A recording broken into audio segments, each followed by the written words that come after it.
Arknights.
Hey yo, what's going on guys? Welcome to the stream.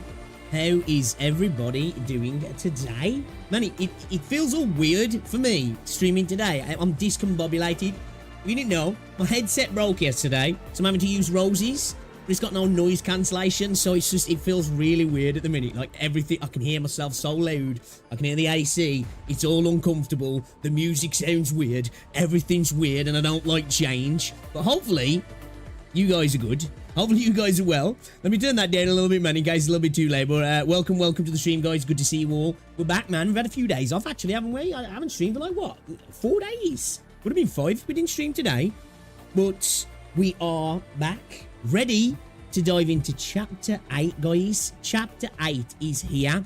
The chapter where we're going to be forced to E2, right? But the chapter everybody says as well, we won't get past if we're not, like, you know, E2 in units. So can't wait to see what happens with all of that. I'm very excited about it. I really enjoyed Chapter 7. The Patriot fight as well was just so much fun. Had a blast with Chapter 7 and can't wait to continue on. Can't wait to continue on with the game as well. But guys, let me know if the audio is coming through all good. I'd very much appreciate that. If you haven't as well, guys, drop a like on the stream. Let's get it out there. We've been off for a few days, man. We've got to let everybody know we're back. Good, everybody know we're back, guys. Yo, Ducklord, what's going on, dude? Welcome to the stream. Ends, Rosandru, welcome. Haven't streamed in 4 days. You washed, and I'll do dusted streamer. What is this shit? You're gonna get cooked. Hopefully not as bad as my throat. Chat, I had to go to the doctors yesterday. Like, I actually finally got my appointment sorted out. The doctor says he thinks it's thrush that's been brought on by, because, like, if you didn't know, I'm asthmatic, I'm a wheezy boy, and I have a particular kind of an inhaler that I have to use morning and night. To be fair, I don't even think I need inhalers anymore. If I say that, I'll probably freaking die of an asthma attack if I got rid of them. But, like, I just, you know, I don't use them, apart from, like, the morning and the evening that I'm supposed to use them, like, but apparently it can cause thrush, and I think I've got thrush, so yeah, never had it in my life. I think that's what he's saying it is. So I got some stuff to take for that. So hopefully that can get rid of it, and we can say bye-bye to the bad throat. The bad throat, right? I can't hear chat. Pixel keeps missing stream days, so I have an excuse to delay the IS stream. Facts. Facts, right? Hey, still to what's going on, dude. Welcome to the stream. So yeah, the plan is start chapter 8 today, and then I think we'll do some IS tomorrow, and then continue chapter 8 Friday. We're gonna talk about some stuff today, guys, because I think we should, right? I think it's time to try and move past some things in the Endfield community, but also I think it's, you know, it's worth acknowledging these things as well. But I do think we need to move past it and start to look forward to what comes next, because we'll get into it anyway, right? We'll get into it. We'll talk about some stuff, and we'll see if we can potentially move the needle a little bit, you know? Screen, my dude. What's going on, rival dude? What do you mean? What do you mean? Oh, yeah, it's just the intro screen. We'll switch over in a second. Arknights' new mini event and reverse Assassin's Collabs. Oh, yes, that's tomorrow, yeah. I need to get back. Do you know what I've been playing recently? Do you know what I've been playing off stream? I've been doing my gacha multitasking recently. I've been slapping Arknights on and doing like my farming. And then I've been playing Sword of Convallaria. And I'm really liking Sword of Convallaria. Gotta say, we win these things. 20 pulls. We got the on-banner character and another legendary unit as well. Just saying, you know. Now and again we get lucky in these games. You're gonna finish Colder Brawl quickly. Have a few stages left. Yeah, we need to do Colder Brawl. Probably do Colder Brawl over the weekend. Actually, we'll start chapter 8 today.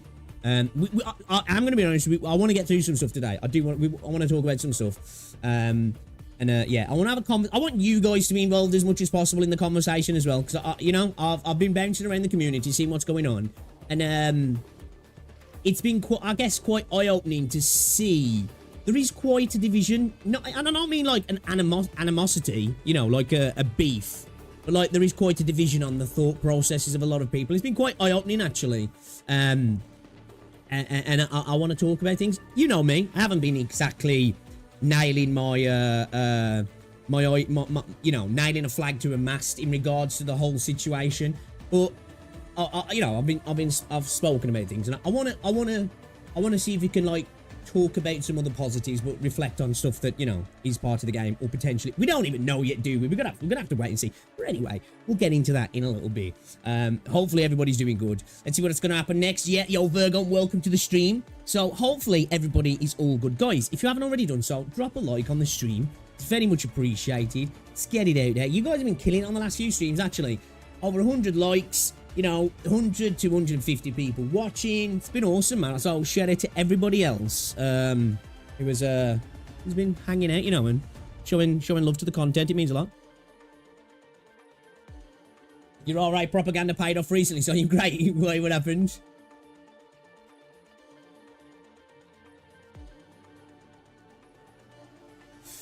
I like how for the past few weeks you kept the same pace with the anime releasing of the story, and now you fell off. You're right, dude. Just saying to Ducklord, man, that absolute dusted, washed streamer. 4 days without streaming. What is this shit? You know? What is this shit? Enfield dodge, he's not real. It can't hurt you. Hey, Enfield can dodge all it wants, but it ain't dodging my hype. It ain't dodging my hype. You know? I am stalking that bitch. She ain't getting away from me. I'm outside her house, looking through the window. That's a joke. Twitch, because I know what you like. I'm proud of the Enfield video I made. No drama, just pure analysis. Yes, I watched that video, dude. I think it was a great video. You know, I can be analytical, but I'm just not the best at, like... I struggle to express when I'm attempting to be analytical of things. I tend to be a lot better at expressing, I guess, subjective thoughts around things a little bit. I don't know. I'm not the most analytical person though. Anyway, do you believe you can beat Chapter 8 E2 list? Well, I have to E2. Don't I have to E2? Amia, I have to. Don't I? I'm forced to, right? We'll see though. We'll see. I guess we E2 her and then pull her out the squad and see what we can do, right? I guess that's the plan. Greetings, Crystal. Greetings. Will this be the last E2 list chapter? Everybody keeps telling me so, KJ. Just saying hello to everybody at the mini, Crystal. We're going to get into some stuff in a minute. I've got 3 people to try RA this week. I've increased the RA player count by 40%, you know. Could get a discussion with Tobo the other day, by the way, that yes, I watched part of it. I think sometimes it's good to have those discussions. It did feel like it got a little bit, I don't know what the word is I'm looking for. I don't know if heated was necessarily the word. It felt like it was getting a little bit off track sometimes, but I think it was a good conversation to have, right? You know, I think sometimes, because I think in the gacha space, right, CC's getting into voice calls with each other. It's kind of like, in a lot of the communities, it ends up in a bit of a negative space because it just tends to devolve into like beef, and then although they agree to disagree on the time, then these CCs then go after each other for a while after the fact. So it was good to see that. I think sometimes it's needed, you know, just for people to air out the grievances. So, and I think it also helps to see a differing opinion to things, right? Because I definitely got a lot of what Cookie was saying, but I also, again, I'm kind of in the middle with a lot of it, really, you know, surprise, surprise, but I genuinely am, because I don't think the dodge is the worst thing in the world, but I also, you know, I can understand where Cobra was coming from in the whole general idea, right? You know, the actual the philosophical points that he's making in regards to the overarching idea of everything. And like I say, I could understand where Cookie was coming from in the regards to how some people might find it.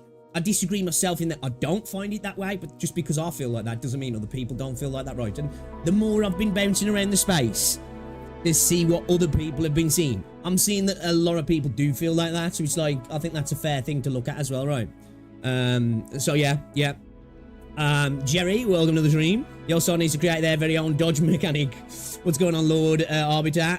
Do you know what Yostar need to do? They need to hurry up and give me some more fucking Stellasaura news, because that's another game that I'm hyped about. I'm telling you.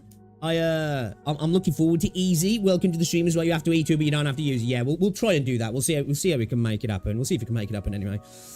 It's gonna be the worst if Kurosu Yostar. I found, well, they'll be gone after Hypergryph, won't they? I found that you have to E2 Amiya the hard way when I begin playing. I constantly E2 in units, but I did not E2 Amiya, and I had no more resources to proceed with the story. Ooh, that's a bitch.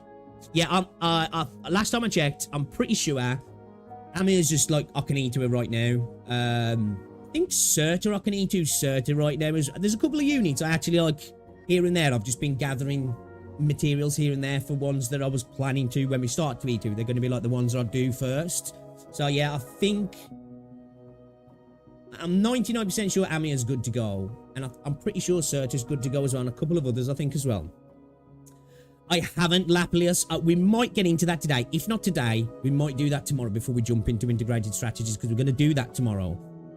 So I think a few people have suggested it's probably a good idea to read that interview. So I think we might do that before we jump into it, right?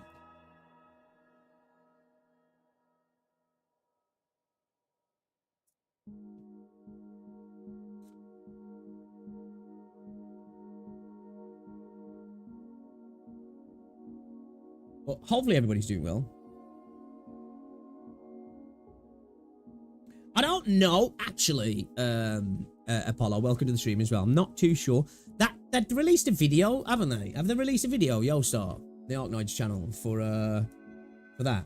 I think so, right? Went up not long ago. We'll check that out as well, actually. We'll check that out as well. Might as well E2 unit now because you have E2 them later anyway. Current video coming to completion. But now my mind is humming on another video. Gonna be fun trying to round up people to shout the line for Spaceballs. Insert your favourite sports ball team here.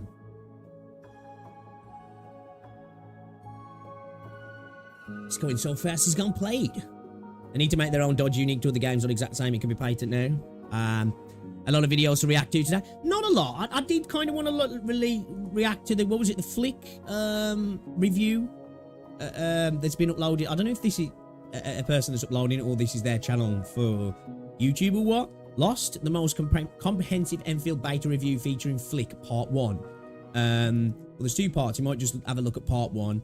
Got a few things to talk about in Reddit. If any of you guys have got any videos to suggest, I would definitely be willing to check them out. Don't pull for a wait for a Blana.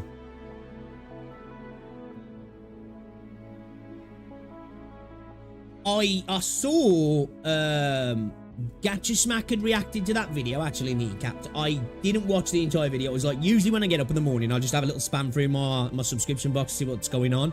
And I saw he was looking at that video. I clicked on it, watched like the first like minute or two, and then I bounced out of it. Might actually watch that video on kneecapped. Because you know me. I've got a lot to say about certain communities in the space. You can skip, but what if you want to read the story? Blanners, Reed, Sister, both are hot. What's going on, Ezra? Welcome to the stream. Part 1 is about factory, part 2 is about combat. Right, okay. Well, I think I definitely want to, because like, I was thinking about this the last few days, and I was specifically thinking about it. Like, you know, because I said this in my video, right? I said this in my, you know what, we'll get into that in a second.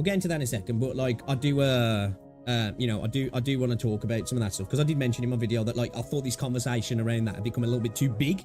Not that I don't see potential issues, right? But I just think the conversation's become a little bit too big now.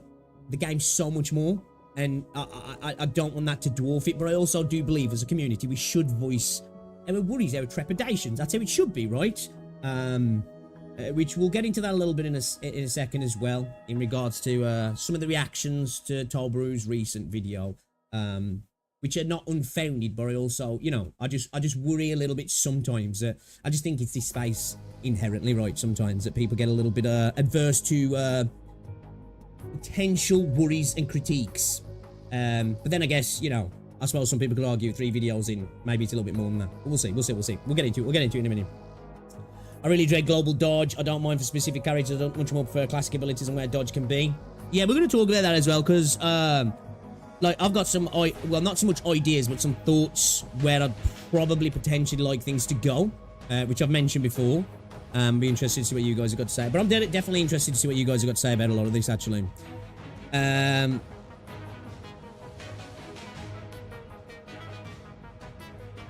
My problem with the Endfield community and the Arknights community as a whole is, yeah, like, this is what I'm saying. Like, I don't necessarily have a problem with people worrying about it, right? I just think the conversation's become too big now. I think it's become far too big. I said it in my last video. If you watch my last video, the first, you know, first thing I said at the start of the video was this conversation's, it's a shame that it's become what it is. I think it's worth pointing out. And of course, we've seen that it's different. So people are going to talk about it, but I think it's just become a little bit too much. And people are a little bit too, well, emotional about it, right? It's definitely emotional, right? You can see the certain posts that have come from people. People are a little bit more emotional than they should be about it, which is not great, right? He sent me hot vampire propaganda. What's going on, Aggie? Welcome to the stream. They've already sued another... Have they sued another game? I know they applied for the patent, but I didn't hear about any litigation.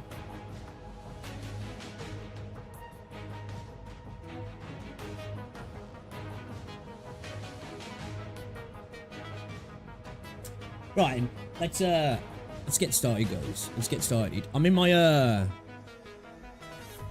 full-on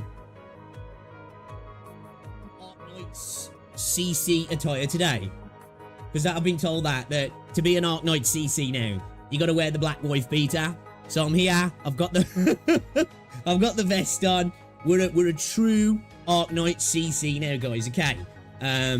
We're ready to be respected and revered in this space, right? Because that's how it works, yeah. You put a vest on, and then all of a sudden you're an Arknight CC, right? So, there we go.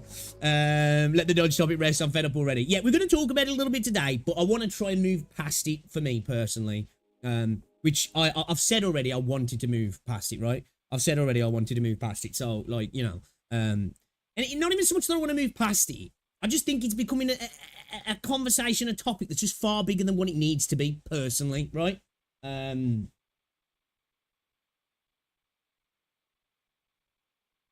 think it's just becoming a little bit too big. And we're going to talk about that as well. And we're going to talk about our, you know, the effect that's had, and not only just like, we'll get into it, because I want to speak a little bit. You guys can talk as well. I want people to be really involved with this. Let's be honest, execution is much more important than an anchored discussion. We need to see how it plays out, what mechanics we need to deal with before we can make any reasonable comment on it. Exactly, I agree with this as well. I said in my previous video, right, it'd become a bit of a meme with Wuthering Waves, right, to let the devs cook, let Kuro cook, right? But I'm not going to lie.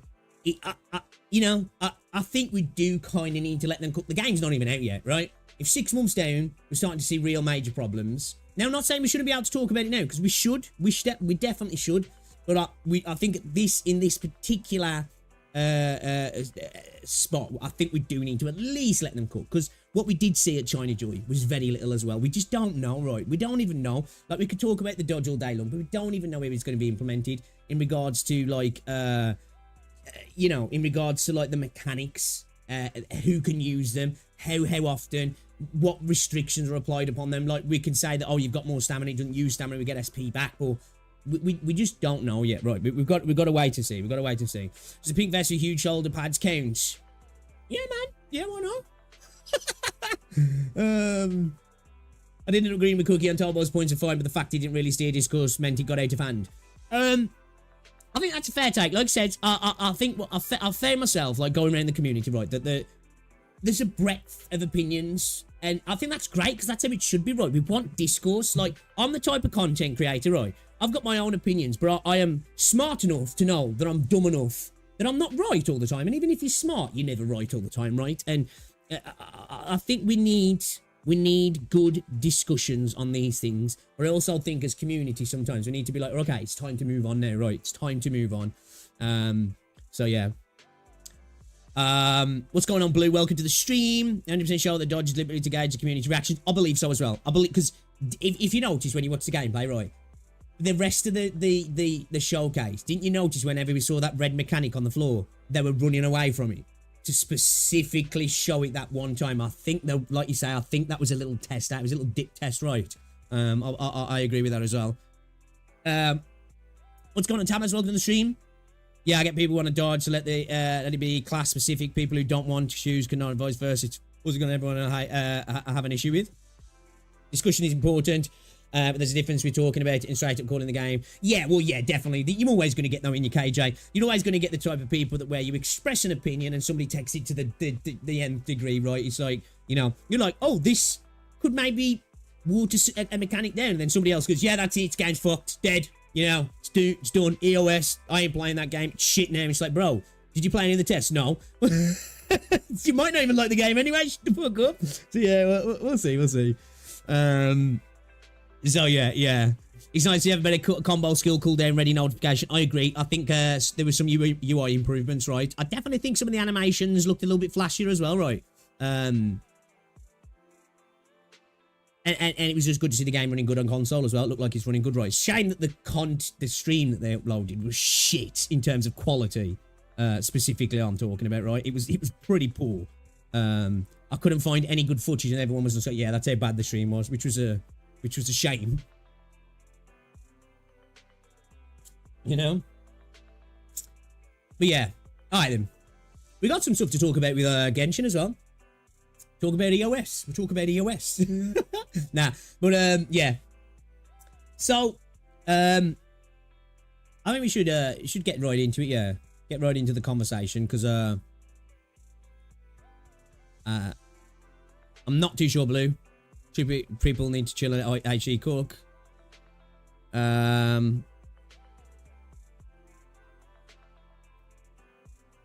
Pretty much saying in a nutshell what the EOS is done. Yeah, right, all right.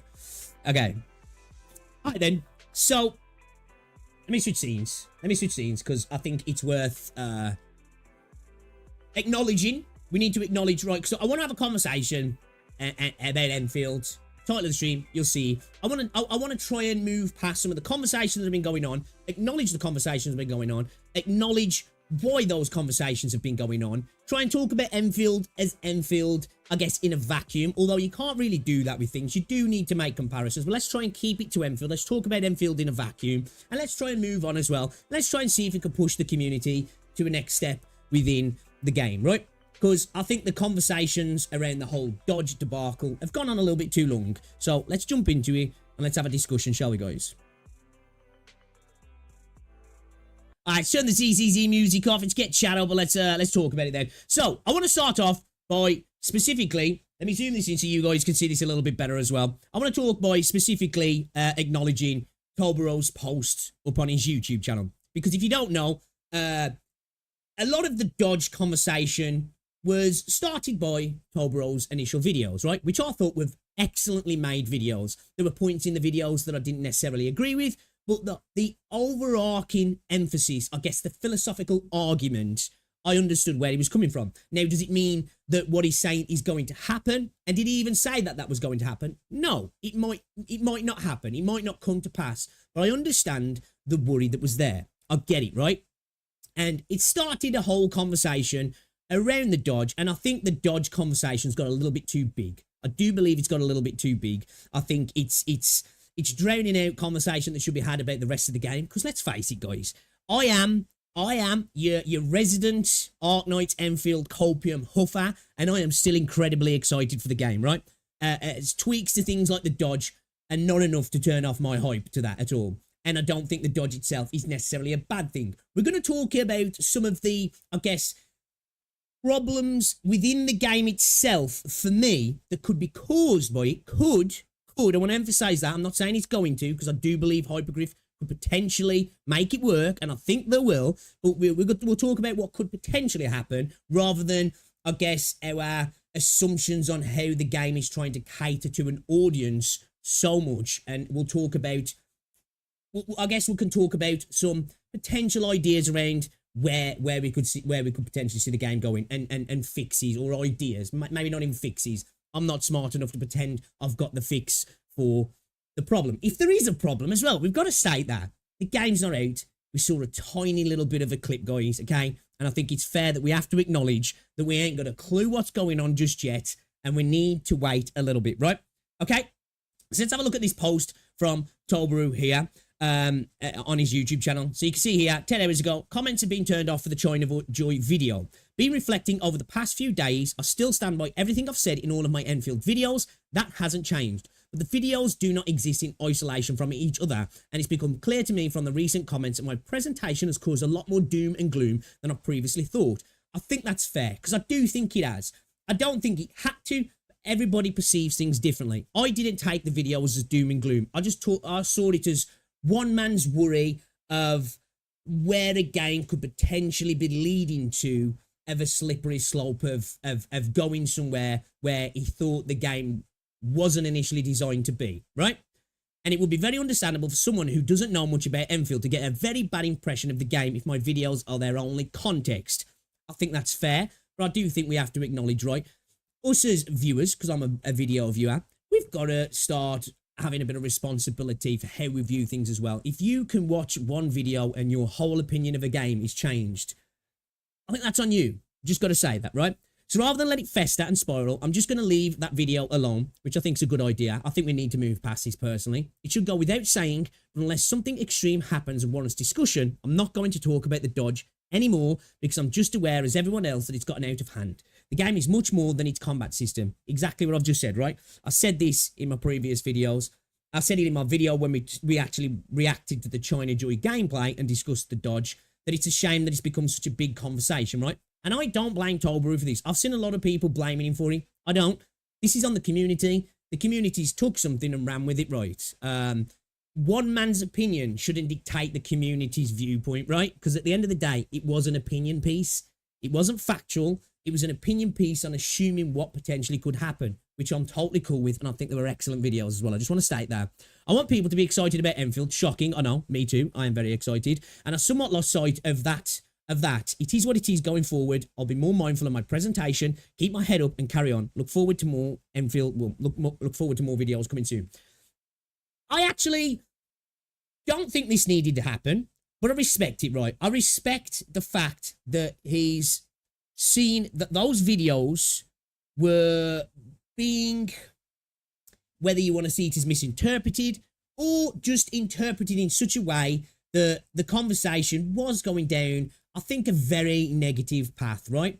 Now, I think the video itself was supposed to get people conversating about it, and potentially, look at it in a negative light of the worry of where it goes, right? Because I think that's fair to make those sort of videos. But we've seen people go from worrying about potential direction of the game to game's done, game's EOSing, game's done, I ain't playing this game anymore, lost all hype for the game, which I think is a little bit too, it's an aggressive assumption, right? At the end of the day, that's an incredibly aggressive assumption that that's, you know, the outcome, right? I believe this game's going to be incredibly successful, and I believe the game is much more than the dodge itself, right? We've got an awesome base building system. We've got, outside of combat, an awesome combat, outside of dodge, sorry, an awesome combat system. We've got, in my opinion, an incredible exploration system as well. I love the fact that we're building a frontier in regards to actually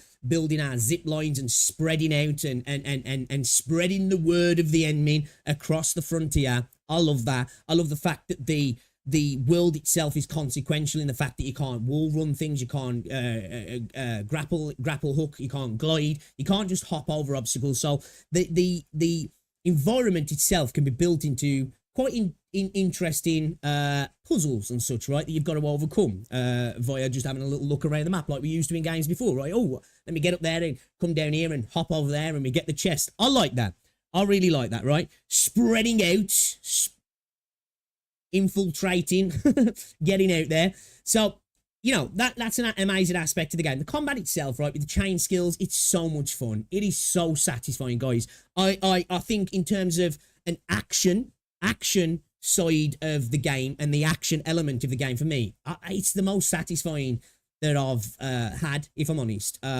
Wuthering Waves has incredibly satisfying combat, but it's a bit different. This is even more satisfying. Now, I'm not saying it's better, but for me personally, I just found the skill chaining to be incredibly fun, and I just think there's so much potential in it, right? Now, talking about the dodge before, right? When my worry about the dodge, right, is not an existential crisis for the game and it becoming, I guess, a Wuthering Waves and a Genshin copy and the game becoming less tactical. My main worry, I guess, is viability and the variety of viability, right? In that, I think Arknights does an amazing job of this. This is one of the things you'll hear me singing from the rooftops all the time, is the amount of options you have, the amount of ways you can go about doing things, right? And I worry that with the dodge, with it potentially, we don't know yet, potentially being the worst outcome, let's say, and it's just incredibly overpowered and it removes a lot of options, because why do those when you could just dodge and output DPS, support, DPS, dodge, support, DPS, right? Now, I'm not saying that's going to happen. My worry is, like, what happens to defender classes, right? What happens to potential classes coming up in the game that could be medic-based classes? Do we just then slip into a meta of support DPS? That's my worry. Now, I'm not saying that's going to happen, right? Because I don't think it will. I genuinely think that we're gonna be fine, because I believe that Hypergryph have probably planned for this, right? From the very first beta, they heard feedback, they're developing, and they'll probably be developing other things in line with the changes to the dodge. I don't think that disconnected, that they're just going to be like, right, we're just throwing a dodge, nothing else needs to change, right? Because they're smarter than that. They've created a game in Arknights that has so much variety. Now, I know this is a totally different thing, but I do believe that that's going to be a thing, right? But again, I do worry that do defenders become less useful? That's going to mean, you know, defenders are going to have to be designed with that involved, and maybe potentially just becoming better. They have to maybe creep to keep up with the power of the dodge. Again, we don't even know how powerful the dodge is going to be. But anyway, as I said, that's that on the dodge for me. I think we need to move past the whole dodge conversation, guys, because the game is more than one mechanic within the game, right? I don't blame Tolbro for this whole situation. I know some people do. I think we have to acknowledge as a community sometimes, if a content creator makes a video that gets a lot of traction, it's up to us how we take it, how we respond to it, and how we go with it, right? Do we take one man's worry and turn it into the end of the game and then, you know, keep repeating these conversations? That's on the community at the end of the day. And I've been really happy to see there's been a breadth of discourse on it as well, you know, and I think the game deserves now to move on, is basically my point. We have to push past this, and we basically have to wait and see, because The next beta, right, or when the game comes out, will be the big factor of where we're going. Because as I say, they specifically made that footage in the way they did at the China Joy Showcase as a dick test, right? If you looked at the rest of the footage, they spent their entire time bringing themselves away from the red circle mechanic to only use it once. I think they used it once in the video, right? They used it once in the video, and I think that was a tester to see what the community's feedback is. Do I believe that the dodge will be a little bit more like that in the future? Yeah. Is it the be-all and end-all of the game? No. The game's far more than that. There's so many more components to this game that I'm so excited about as well. We haven't even spoke about, which I know a lot of people have been a little bit more negative about, which I think is probably a bigger worry, is the story, right? What's Arknights great for? Amazing world building, top-tier storytelling, in my opinion. Great characters. The game operating in the grey area of everything, not everything just being black and white.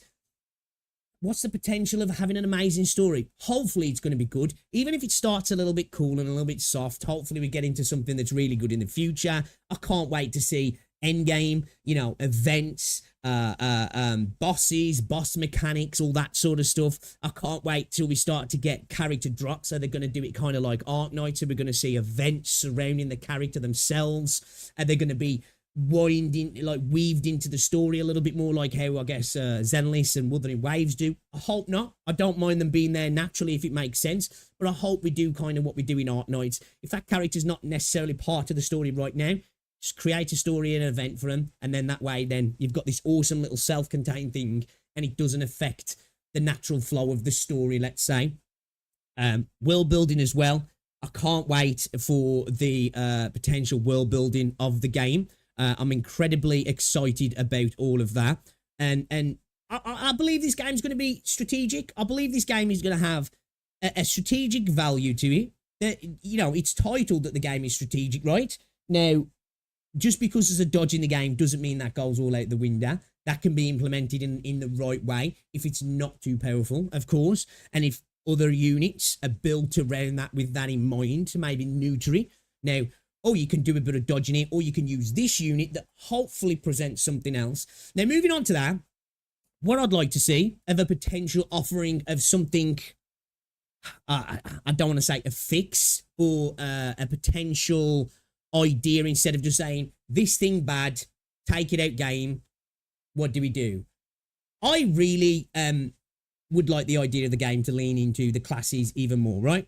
You know, vanguards, being vanguards, defenders being true defenders, casters actually being casters, having subclasses, being able to build your characters into a particular way, or having characters as fit a role that is a defender, but it's a subclass of a defender and it works in a little bit of a different way. So you've got units that are your dodging units. They're glass cannons, so when they get hit hard, but they offer mobility. They offer a way to get away from damage, to negate damage via mobility, momentum, and reaction-based gaming. So people who want to play it like that have that option there. I think that's fair. I think if we do have an option that's incredibly reaction-based and people can lean into that because they're skillful, have it.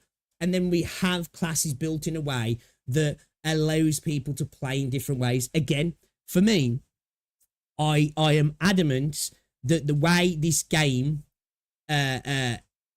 would be made, not should be made, is like Arknights. Not in the sense that, it has to reflect Arknights, but just the variety of viability. That's what I want. That's what I want. I just hope we don't get into a meta. Now, this is separate from the dodge in general. This is just a conversation about the meta of the game, right? I just want variety of viability, which means smartly built kits, which means interesting character mechanics, which means interesting enemy mechanics, which means balance, of course, and which means options, right? At the end of the day, it's just options. I want the game to be designed to have options. Now, if that means you're coming from Wuthering Waves and you want to be reactive, dodging and getting in there, hitting things hard and bouncing out and doing all that, let's have it. But then allow the game to be designed in a way that it's just as useful as well, because it has to be as efficient, because why would you do the one if it's not as good? That allows you to face tank damage, allows you to use that kit as a way to reflect it, to buff, to to fluidly use the ability to tank damage, obviously through defenders. Your casters have a real good, useful role as well, and that all to work itself, right? I think for me, that is the promised land of the game, right? If that everybody can get involved, that it's like, it's not just, oh, this is purely strategy, right? I'm totally cool with the game having that reaction element as long as there's options, because that for me is the beautiful thing of Arknights, right? There's some characters in that game that are designed that if you want to, you just brute force things and switch your brain off for the most part, at least anyway, right? And then you have the option to like big brain it, right? To big brain it, to go in and use the options the game gives you, and use the choices the game gives you, and use the variety of viability the game gives you to do it in a different way, to tackle it with a little bit more smarts, shall we say. And even now, after completing Patriots, seeing what some other people were doing to complete Patriots, insane, right? That's what I love about Arknights, and that's what I want to see in Endfield. I don't care about the dodge. I just want to go to this now. I don't care about the dodge. You guys have seen me talking about it. It's never been a thing that's really bothered me. I did understand the overarching point that Tolbrew had to make, and I agree with it to a point, right? Do I think it's going to happen? I don't. But are Hypergryph infallible? No. They're just a developer. All developers have the potential to make mistakes, right? They've just got a lot of good credentials because of Arknights and what they've done with Arknights. We don't know what's going to happen. I think we should definitely wait and see. When it comes to the community, for the most part, I've been really happy with the way the community's dealt with things. I've been having genuine conversations. People have really been talking about things, taking it down to brass tacks, breaking things down, and having respectful conversations. And then there's been a small part of the community that's been like, oh my God, it's over. It's EOS. It's done for, guys. Fuck Tolbrew, I hate him. Oh my God, you cocksuckers. And obviously that's always going to be the case, right? But for the most part, I've genuinely been really happy with the way the community's handled things. I just think this conversation now has become too big. It's dominating the conversation too much. It's not Tolbrew's fault. It's all of our fault, right? I think we need to accept that this is looking like it's going to be part of the game. And it doesn't even mean it's bad either. That's the thing. I never believed it was bad. But I just want to say, yeah, I think we need to move on now. Let's get back to having conversations about what we're looking forward to in the game, what the game could become.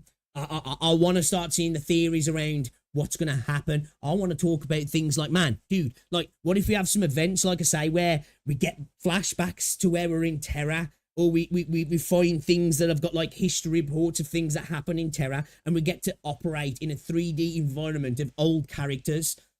You know, oh my God, I just like, oh, give it to me. I'm so excited. You know? So yeah, I'd just like to know what you guys think about this all. I'm very interested, because I think this is a time for the community to speak its mind, move on, and let's talk about the good things about this game, because this isn't everything, right? And I just want to say to Tolbrew as well, if he does watch this video, I think this was really respectful what you've done here. I don't think it was necessary, but I do really like the fact that you're reflecting on your content, because at the end of the day, it's not up to content creators to have to overtly think about what you're saying, I think, because people should be smart enough to have their own thought capacity, right? People don't sometimes, right? So I think it's great that he's reflecting and understanding that, hey, my words potentially do have a bit of power and do have a bit of gravitas, and they obviously have, right? So I think this is good as well. But let's move on now, guys. Let's talk about the good things. Let's get hyped.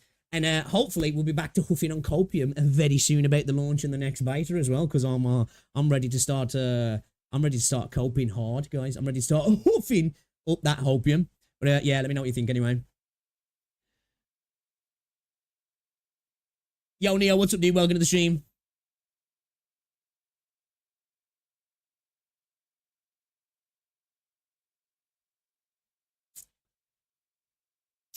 Honestly, I think the whole saga shows the importance of community management, especially on the part of the devs. They didn't start the convo, but the current home with the community is partly on them. I agree. I agree, Terrible Gamer. I think as community, sometimes people are just quick to like find one party. It's the devs. It's this CC. where like we all have to reflect on we're all parts of the whole sum, right? The community's been a part of this. Us CCs have been a part of this. The developers as well, in regards to potential lack of information. You know, we're all part of it. We already have that in Arknights. Picks as an encounter yet. The duck-looking seaborn enemy is like 80% dodge. I think. Okay. Let me have a look. Similar characters with the exact Serta. Arknights is one of the best endgames content out the gachas, as someone because Hypergryph didn't slack off with the content cycle that thought of, i.e. IS, yeah, true. But one thing for sure, someone already pointed out in an aggressive way at it, whatever going to happen in the future has been set in stone, and everyone can't say someone has ever warned them. Yeah, again, I just want to state this, like, to bring up things that you've seen in a game and say, I don't like the look of this and here's why. That's not fundamentally a bad thing. Too many times people do that and they're like, oh, look at this guy just shitposting the game.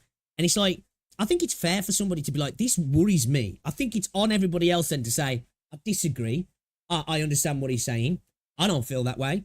Let's move on. But people get into these, like, you know, these cycles of it just getting worse and worse and worse and worse. And then everybody tries to come back to the initial person who brought it up. It's all his fucking fault. You know? How many times you practice that? Me? You talking to me, Dakota, or somebody else? That was just off the cuff. I probably waffled on for ages. I tend to do that. I'm not very concise. We then get enemies capable of ignoring dodge like FGO. Yeah, that's what I'm saying. Like, again, going back to it, you know, because today's the day to have the conversation, right? And I'm not going to be the person that's going to try and tell you, if you ever come to me talking about this, shut the fuck up about dodge. I'm not. I'm just saying as a whole, the community needs to move beyond it.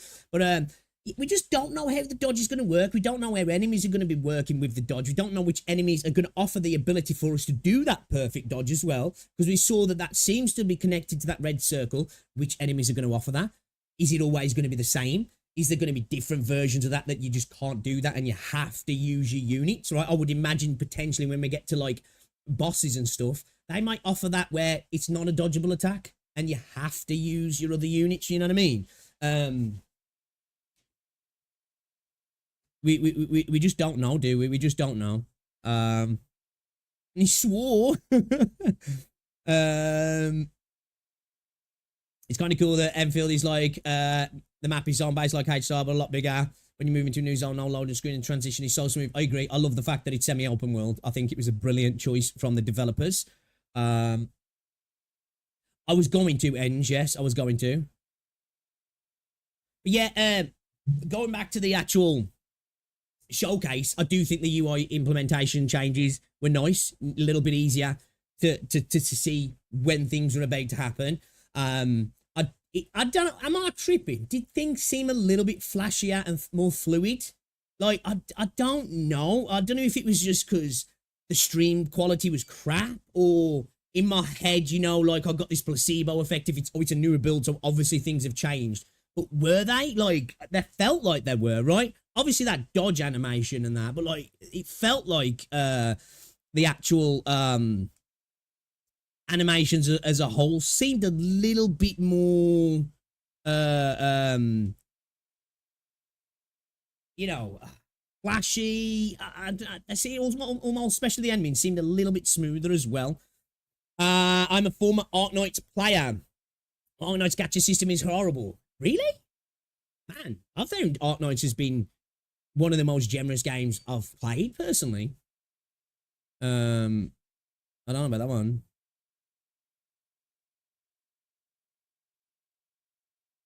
Need to make the character 100% guaranteed on the limited banner if they want to pull a huge W. But that's the thing, no, they don't always have limited banners, I'll do that. So it's like, that's your chance to save, to be in the position of getting to that, right?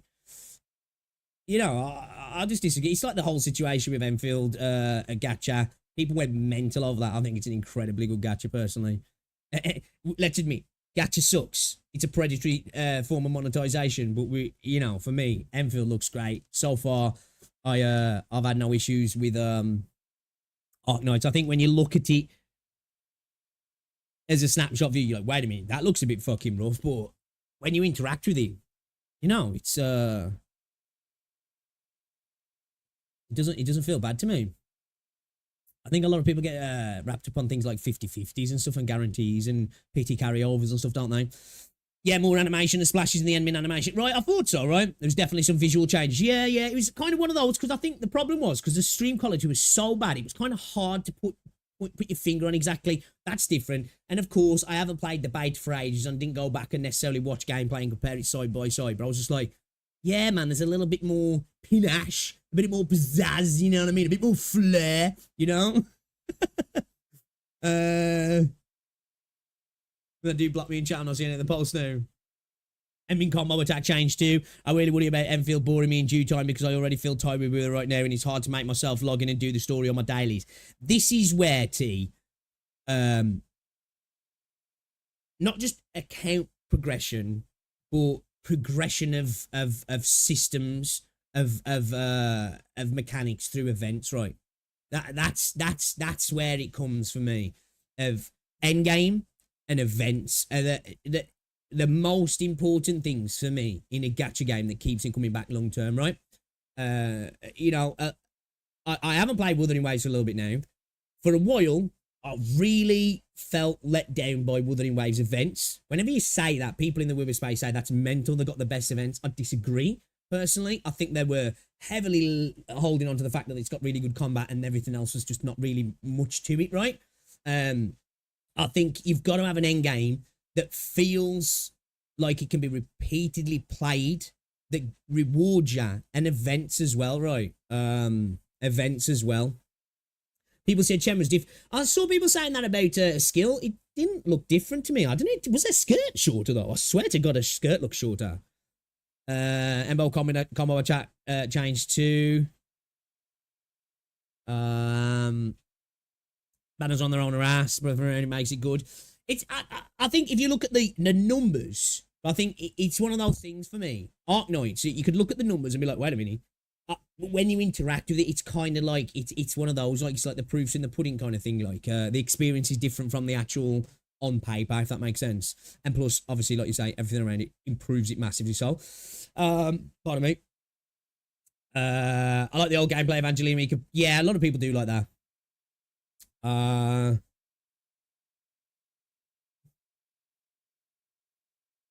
You're probably in the right position to... I don't think he's saying it's Enfield's fault. I think he's just talking personally about him, about worried about getting booked. I think it's a game that he's looking forward to, and he's worried that I'll get like that. I think that I'm like, because I know what I'm like. That's on me. It's not Enfield's fault, but I also want Enfield to you know, to give me something to keep coming back to. Just like at the moment, what I really like about Arknights around the events and stuff, like, you know what I mean? The only thing I'm wondering about is how would the wider audience deal with the factory parts, since it's going to be more content, become more complex, and most of them hate Enfield factory part. Well, Ryan, you're smoking drugs if you think it's a core component of the game, right?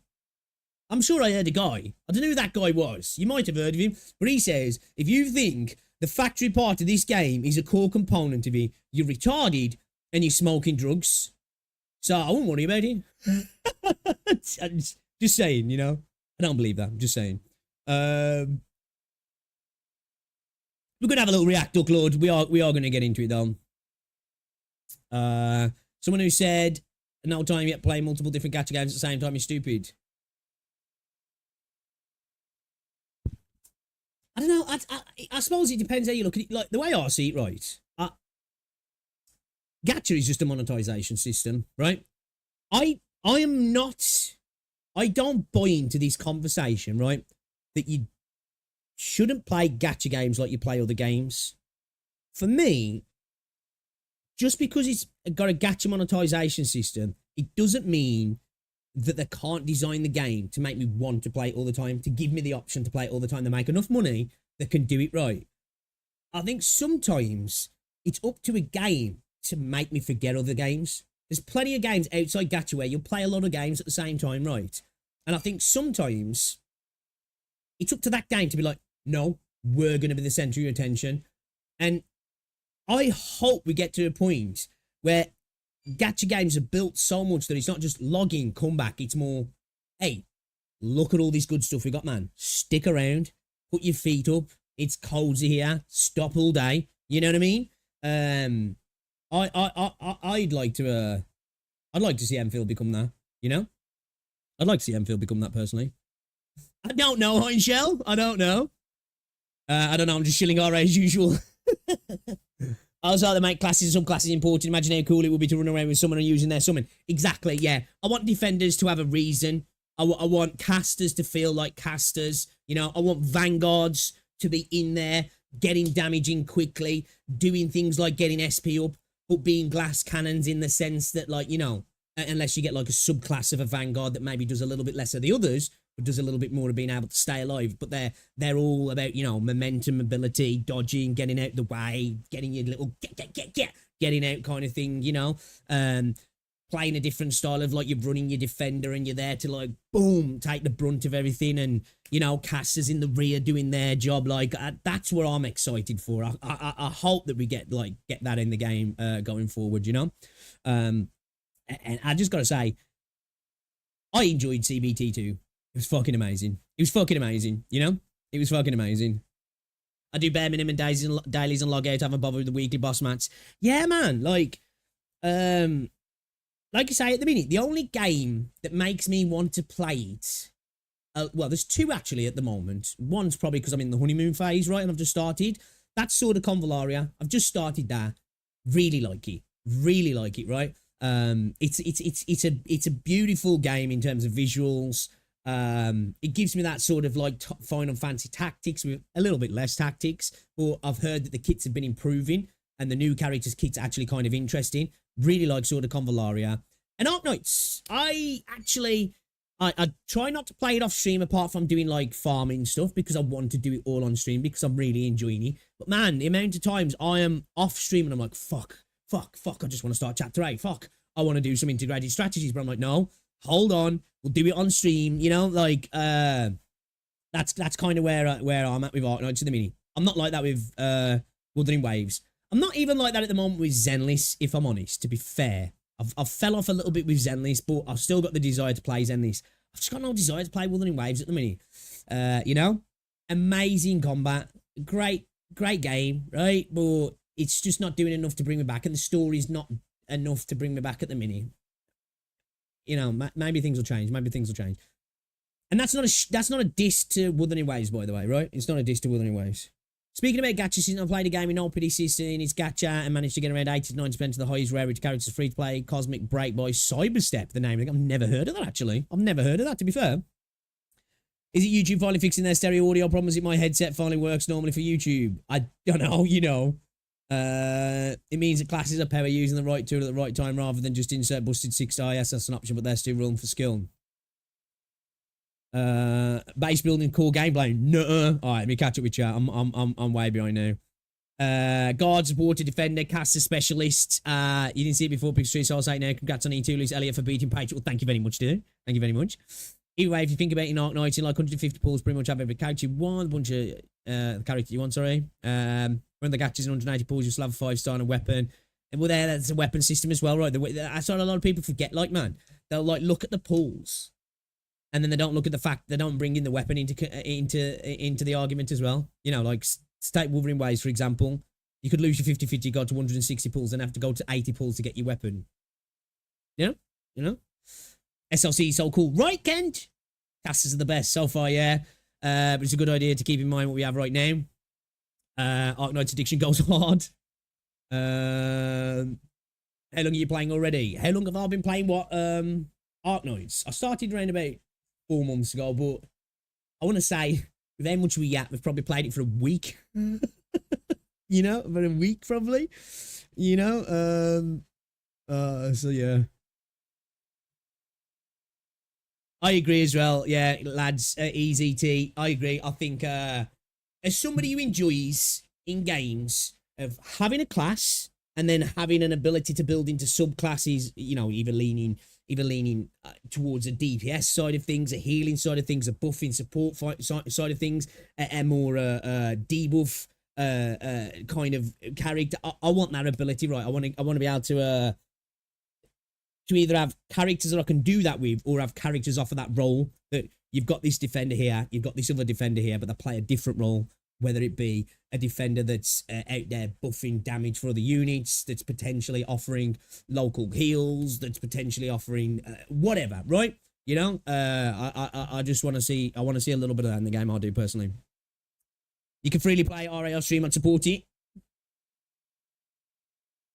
My experience with shitty pulls in Arknights, you're on a U banner. I got a bunch of meta 6 stars, which I didn't really want, and was able to buy one of my favourite characters from the shop. And was, yeah, exactly. Things like the shop, you know, the recruits, event stuff. You know what I mean? Will be hilarious. Radiant makes me wonder more and more what Arknights character will be in Endfield. Also looking forward to possible April Fool's ambient synthesis and general music. Yes, I am incredibly excited about the potential units that we're going to get in Endfield as well. I hope we get some, like, crazy units, and I don't mean crazy in like cracked, broken. I just mean like just doing world stuff. Yeah, that like you whip out the unit and you can't help but smile because you're like, dude, that's mental. Like, I hope they do that as well. I hope they're not afraid to like be silly sometimes, right? At the end of the day, like I'm totally cool with some units just being ridiculously silly.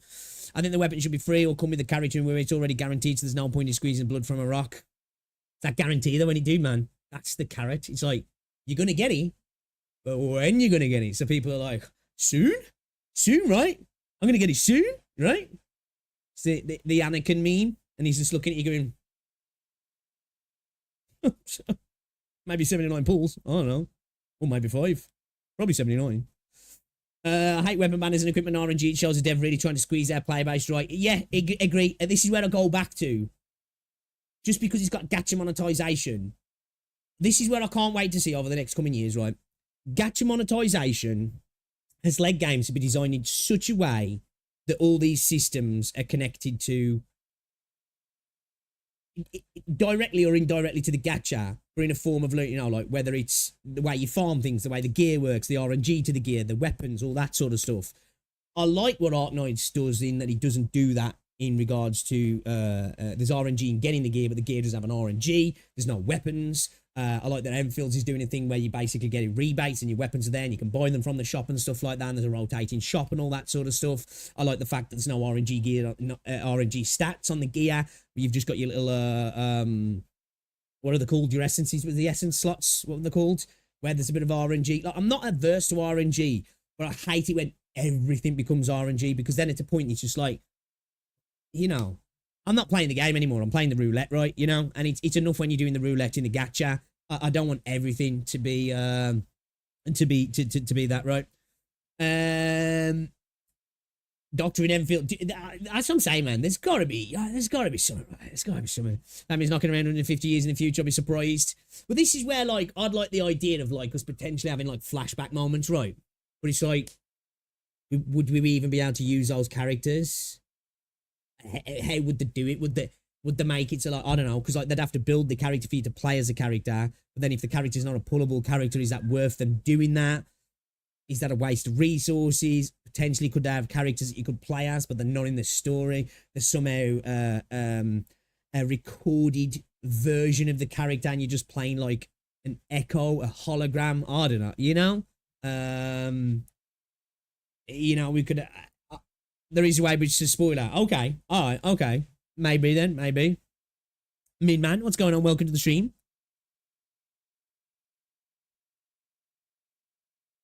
Don't make fun of me, damn it. I've gone to 79 pulls more than once. I feel you, bro. Same here. Oh, we could do some space flight like in Endfield, like in a pilot ship. One thing I do hope, which I've been an advocate of straight from the start of the game, if we did have some areas that were a little bit more open, right? Potentially some, like, vast, flat areas. I'd be kind of down with, like, a bike. We could build a bike. Ride around on the bike. It'd be kind of cool. What do you think? I don't know. Maybe they wouldn't get it because of the way they want us to build out the infrastructure to travel, but it'd be kind of cool. Yeah. What if you could build, like, a little monorail system as well, and you get a little cabin and it takes you all around the map? That'd be kind of sick as well. I don't know.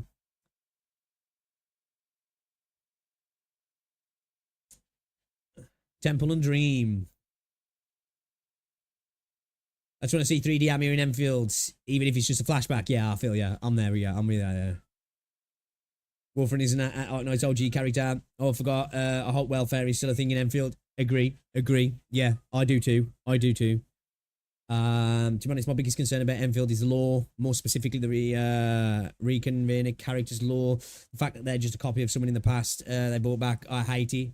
Yeah, like, I said this, that I think it depends. We don't know what the world's going to be like, right? But and how Terra's going to connect. What if, look, there's a very intrinsical connection between Terra and this world? What if there's time dilation and all that? I don't know, right? But I have that worry that because we're on a frontier, a new world, it's hard to have, I guess, history, lore, world building, geopolitics to a world that's a fresh slate, right? Now, who knows how fresh the slate is? We just don't know, right? But I do, like, you know, I'll think about that. I'm like, oh, you know,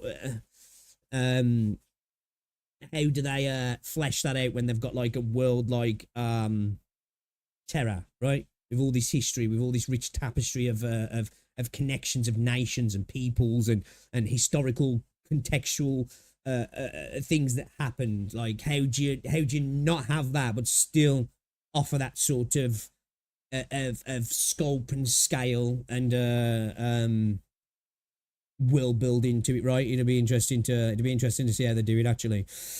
We can build a planet. I want the desert map from Borderlands 2, honestly. Yeah, I wouldn't mind a bit of desert area. I think the thing is, though, it's hard to make deserts look cool, isn't it? Borderlands did a good job of it, but a lot of games fail at doing deserts, right? They fail, right? They're usually like, when you get to a desert area in a lot of games, like, oh, I fucking hate this area because it's designed shit, yeah, because it's kind of hard to make deserts cool. I want Arknights Endfield to be Arknights, not some game with Arknights' name attached to it without any connection whatsoever to the OG. I agree. Specifically in the tapestry of the lore story, I do. And we're obviously getting that right, because we saw Patriot at the start, right? That was Patriot, unless it was just another fucking dude who looked like Patriot, right? So, like, what's going on there? That looked ancient as well. You know what I mean? Like, what's the deal with that?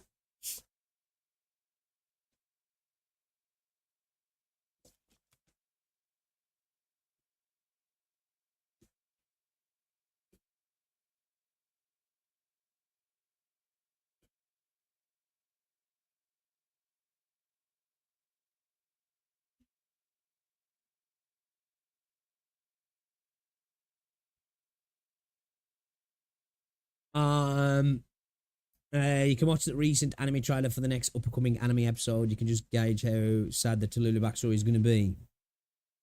The slug racing in Arknights RA.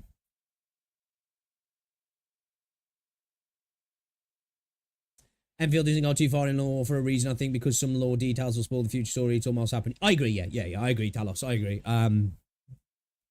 I didn't pay too much attention to the story, right? Because whenever I play betas, I tend not to, especially for a game that I'm excited about, because I want to experience it when it comes out, right? I want to experience it when it comes out. A lot of people are worried about the story.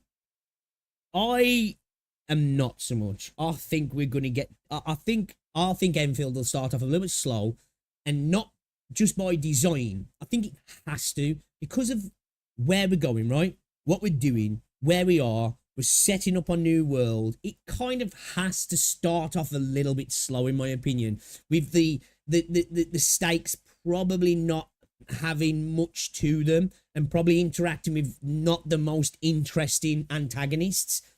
And then I think we build. I hope we do anyway.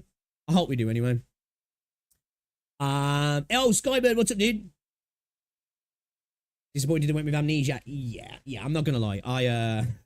I said it when I first started Arknights. I was like, man, if I have to play another game where I forgot what I'm doing, I'm checking myself into a dementia clinic, you know? Yes, I agree. Yeah, on the skin department, I agree. I think the likelihood of so many being free is probably less than, because they're going to take a lot more to create, right? Because that's one thing we've got to take into account, guys. There's not going to be that one-for-one conversion in a lot of things, right? The story is going to have to be scaled back in some areas, because the sculpt's right there, right? You've got 3D, voice acted, fully animated, environments, characters, all this stuff. So, you know, skins are going to be a lot harder to make. Characters are going to be a lot harder to build. All this sort of stuff. So we've got to temper our expectations with some of that stuff, right? But I do agree. I hope there is plenty of free-to-play options as well. How much more fun would it have been if everyone knows Edmin is a doctor and they know there's a bunch of fascinating things, but the Edmin has this game. He talks people's ears off without answering questions just to see if anyone can withstand their yapping. I know next video is going to be the Tollbrew situation is crazy. Yeah.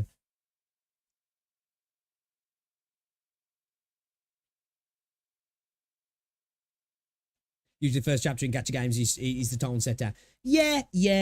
And I'm totally cool with, you know, I don't mind a slow simmer, right? A slow burn. It's just you got to hit me with a premise that's like, ooh, what's going on here? You know, okay, I'm intrigued, and then string me along for a little bit, right? I think the concern is that Hypergryph needs to get used to a new mode of storytelling because telling a story in a visual format, exactly. I agree, they're terrible gamer. Exactly. It's a whole new ball game, right? Whole new ball game. You not only got to tell the story differently, the storytelling in terms of writing, the production values, the way everything's displayed. Yeah, again, scale. You know, it's one thing to talk about this massive battle. It's a different thing to show it, right? So yeah. It's not just slow. It's just ridiculous. And if a woman, the story is just kind of dumb. Yeah, again, I tried to avoid the story as much as possible, but I don't disagree, right? I don't disagree, and I think we'll potentially see some tweaks. I hope anyway to the story, right? And if not, it'll be one of those games where it's like Act 1 kind of sucks, Act 2's where it really gets going, and who knows what happens in the future? I guess, you know. Pardon me. Doing a bit of more ARG stuff, Renegade. Difference being Arknights, an amazing story that led to the amnesia. Enfield amnesia feels forced. What is this Arknights Matrix field? Will they be doing the characters like Arknights with different characters having different artists? Ooh. I don't know. I'd hope so to have a variety in design, yeah. But I would again think that maybe there's continuity in Arknights, so it might have to be a little bit, again, tempered, right? Because of the way the game's designed. There's going to be a lot more checks and balances for designing a character, right? Just from rigging, animations, the 3D aspect of it, all that sort of stuff, like, you know what I mean? I'll say this hot take: Enfield being tied to Arknights is a double-edged sword. You're not. It's not a hot take. I think it's I think a lot of people actually accept this, and I think if you don't, I think it's naive, right?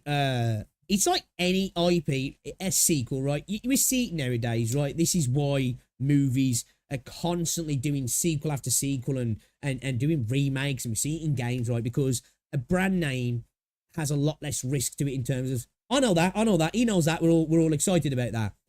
But when you've got something like Arknights, and then you're not only moving away from where it's as you say, you've got that positivity of it's connected to the Arknights brand that gets people excited, but it could also be a massive letdown if people go, bro, what the fuck? You know what I mean?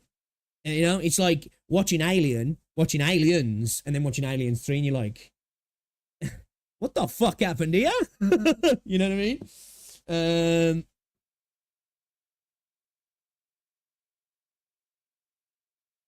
Let's see what happens next. I want a villain where I can understand their motivation, but I don't agree with their action, and they're not redeemable. It's basically Arknights 2. I don't know. We don't know, do we? We don't know. Like, at the mini, really all we've got is that it's set in the Arknights universe. It's not really a sequel, right? Well, it's hard to even say it's a sequel anyway. We've got a game that's still going on. How do you have a sequel to a story that's not finished? You know what I mean? One CC said about Enfield is going in the direction similar to Genshin, and we were implying the time attack endgame mode will also be implemented in Enfield. I hope not. And not just because that's going down that route. I fucking hate timers in endgame, right? I don't mind it here and there, and I understand stat checks, but please, for the love of God, Hypergryph, don't do that. Make genuinely difficult content. Don't make me fight the timer, because I hate that shit, right? I do. I hate that shit. weaponized yap, as I mentioned, make Enfield. I don't think it's to be a double-edged sword. It'd be tricky, but there's a way around that. Oh, of course, Crystal. I just think it's the risk of being a double-edged sword. There's the real positivity to it. There's a big negativity attached to taking a beloved IP and trying to do it again, right? You know, there's a reason why sequels tend to not be better than the originals, right? There's very few sequels that are better. And I'm not just talking about games here. I'm usually talking about films. Terminator 2, Judgment Day. I mean, that's fair. Better than the original, right? Aliens. I think it's kind of fair that's better than the original, though Aliens was fucking good. Usually a sequel's lesser than the initial thing. Again, when you look at a lot of things, you're like, if that was on its own, that actually might be a decent show, but compared to The Greatest Summer Party, it doesn't quite stand up, but it doesn't have to be. You are right. Can't afford to have different arts anymore. They have design direction now, so there's a lead designer for the specific reason. Exactly. Again, this is what I take into account. Once we've gone 3D, once we've gone bigger, scale, scope, it's all got bigger, so you have to temper certain things right. You have to. Enfield has been in a weird critical mass portion right now where it's either going to go bad or be good. Megamind 2 does not exist. You can see where he does it though. But you know he's wrong and irredeemable. What's my ranking of the Terminator films? 2. I'm just trying to think of all the Terminator films now because I haven't seen all of them. All I'll say with the Terminator films, 2, in my opinion, clears. Judgment Day clears. Then 1. Which is the one with Christian Bale in. I like that one, I do. I like that one. Which one is that one now? It's not Salvation, is it? Is it Salvation?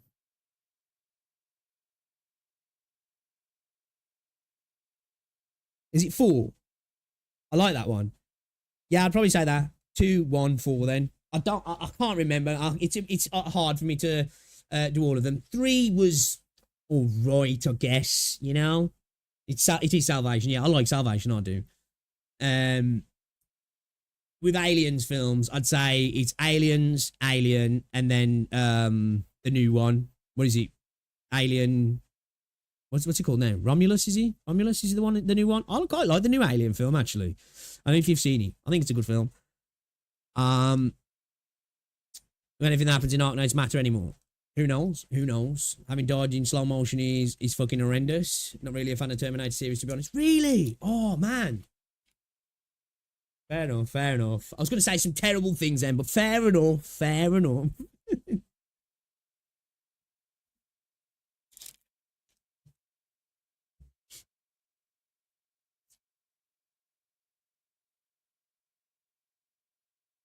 Oh, do you ought not to really add a timer on there in game modes? Yeah, I was going to say the only thing that I can think of so far was Witch King, right? That I've been a part of that's had like a hard timer, you know? Sequelitis is a thing. I like that. The Dark Knight versus Batman Begins.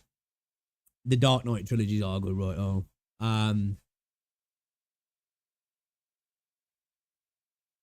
Man, for me, when it comes to Batman, right? Batman animated series back in the day, man. And was it Batman Forever or Batman in the Future? I can't remember now. Them 2 animated series, goated. DC does insane animation though. You haven't watched any of the Terminator films? You should, man. Terminator 2 is brilliant. It's the one with Sam Worthington too. I like the Terminator where it turns into a fiery skeleton, rides a chopper bike with the chain whip. Oh, that one, yeah, yeah. Nicolas Cage when he's a Terminator, yeah. I haven't watched the last movie, actually, Apollo. The previous one was amazing. I did watch the Dune TV show back in the day when it was on Sci-Fi as well, like in the 2000s. I've seen bits of the original films as well, but never properly. I'll be back. And come with me if you want to live. I like they called it just Enfield, then it wouldn't have all the burden of all. Yeah. They're obviously harking back to that. So my hope is there's going to be some intrinsic important connections that matter and that make both bigger, right? That's what my hope is, that Endfield connects to Arknights. Arknights connects to Endfield, and it supplements both of them, and they're both are bigger and better for it, right? Only bosses that don't move around like normal enemies have time limits. Hypergryph usually implement timer to stationary bosses after all. I like Alien more than Aliens. Horror is more my jam. Yeah, it's fair. I was going to say that in the Whatsy. I think Aliens is better.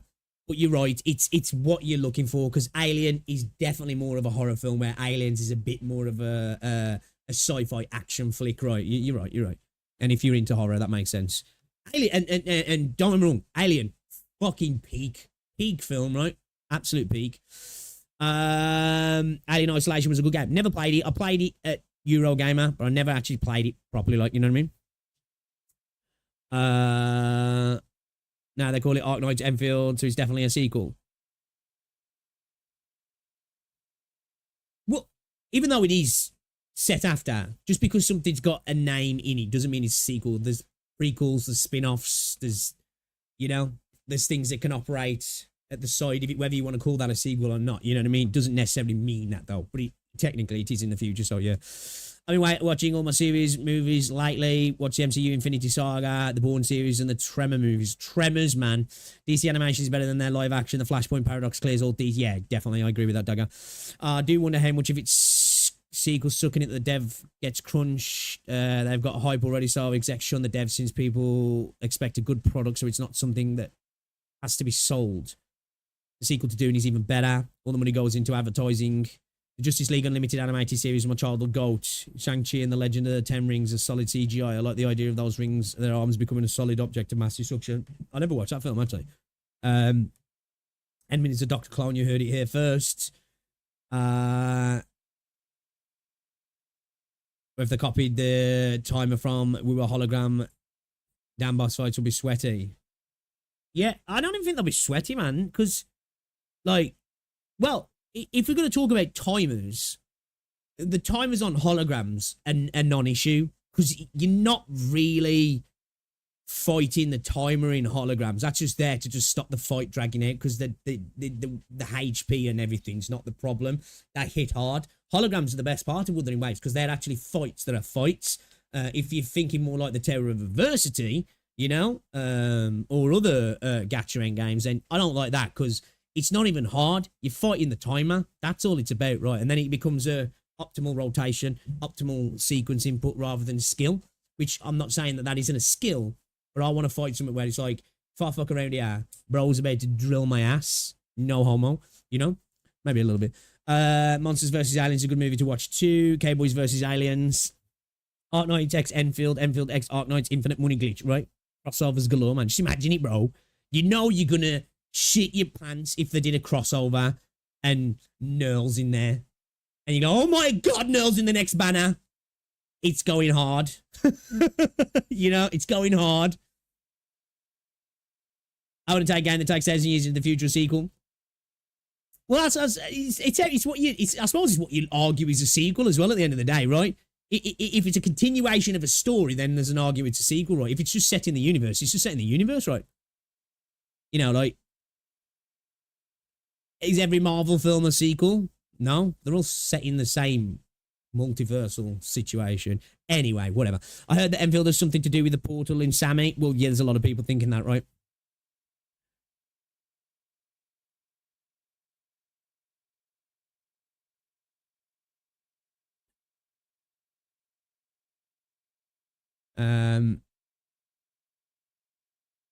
Fair. What will an Arknights sequel even be? A continuation of the main story, continuation of the world state of terror. Arknights is less than one story than an anthology. Exactly, right? Exactly.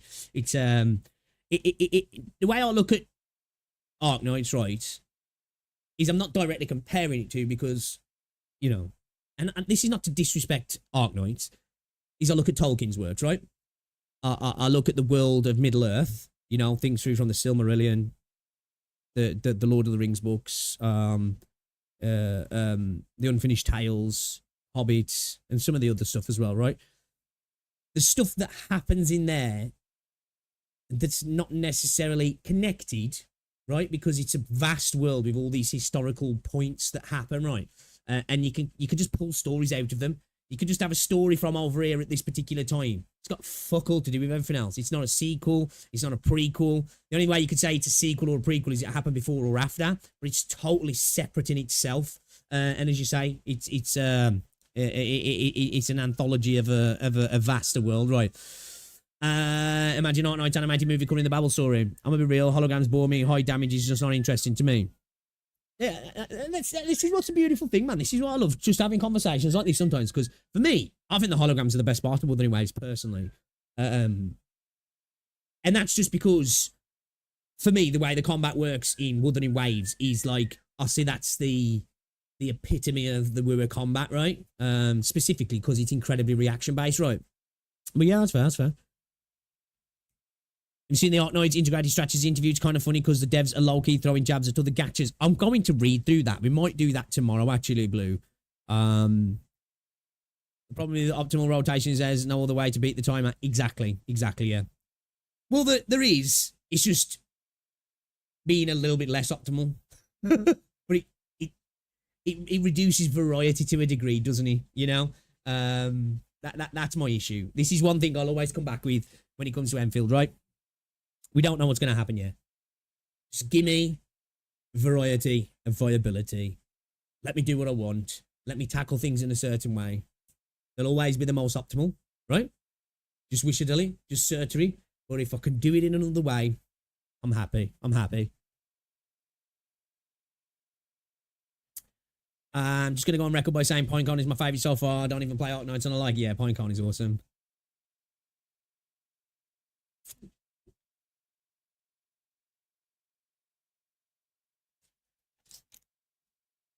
Exactly. Terrible game. I agree with that.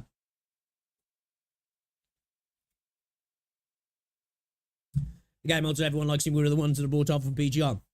Hey, yo, if it ain't broke, you know, don't fix it. He says he's going to do tomorrow like he's actually going to... He's talking about me. Ways to beat time out, money or your sanity plus time. Well, this is what I like to say. Going back to the whole dodge situation, right? Obviously, your characters are on field, so it's not the typical rotate on, off, on, off. But my worry was that the dodge becomes so powerful, not saying it is, but so powerful that that's what you resort to is, right, okay, dodge, rotate, dodge, rotate. We're outputting as much DPS now. There's other ways. This is way more efficient. This is the way to go. I don't mind things being more efficient because there's always going to be the most efficient thing, but hopefully there's different things. It's like, okay, actually dodging and going hard here is the most efficient, but on this particular boss, it's all about the defender here, dude. The defender's the way to go through this. It's not about wailing to beat the timer. Magic Poke has a 6 character and still lose to the Tempest Mephis. Oh, we Wuthering Waves. When it comes to the Wuthering Waves in general, you don't need to wail to beat content in Wuthering Waves. Anyway, personally, it makes things easier. It fucking does because you provide a lot more damage. When it comes to the holograms themselves, they're not really a stat check. They're a skill check. The holograms are a skill check. Obviously, you need your characters built up to a degree. The holograms are a state skill check in Wuthering Waves. That's why it's my favourite part of the game. Terra of Adversity is an account check. Do you know what I mean? It's not so much a skill check. It's a knowledge plus have your units sufficiently built. They don't have to be massively built, but your DPS needs to be decently built. And then you need a good set of characters to support the DPS, and then you just need to learn the rotation, and that's it. It becomes a muscle memory thing. Then it's like ABC, ABC, ABC, ABC. You know what I mean? That's what the terror is. It's like sufficiently well built characters, obviously good echoes. Do your rotations. Where the hologram is, learn the boss's patterns, react to the boss, which I prefer much more. Right? Terry's clearly a gear check. Yeah. It definitely is a gear check, but it feels more like a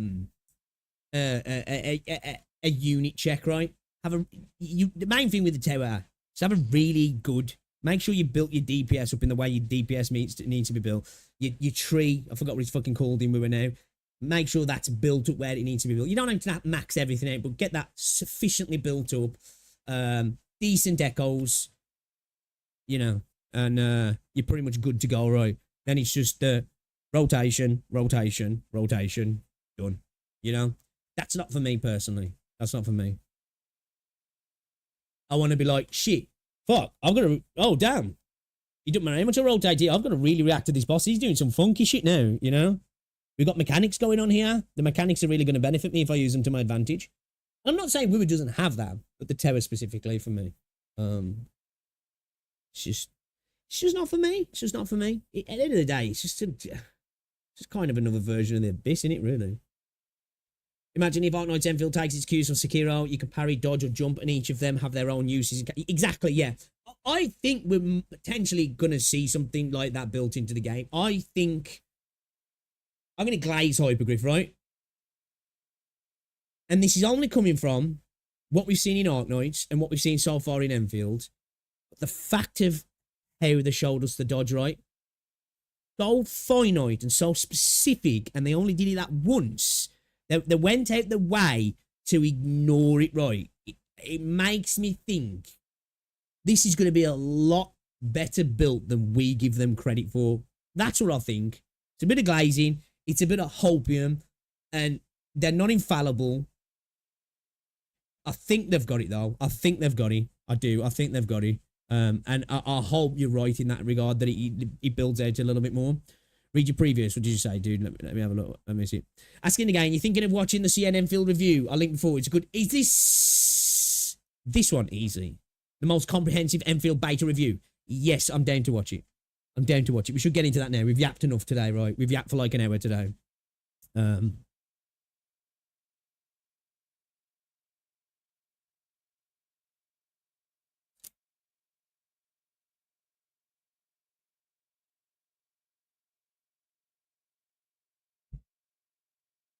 Add grapple, add wall running, wall climbing glider, remove the factory and make the dodge more rewarding. Well, again, it's if you think that the factory is a core component, you're smoking drugs, right? You know, you needed to make gear, healing items, you know, pretty much everything else, right? Quite a lot, quite tied to your account progression intrinsically. Don't matter. Don't matter, man. This is a must watch, is it? Okay, then. Let's get into it then.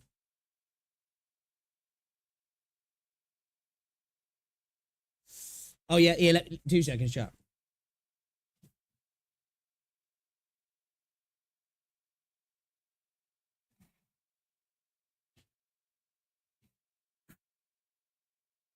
I don't think I'm going to buy a Turtle Beach headset again. I know they're kind of like laughed at as headsets anyway, but that's the second Turtle Beach headset. It's fucking snapped, right? And I'm super careful with them. I always like get them out like this. I try to be as careful as possible. The bitch just snapped, and it snapped in such a way that like it's just fucked. But like even when I've taped it now and I put it on, it's just fucked. You know, like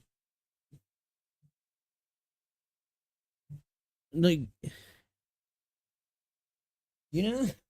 So I'm gonna try and see if I can send them back actually, because I don't know how long I've had them. I don't know if I've still got warranty on them or not.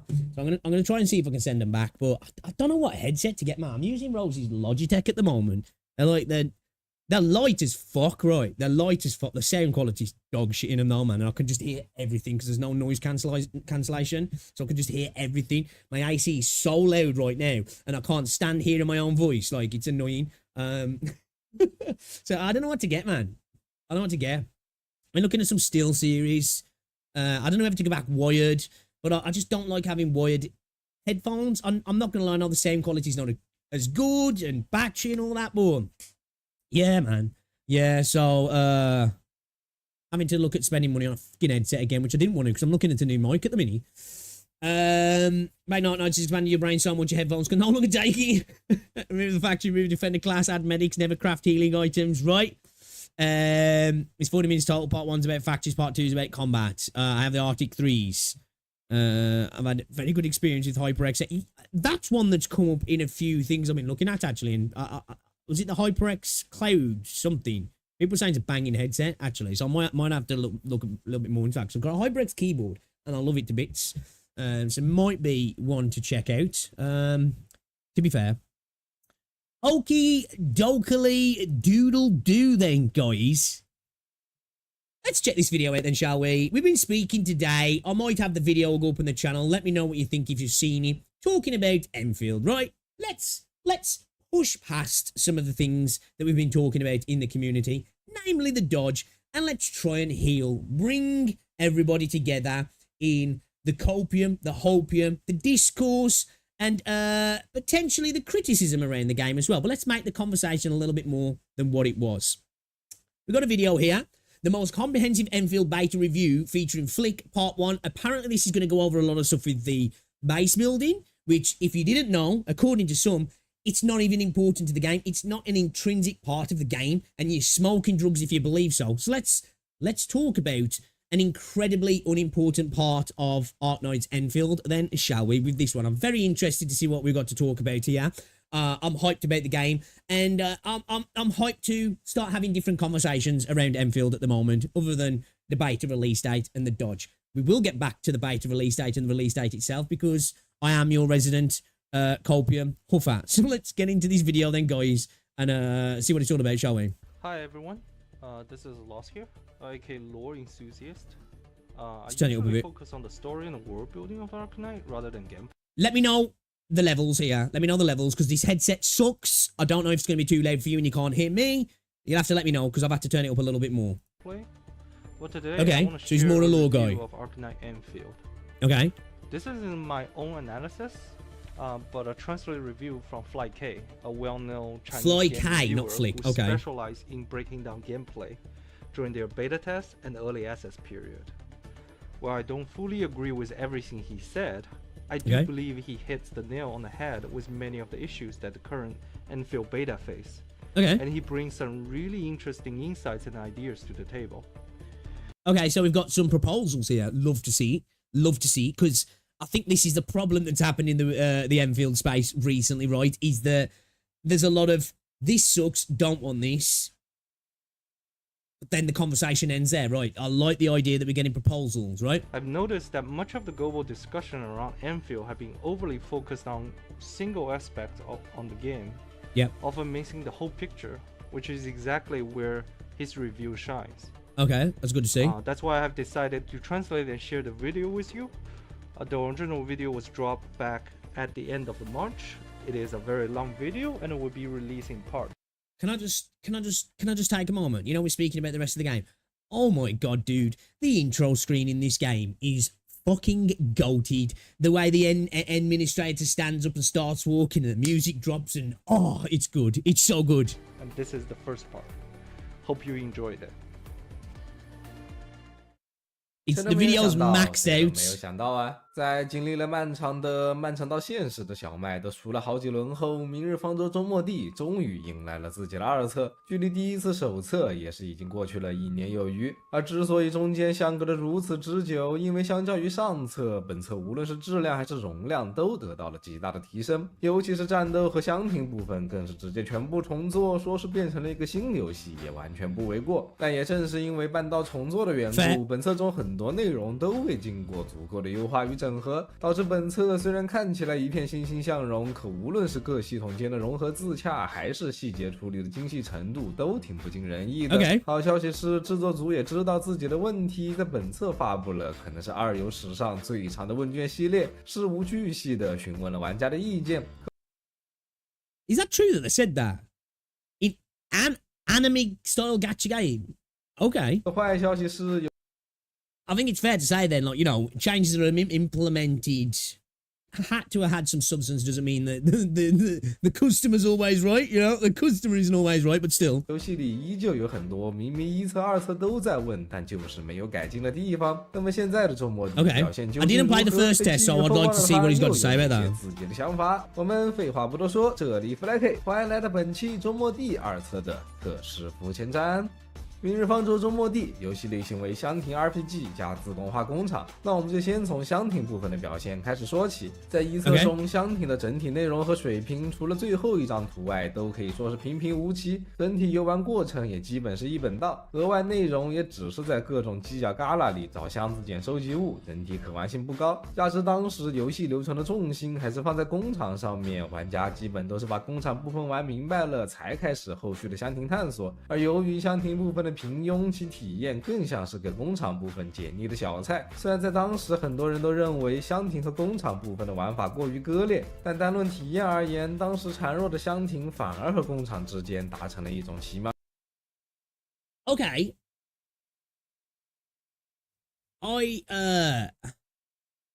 You know what? I definitely would like to see more. Now when I think about it, I would like to see more ways to. And now I think this did get improved from the alpha to the closed beta, right?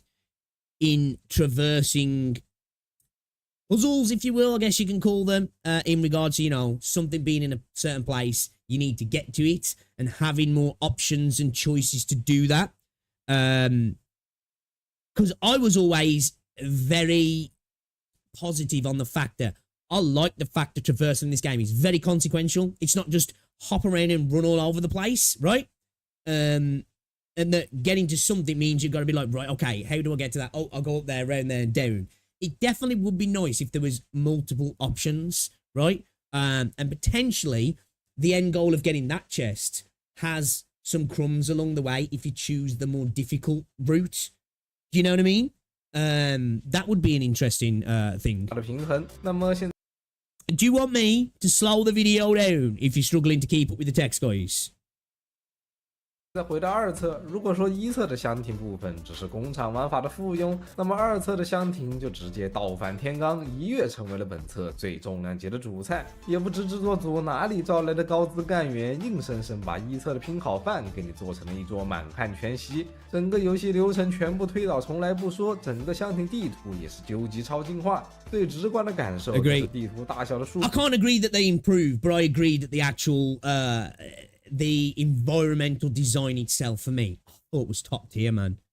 I thought it was top tier, you know? 被扩张，一册的采石场地图还只是个小型工地，二册的采石场就直接变成了深渊巨坑。但光有大小肯定还不够，这一册的箱庭在体验上基本遵循了立体结构与环形路径的地图设计手法。前者是在 Z 轴上大做文章，可能看上去小小的一片地，却上上下下。Sorry to keep pausing so early on, but I agree with that. You know, there's too many games over the years that think, oh, if we make a really shallow puddle super wide, it's going to be fun. Sometimes, you know, the depth of something is far more important. You can make a smaller area much more interesting, and in itself feels larger, right? 它分出了数个可探索空间，后者则是打破了一本道设计的局限性，让你在某个新区域里探索完毕，却发现出口正是自己来时的路，并且你还顺道打通了之前无法通行的路径，使得整个区域相连起来。这些内容使得本次的地图利用率极高。如果你只是跟着主线跑一遍地图，那你探索过的区域可能还不到50%，而这带来的结果就是游戏的支线内容同样庞大。可能你刚开始玩的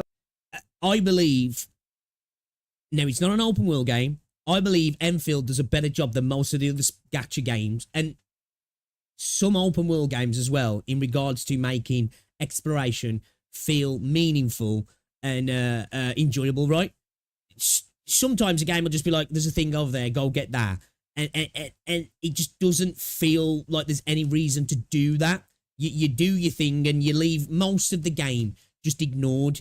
For me, at least, anyway, I felt the desire to explore the little nooks and crannies in Endfield. I don't know how you guys felt about that, but it gave me that desire to want to go, oh, what's over there? Oh, let me see if I can get up onto that. And I think it's because hopping up onto a ledge was a little bit more difficult. That thing you can see over there, can I get to that? Rather than let me just wall run up and I know I can get to it. The actual act of can I made me want to, if that makes sense. 时候会误以为这个游戏只是塞了一堆通马桶的支线来拖延你的游戏进度。当你马桶 PTSD 犯了，就只想自个随便跑跑逛逛的时候，那你大概率会碰见这是哪儿？这里怎么还有这么一大片空间的情况？然后半路出现的任务 NPC 就会让你意识到自己好像误入到某条支线里了。这其实是本册最给我惊喜的地方，因为这些未探索的区域并不是单纯空荡荡的一大片，而是有着和主线同等规模和探索要素的新地图。所以实际上目前游戏里绝大部分的支线都只是在引导你前往这些新区域探索，真正的通马桶的支线任务其实很少。而除了支线外，一些小型区域的引导任务则交给了游戏的收集物，也就是迷志。这玩意在上册里呢，就是纯纯的哈。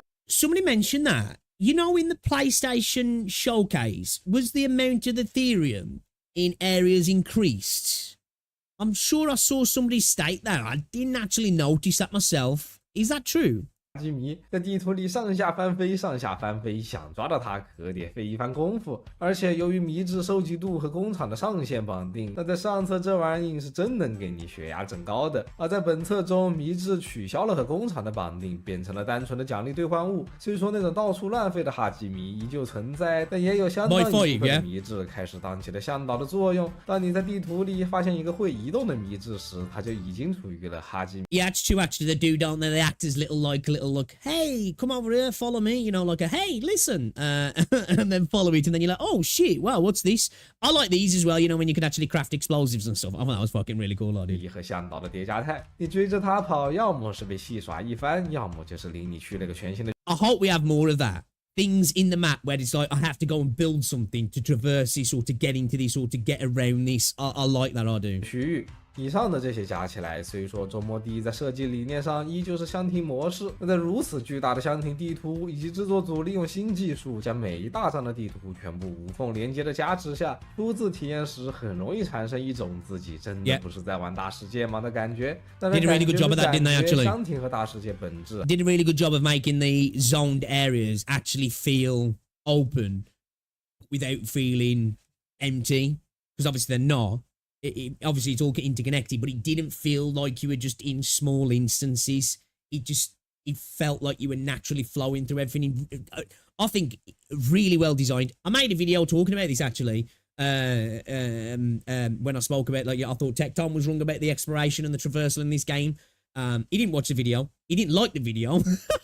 He actually commented on it. It's kind of funny. I made a reply video to it. It was all fun and games, but I thought that it was done really well in the way that the traversal works in the game. I think they complement each other beautifully. 还是两种截然不同的设计理念。那周末地本色箱庭的丰富度就真的已经到了惊吓的地步。只能说集装箱庭它怎么就不是箱庭呢？也正因如此，二册的主支线流程在我剧情全跳且未收集的情况下，都来到了30个小时有余。你得知道，一册时我就算算上工厂和收集部分，加起来才不到20个小时。如此恐怖的体量与质量，使得很多人都直呼现在直接公测都没有任何问题。但问题是，箱庭再好，那也只是箱庭。周末地这个游戏，它的整体体验可不只有箱庭啊。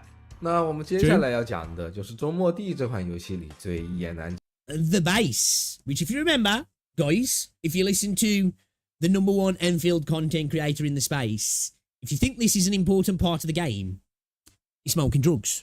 的工厂部分了。那么我们先给没有玩过自动化工厂类游戏的玩家简单介绍一下这类游戏的特点。就像字面意思说的那样，玩家需要做的就是去建造起一个可以自动运行的工厂，将各种原料通过各种设施一点一点加工成最终的成品。而在这个过程中，所有设施的排版分布、运输管线的排线交错都需要你去亲自打理。这一类游戏的核心乐趣便是在努力建设后，看着自己庞大的工厂有条不紊地运行起来，并完成各种目标带来的成就感。那么周末地在工厂这部分里究竟出了什么问题呢？前面我们说过，由于一册的 See, not to harp on about it, this is the only one time, this is where I said that, because I think this is an incredibly cool part of the game, and the worry is it getting diluted because of other systems potentially changing.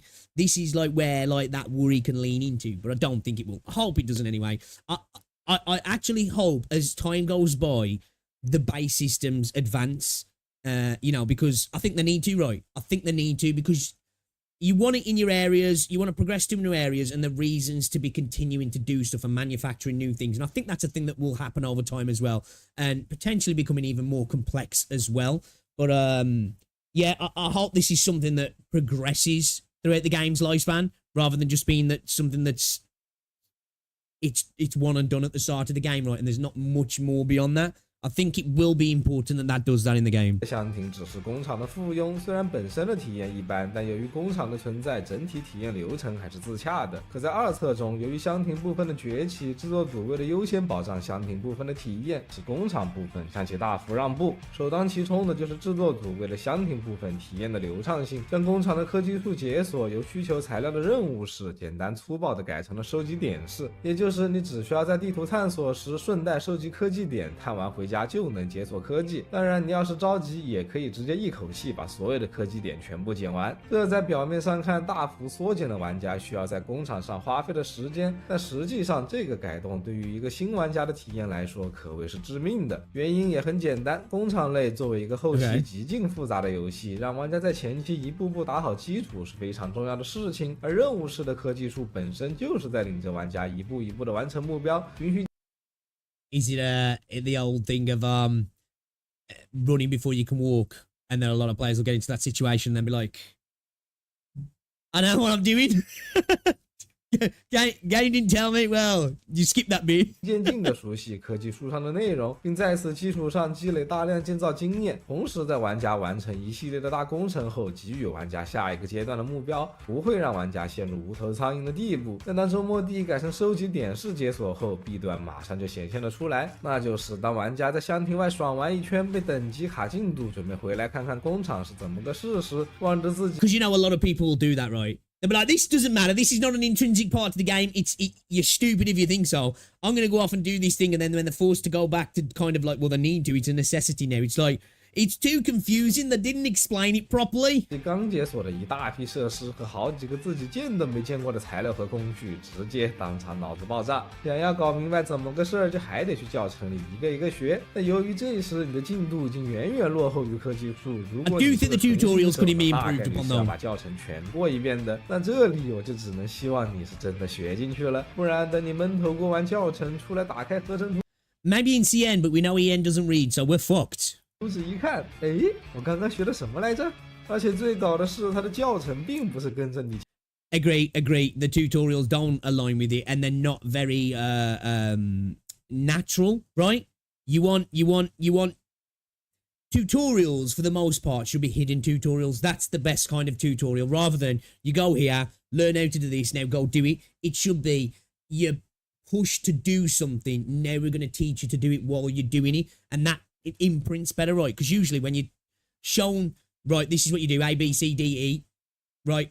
Now go off and do some stuff. Oh yeah, we need you to do that thing you just learned about, and you're like, fuck, what was he? I think as you naturally do it, hidden tutorials are the best way to do things, I believe. 解锁的科技解锁，而是每个收集点对应了一个教程，这也导致实际体验中很容易出现科技解锁了，但教程没解锁的逆天情况，使得玩家为了解锁这个教程又要去跑一遍图。也就是说，最佳的体验方式反而是收集到一个科技点后，就马上回工厂去实践这个熟悉之后，再去收集下一个科技点，这样才不会被填鸭式教学。可这到头来不还是任务式科技树的体验流程吗？这里我们再回看一册，在一册中 The music changed then, sorry. I just got carried away with the music. 科技树流程并没有对玩家给予限制，使得玩家完全可以在工厂里跟着任务猛猛攀科技，先打他几个小时的灰，造出一身全装后再去平推主线。而且在当时，部分养成素材也是在工厂里制造，且所需素材都是一些中间产物。玩家在追求这些提升的过程中，就已经搭建起了一套基础的流水线。在等到需要最终产物时，玩家对于前置流程的搭建也已经有了一定的熟练度。结果等到二册不知道之路。I don't think, man, practice makes perfect, right? Again, going back to that hidden tutorial, once you've done things a few times, it connects rather than being told a whole bunch. Like, we've all played those games, right? You start a game, it gives you like 10 pages of information, then you do some other stuff, and then it's like, remember that stuff we told you half hour ago? Again, practice makes perfect. Get some repetition on hidden tutorials. I think they can definitely improve on that for sure. I think I said this before. I've said it multiple times, right? I think the tutorials were a weakness in the base building side of things, personally. 做图是脑子哪根筋没转过来， Something that can be easily changed, all 我们 right? 新出一个基建系统，把工厂用来生产养成素材的部分给替代掉吧。然后周末地里就诞生了本册最经受智慧的工厂加基建双生产系统。那至于基建部分，我们后面再谈。现在先请有工厂 I like this part of the game as well, 可 actually. 以现在回想一下自己玩过的游戏里有没有那么一些产物，它们存在的目的就只是为了制造它们对应的最终产物，除此之外没有任何用处的呢？实际上我们会发现，在绝大部分的工厂游戏中，对于任意一个中间产物，它都 You need to make this component. Why? Well, you needed to make another component. Does it do anything else? No. 至少有2个以上的去处，以此材料间相互交织，组成了各种各样的最终产物。也就是无论多么大后期，这些基础素材都是你工厂里不可或缺的一部分。这样一来，既有效利用了游戏里的资源，又可以为玩家搭建出一个层层递进的学习网。当你造出本级科技产物，解锁下一级科技时，就会发现这些新产物的所需原料不就是自己上一级科技造过的东西吗？那1+1等于2，思路非常清晰。同理，在这样的递进下，玩家接下来要做的无非就是2+2，4+4，只要基础产物的。See, so I don't know how people look at this yet and go, "This isn't a pretty big part of this game." You know, a pretty big part of this game. People are out here going, "You're stupid if you think this is a big part of this game." 厂子够，就算中间缺产能了，建新厂也有前置兜底。可在周末第2册，由于基建横插一脚的原因，中间产物的需求被删除，使得现在游戏里有整整一大半的中间素材，它们存在的目的就只是为了给最终素材过渡，并且更逆天的地方在于，在一个明显有品阶之分的产物类型里，高阶产物竟然完全不需要低阶产物参与合成，甚至有些是连整个合成路径都不一样了。而且由于它们是同一类最终产物，高阶就是低阶的上位替代，一旦科技换代，那低阶产物 I definitely did have any moments of confusion. That never happened to me when I was like, "Wait, what?" Never happened.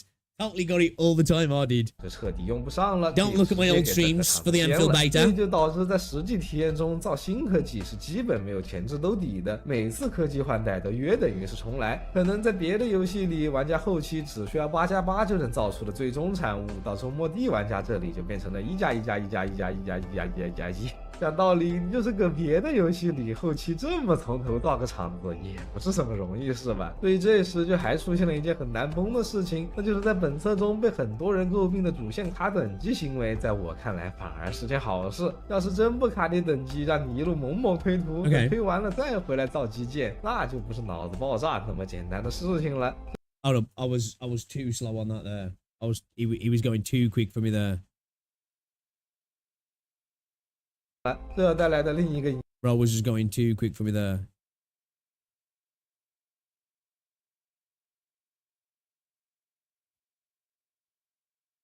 猛猛推图，等推 Players are able to go through the areas after areas and only return to the IOC base after they finish all the field exploration. 完了再回来造基建，那就不是脑子爆炸 By that time, the sheer amount of new information involved in the IOC will do more than just fry their 那么 brains. 简单的事情了。这带来的另一个影响就是前期内容的不重要，因为反正只要换代了，厂子就要拆了重建，那我为啥还要在前期投入精力呢？直接摆烂等后期科技解锁完了再建，不是更好吗？可能对于自动化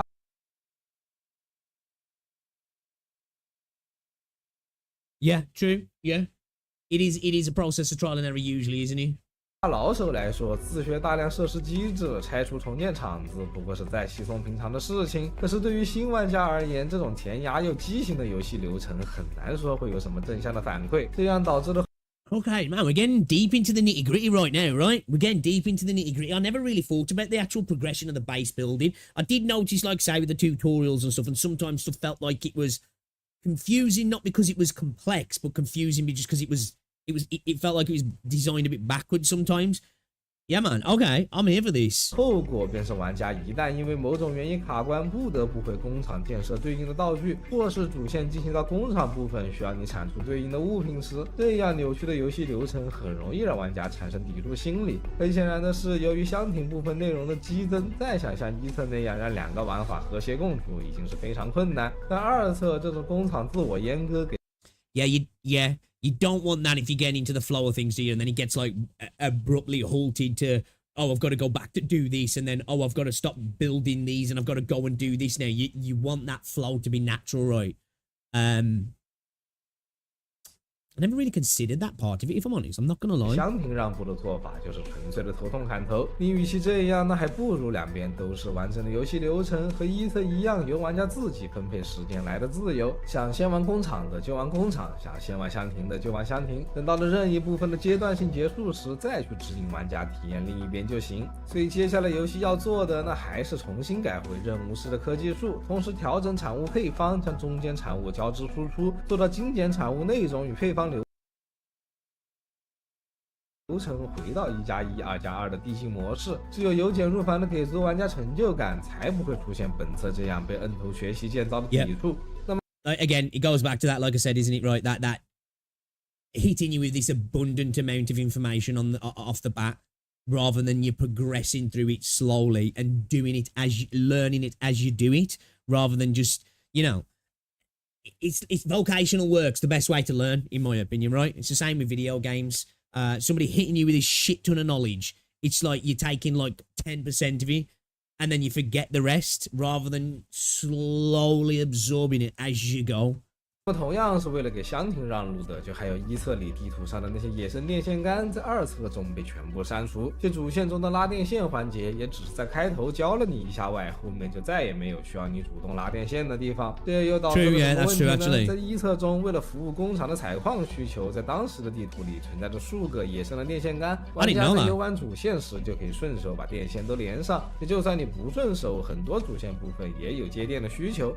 It's true as well, we didn't actually have much of that going on, did we? Having to do that for stories in regards to the power relays and stuff. 总之，等你主线体验完了，准备开始采矿时，地图里基本就是现成的电力网，节省了大量拉电线的时间。但是在二册中，等你箱庭体验完后，等待你的却是一个空旷如也的巨大地图。你不仅要自己从头开始规划电力网，跑图拉线的成本更是上册的数倍。所以在我看来，删除野生电线杆纯粹是意义不明的行为，即便是主线里没有拉线的需求，这种野生电线杆也会给玩家植入一个潜意识，哦，这里有个电线杆，那我下次来的时候顺手拉一下电吧。That's a good point actually as well. Having little pre-place ones there do kind of subtly edge you towards, hey, there's a pre-placed power relay here. Might want to hook it up, right? Rather than not having any at all. There's that part of me though that, like, I suppose the immersion point of me is like, yeah, but we're building the frontier, right? But then you got to balance that, right? You got to balance immersion and realism, if you can have realism in a game like this, to the gameplay side of things, right? Because if you lean too much into one, you kind of destroy the gameplay element, right? That's why when it comes to realistic games, there's only so much realism you can have, right? Because otherwise you're dying a video game and the game's like, right, dude, thanks for the 50 quid. Fuck off now. You don't get to respawn in real life.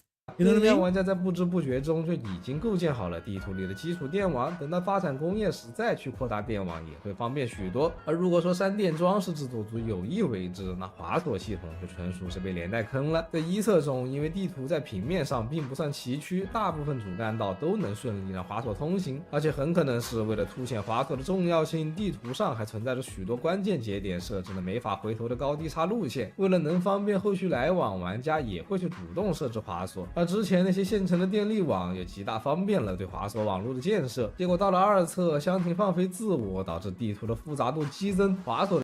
I'm okay with losing access for zip lines in some areas for map complexity and enjoyment of exploration. I don't mind hopping off now and again, but I suppose early on you might change your mind after a few hours, I guess. But I suppose that's where new traversal options will come in, right? Potentially, other than zip lines, new ways for you to facilitate and build ways to get around the map, potentially. 建设难度也随之陡然增大，出现了一堆压根建不了或是建了也通不了的复杂地形，而又因为在周末地中存在着很多采集资源，需要玩家去定时收取。那在一册里，这些资源点索道都是想去哪就去哪，结果二册由于地形复杂化，有一部分资源点那是根本通不了索道的，想采集就只能通到附近再自己走过去，这无疑是增加了玩家后续跑图的成本。那这个问题想优化起来，也确实比前两者要头疼得多。总不能为为了华硕再去重置一遍地图构造吧。所以一个比较可行的思路就是在目前中杯和大杯华硕的基础上，再添加小杯和超大杯两种华硕，一种。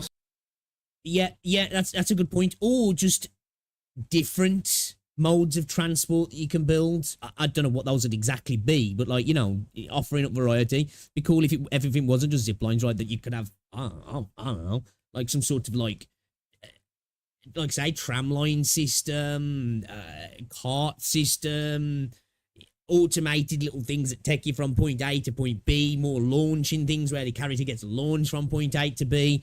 Potential, I don't know, maybe even like a little teleporty things. I don't know, you know, just different things. 适用于低矮坑洞隧道，一种直接跨越山脉丘陵，强行给这些极端地形把索道通上。说完了给香亭让步的内容后，接下来就是工厂建造相关的部分。那第一个要讲的就是建筑面积。在工厂游戏中，对于可建造面积这件事，一般都不会过多的为难玩家。就以我熟知的3款游戏举例，幸福工厂是以整个开放事件随便一建，像素工厂打下一张图那就是多一大块地，再生球计划更是重量级，人家直接换一个星球。I think obviously there's always going to be a limit to the base must grow because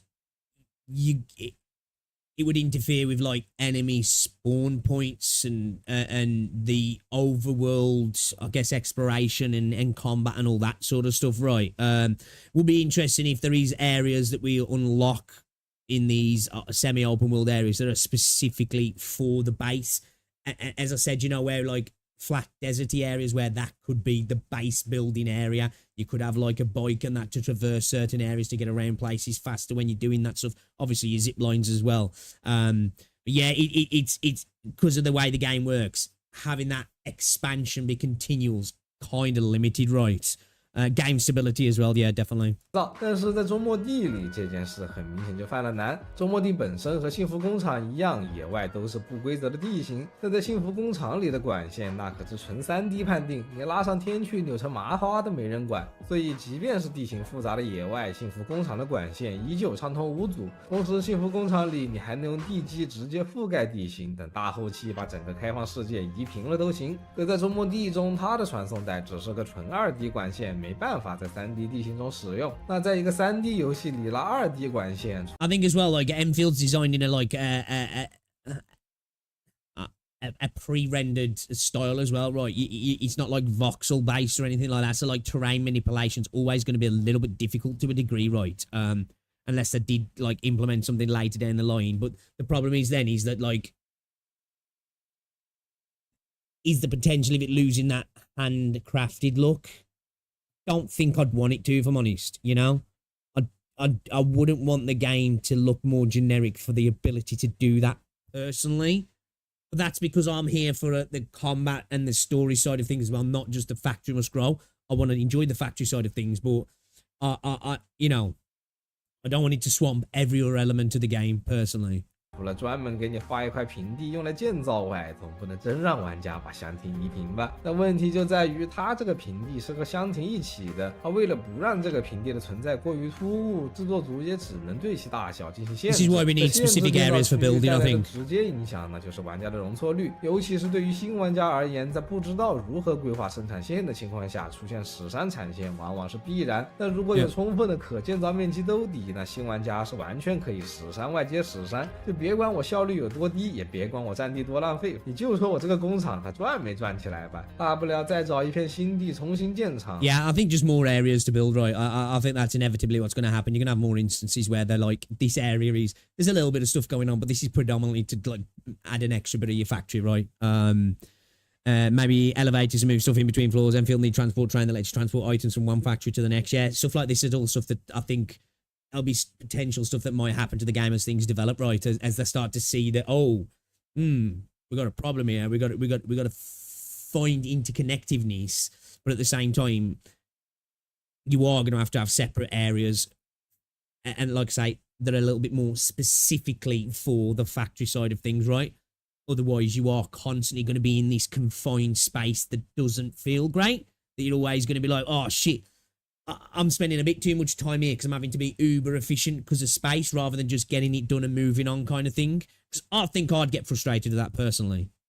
老厂就丢那不管也无所谓。可周末地由于前面说过的产品线单一的问题，使得目前中盘的用地需求倒也不算太紧凑。那如果制作组还是想回到让玩家自由摸索的任务时刻技术以及交织递进的产品线的话，目前影响最大的倒还真不是总面积，而是建筑面积随区域等级解锁的设定。至于我为什么这么说，你们只需要看一眼主区域和分矿区域的初始面积有多小就知道了。这就导致我好不容易在低等级下挤了一堆设施，结果一升级面积一扩大，发现老厂挤成这样，新厂也不好摆位置，最后要么究极实山，要么只能拆了重建。所以比起新手期卡着掖着没法 I had to do that. I had to start again because I was just like, yeah, this. I built this totally inefficiently. I'm just gonna scrap it all there and start again, or at least bring it back quite a lot, and then like start really putting things down how they needed to be put down.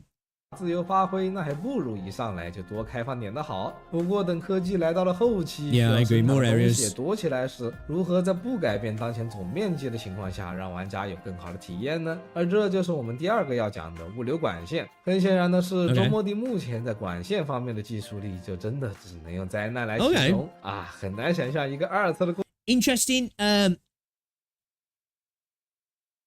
They're cool. They look cool, and it all looks cool when the base is going.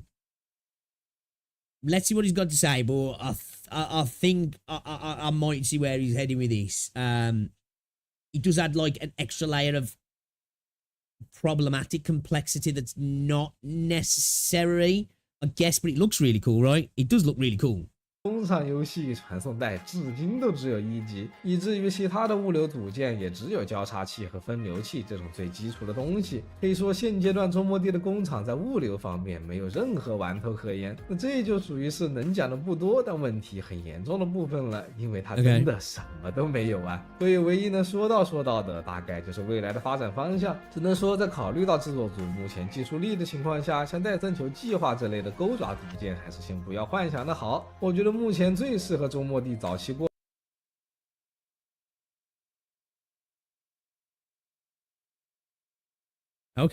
渡的还是像素工厂这类纯2D 的分配组件，比如说路由器、分配器、选择器、溢流门这些。当然，要是制作组代码写的明白，直接做一个幸福工厂里那种功能几合一的可编程分配器也不是不行。当然，组件 So this is where you start to get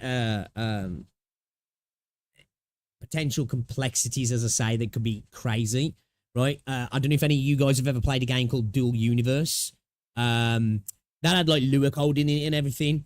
That shit got crazy. That was like voxel based down to like, you know, where you can get some of the mods in Minecraft where a block doesn't just become the bigger block, it becomes the makeup of all the smaller blocks in it, and you can kind of craft quite finite, detailed items.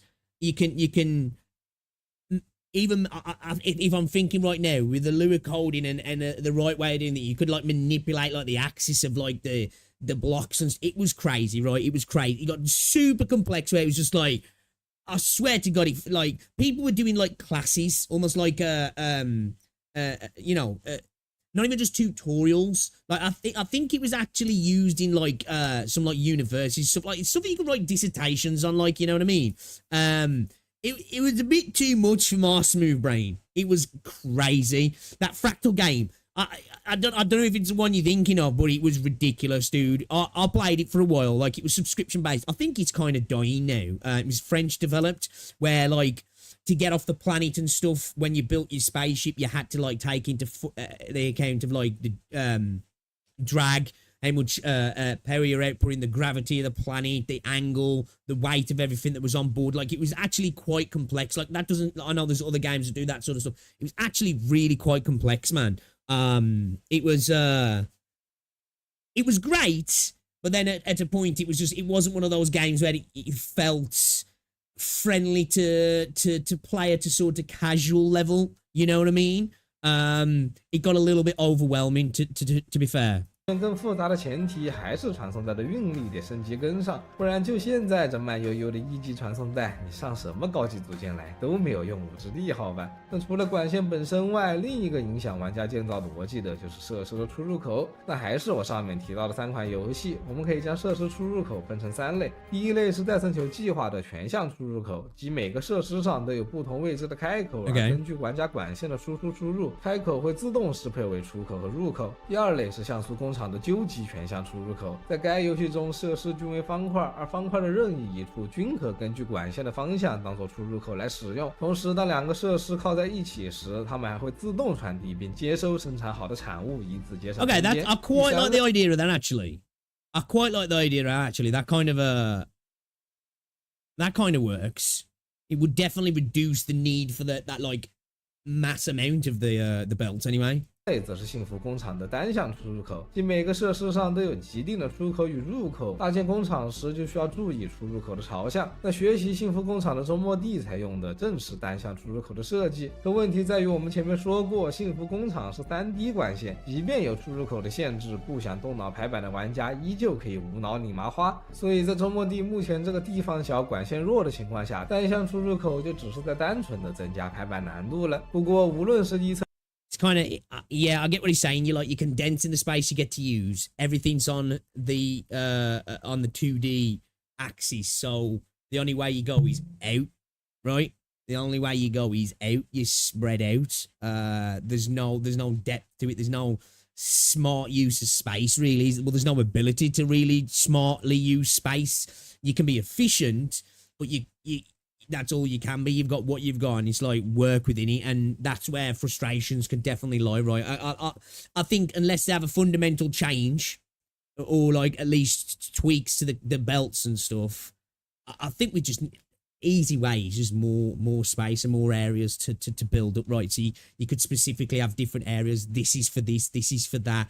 It would mean hopping between stuff and that, right? You could have like a hub base where everything's controlled potentially, and you go from all that, like, and that reduces that, everything being interconnected. But yeah, I just think more, right? Just more. 这还是2侧，制作组在问卷调查里都有问过关于设施出入口的问题，说明他们现在自己也挺纠结这一块的。那在我看来，如果制作组短时间内没办法解决管线方面的技术问题，那么走全向出入口这种排版更自由的思路肯定是没错的。等未来把管线啥的整明白。As I was saying, that was the second game. Yeah, I don't know what it was called. That top-down one. I don't know what the game was called. I've never played it. But yeah, it's either more or go down that omnidirectional route. I still think we'll probably end up seeing just more space, honestly. 再去搞单向出入口的设施也不迟。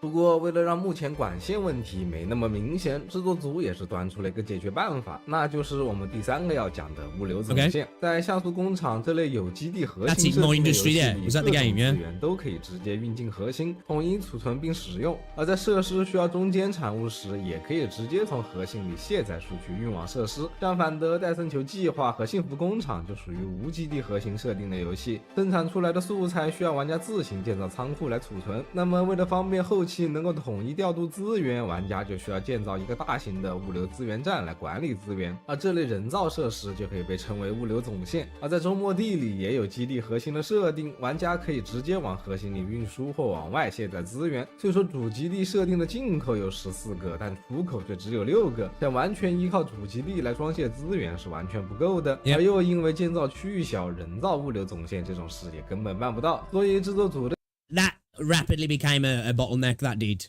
解决方法是直接给了玩家一个现成的物流总线，但只有每张的主区域有。这是个 L 型贴在可见到区域最边缘的总线，玩家可以自由在其上设定出入口，以此解决资源装卸的问题。当玩家解锁了总线后，由于不再需要围绕着基地核心建设，主区域的建造面积压力也算是缓解了不少，这也确实是个好思路。当然，除了物流总线外，像像素工厂和戴森球计划这样区域分矿众多，但各区域之间无法直接互通资源的游戏，为了跨区域调度资源，游戏里就还有专门的星际物流组件，以此让玩家建造更大型的星际物流。We've got to have that, right? We've got to have that interconnective aspect of bringing stuff across to other places, as I say, because the space is always going to be a factor in this game. So you're gonna have to have multiple places where you're doing stuff, because stuff can't naturally connect because of the way the game's designed, right? So unless they're going to do something like the power relay where you're out going and doing that, but even then that's a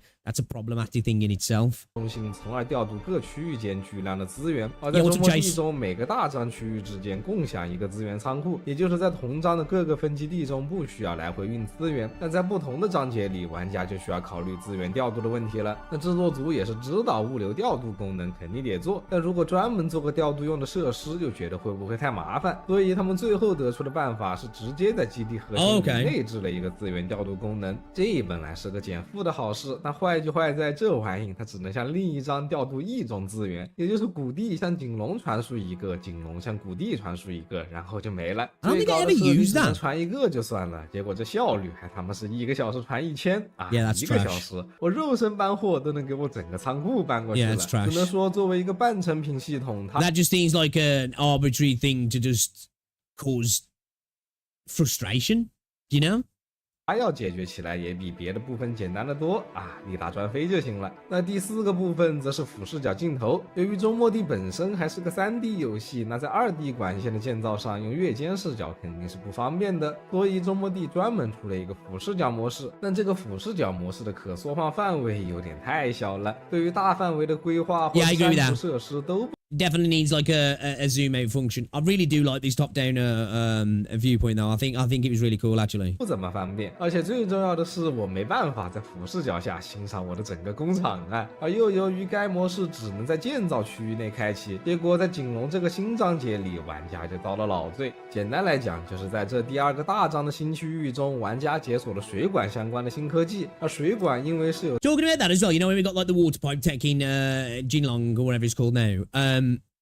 Do you reckon we've got to have that right as we progress in new areas? There's got to be some kind of new gimmick to the base as you continue on, right? Otherwise, you just like rinse, repeat as you go to new areas to facilitate that, and then you're having your hubs interconnecting stuff like that. There's got to be cool new additions for each, I guess, chapter, area, zone, overarching zone, whatever you want to call it, that like gives a new aspect to the base building itself.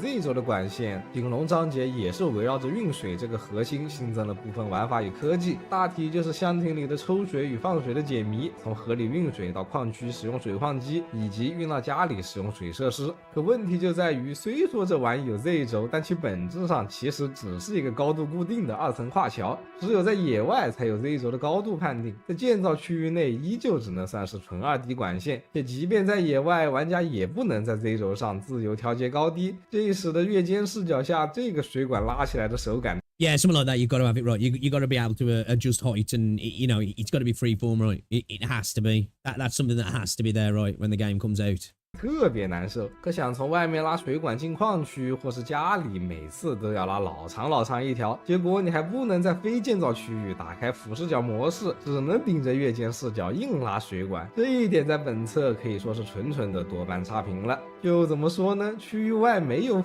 Why the view of this game looks like an MMORPG? That's what I say for me. This game, yeah, is a single player. It feels like a single player MMORPG. That's one of the first things I felt like when I first started playing this game. Right? I was like, man, I feel like I'm like playing an MMORPG single player. It gives me those vibes, which again, when it comes to events and endgame, I hope they fucking lean into that sort of stuff. I want fucking dungeons, baby. I want world bosses. I want raid bosses. Give me that shit. Give me some co-op dungeon runs. Oh my god, I'd be so down for that. I'll be so down for that. 俯视角模式的原因，很大的可能是因为各种上方有遮挡的场景太多了，制作组还没有去做专门的虚化适配，那这个就只能看未来制作组怎么解决了。而在建造部分里，最后要讲的则是一个游戏里还没有的内容——蓝图。这个东西有多重要？那玩过工厂游戏的观众自然不必多说。简单来讲，就是你可以把自己建好的工厂通过蓝图复制保存，并以此进行批量建设，节约时间。It's how they implement the blueprint system, right? Because we spoke about this before. Like, if it's a blueprint to save for yourself to then like make things easy to recreate and stuff like that, I'm cool with. And I'm not even against like the idea of people sharing potential blueprints in some degree. The worry is that it negates the learning of the systems if done in a way that like it's designed like that from the get-go, right? But I think you are going to need some kind of blueprint system, right, to a degree. You know, a local blueprint system where, right, I need to recreate the same thing that I created there. I've got it ready to go. I don't have to like fuck around being finicky. It's just boom, boom, boom. I've got all the mats, we're ready to go kind of thing. Like, you know what I mean? 同时，当你某个场子建的位置不对，但场子本身功能 Personal handmade blueprints are fine, in my opinion. No pre-mades, no shed. Yeah, I think that's the way to go, right? Is no pre-mades, what you say? Yeah, yeah. And it's something you've created. You've created this, you save it, you use it again, right? So it just saves that repetition of I've done this already. Oh fuck, it's gonna take me 20 minutes now instead of just boom, boom, boom. Yeah, I agree. I think that is definitely something that's warranted, right? Because again, then it's just a frustrating thing, right? Of like, oh, I've got to do that thing that I've done 20 times again. Yeah. 没问题时，就可以利用蓝图复制，然后换个更适合的位置粘贴，而不是像本册一样必须得拆了重建。不过蓝图对于周末地来说，更关键的用法其实是方便新手以及那些真的对自动化工厂没有兴趣的玩家。就像我前面说过的一样，即便本册的新手教程做得非常丰富，但做完教程回头就忘了的情况也大有人在。所以制作组 And there is going to be people who aren't going to want to interact with the base building, right? But then this does go back to the conversation of if they start to flex too much on too many core components of the game that make it unique, when does it stop being unique, right? I'm all up for flexing, bending, trying to bring in as many players as possible with making things as approachable as possible. But when do you get to the point where it's like, where does the game shine then? You know, where does the game shine then? Again, this goes back to like Tolborough's point, doesn't it, of trying to please everybody. You know, I think it's a tightrope that they've got to balance, right? It's a tightrope because they've got to make it accessible, or accessibility sometimes does come with a price, right? It does. There's no denying it. Like some of the most successful games have a barrier to access, right? Whether it's things like World of Warcraft back in the day, whether it's things like CSGO, whether it's things like Souls games, Tarkov, you know, there's this level of accessibility that you've just got to get over to be able to, you know, reap the rewards of what the game's got to offer. And I think sometimes when you bring that down too low, yeah, everybody gets in, but then everybody fucks off because it's just there's not nothing there, right? You know what I mean? But I do think, yeah, your own blueprints, being able to copy your own blueprints and stuff so you can recreate stuff much more easier, much more efficient, I think it would be a massive W, right? 完全可以在玩家完成新手教程后，把在教程里建造的那个工厂作为蓝图送给玩家。Okay. 这样，如果玩 That's an interesting point, actually. I didn't really consider that when you've completed a tutorial for a specific thing, it gives you that blueprint. I think that would be fine, right? Because then you're still gonna need to adjust things for how you're building stuff and then save your own blueprint after the fact for how you want to work things. Everybody's gonna have a different way of doing stuff, right? I think I'd be okay with that, actually. That sounds kind of a cool idea. 玩家想精进自己的技艺，便可以在蓝图的基础上直接修改。如果真的不感兴趣，只想摆烂的话，那蓝图也能保证工厂的基础运行，不至于卡关。总而言之，不管怎样，蓝图这个功能该有，肯定还是得有的。那么以上就讲完了工厂的建造部分，接下来便是建造产出之后的资源部分了。那么首先要讲的就是产物资源的消耗。前面我们说过，由于高阶产物不需要低阶产物合成，像是用来造角色装备的元件类产物，跟随装备从高到低分了整整4个品质。等你科技一换代，那低阶就是烂仓库了。高阶元件也没好到哪里去，毕竟单个产物的基地储存上限是1万。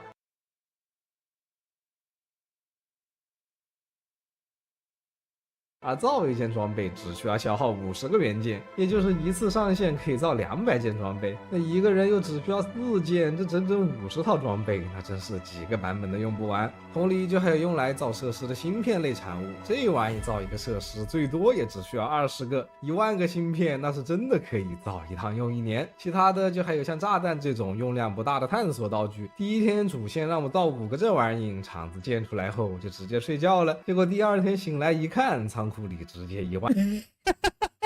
That's true, actually, the bomb situation. Okay, yeah. 3个炸弹，然后后面几天 It's like, yo, bro, I smell oil. Does somebody want some democracy? Got so many bombs. 在完全是走一路炸一路的情况下，用到第6天，那手里还剩下5000多，用不完，根本用不完。那么如何去消耗这些产物，就是一个大问题。毕竟工厂类游戏有需求才会有目标。那么Yeah, I do think with stuff like that, like it needs to be reduced down to like you just build this one thing and that crafts them, right? You know, rather than like having it like have a couple of stages to it as well. If someone's not going to be used often, fair enough, make me crafty.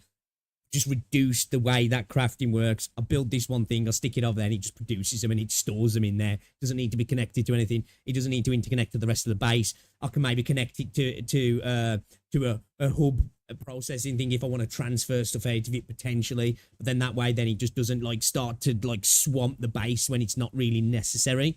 末地目前的解决办法就是据点系统。简单来讲，我们的每一个分矿区域都对应了一个据点，我们可以在总栏里为每个据点选择订单，散交对应的货物后即可获得据点货币。据点货币则是在据点商店中使用，该商店的性质比较像本家的信用币商店，该货币上限为1万点，超出上限的部分会在每周刷新商店时清空。商店里则是各种养成材料以及好感度道具。那除了货币外，完成订单还可以增加据点的经验，提升据点的等级。随着每大张据点总等级的提升，对应区域的高阶繁荣度也会开放。那繁荣度就是其他游戏里的世界等级，等级越高，地图资源越丰富，敌人等级也会越高。无论你是想拿完商店货物，还是想在前期快速提升繁荣度拿资源，据点订单这一块都值得你在工厂里捣鼓上一会儿。毕竟越高级的订单获得的经验货币越多，其所需的产物也越难造。那虽说玩家目标是有了，也有地方花资源，可目前游戏里烂仓库的杂项产物实在太多，即便是优化了配方，那也不能全去压榨据点，是吧？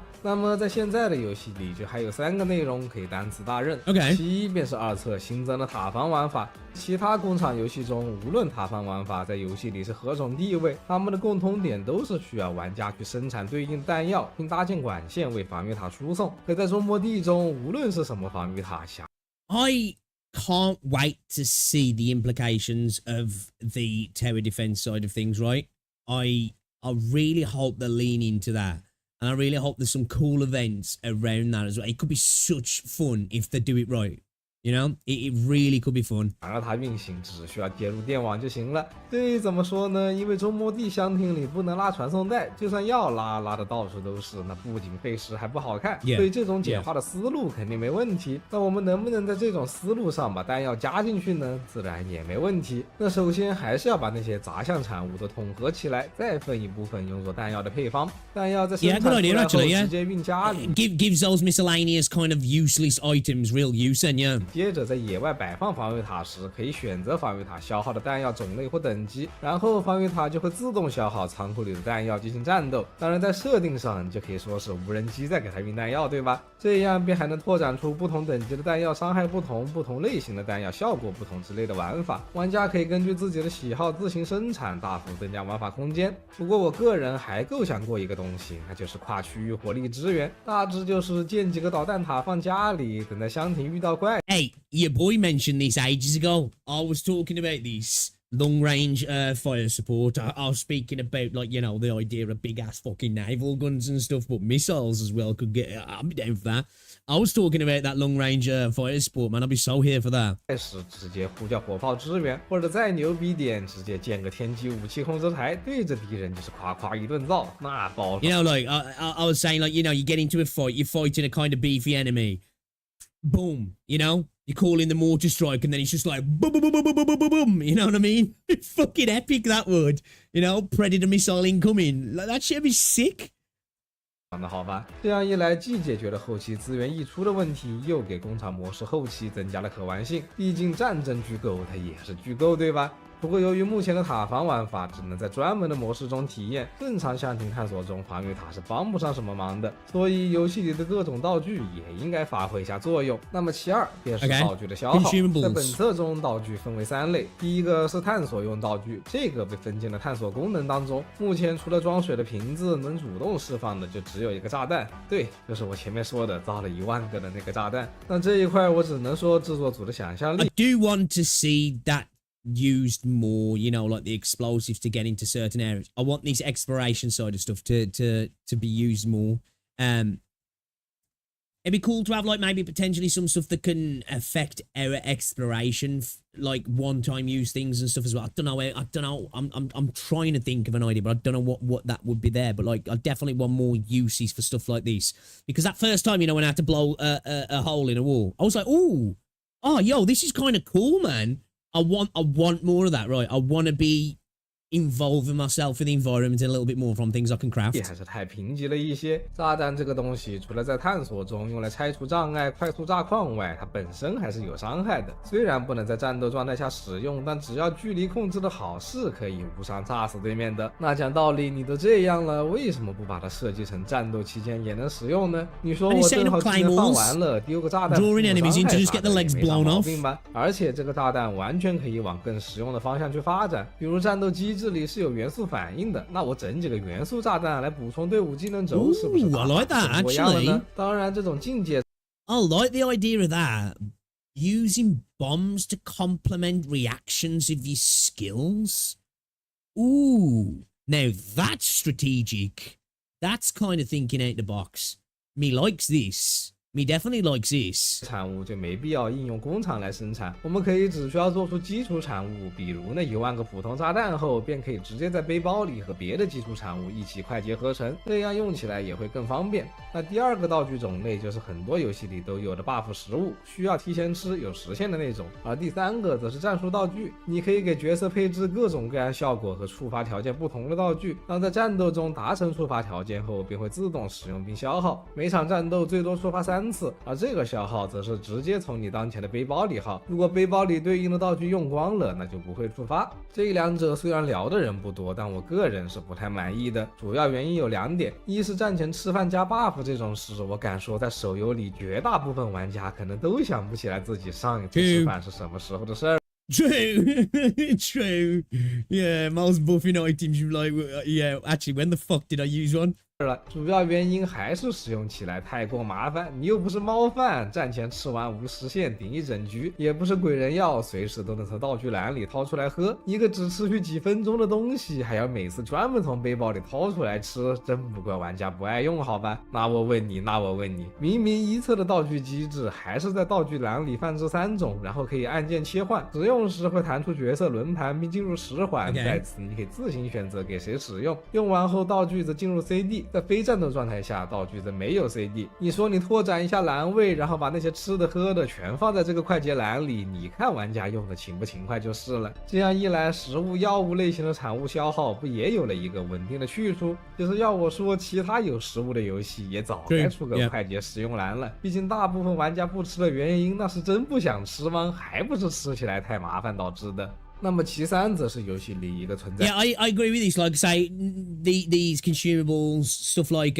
which I've spoke about before, like, you know, long range fire support, all that sort of stuff, would be useful, not only for cool gameplay implementations, but it's giving use to real estate, right? You're using real estate for things that are just not going to end up not getting used often, but you can't get rid of it because there's going to be times when you're going to need it, and then it kind of just sits there eating up space in your base for fuck all. So giving more use to these, because really you don't want like miscellaneous unusable items in this game, because not only are they just unusable items, they're unusable items you're having to make, which is taking up space that could be used for something a lot more useful, right? So it is an interesting point to think about, making all these items a lot more useful as well.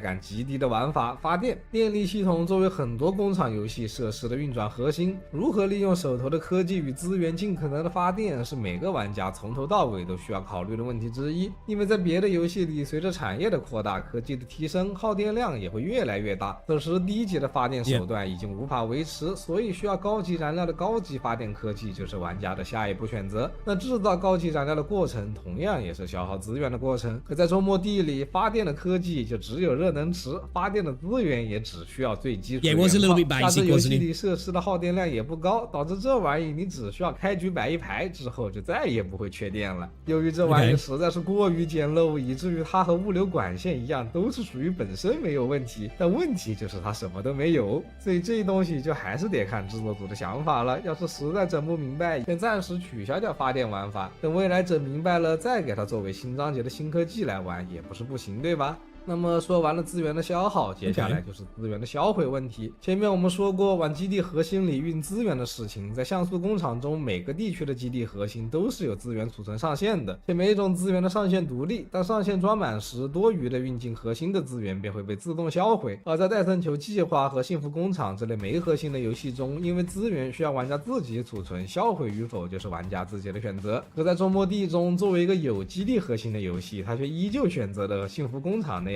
Bringing potential system for automating that, right, to get rid of excess, maybe. Okay. 手动 Is that what he's thinking? 是的，一旦基地核心里的某种资源达到了上限，核心就会 Yeah. Pet peeve, actually. Pet peeve. This is one thing that did get frustrating. You know, item fills up, you get a bottleneck, the old production line starts fucking coming down, right? And I understand that the idea was that you're supposed to be there managing it.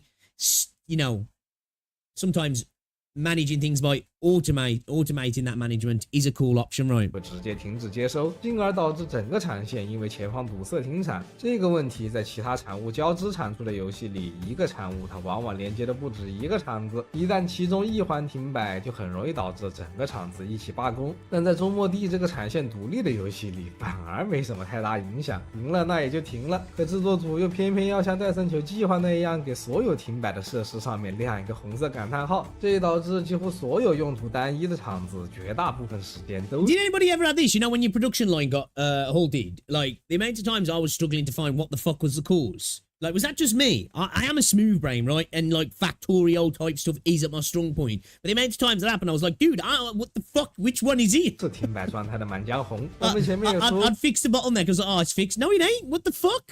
不过自动化工厂游戏很大一部分乐趣就是欣赏自己工厂的 That means 运 being 转，在周末 stupid, 地里 right? 就只剩下了你设施的头怎么红红的。尤其是在这样一个原料资源无限的长期运营游戏里，不给基地核心做资源自动销毁，就是纯没道理的事情。而在手动销毁方面，我们前面说过，周末地核心仓库里的每种资源上限是独立的，也就是每种资源只有一个坑位，不能像自建仓库的游戏那样可以随意拆分资源组。可又因为销毁功能只能在仓库中进行，这使得你想销毁背包里的多余物品，就只能先拖进仓库里才行。然后如果 I thought I was doing something wrong with that.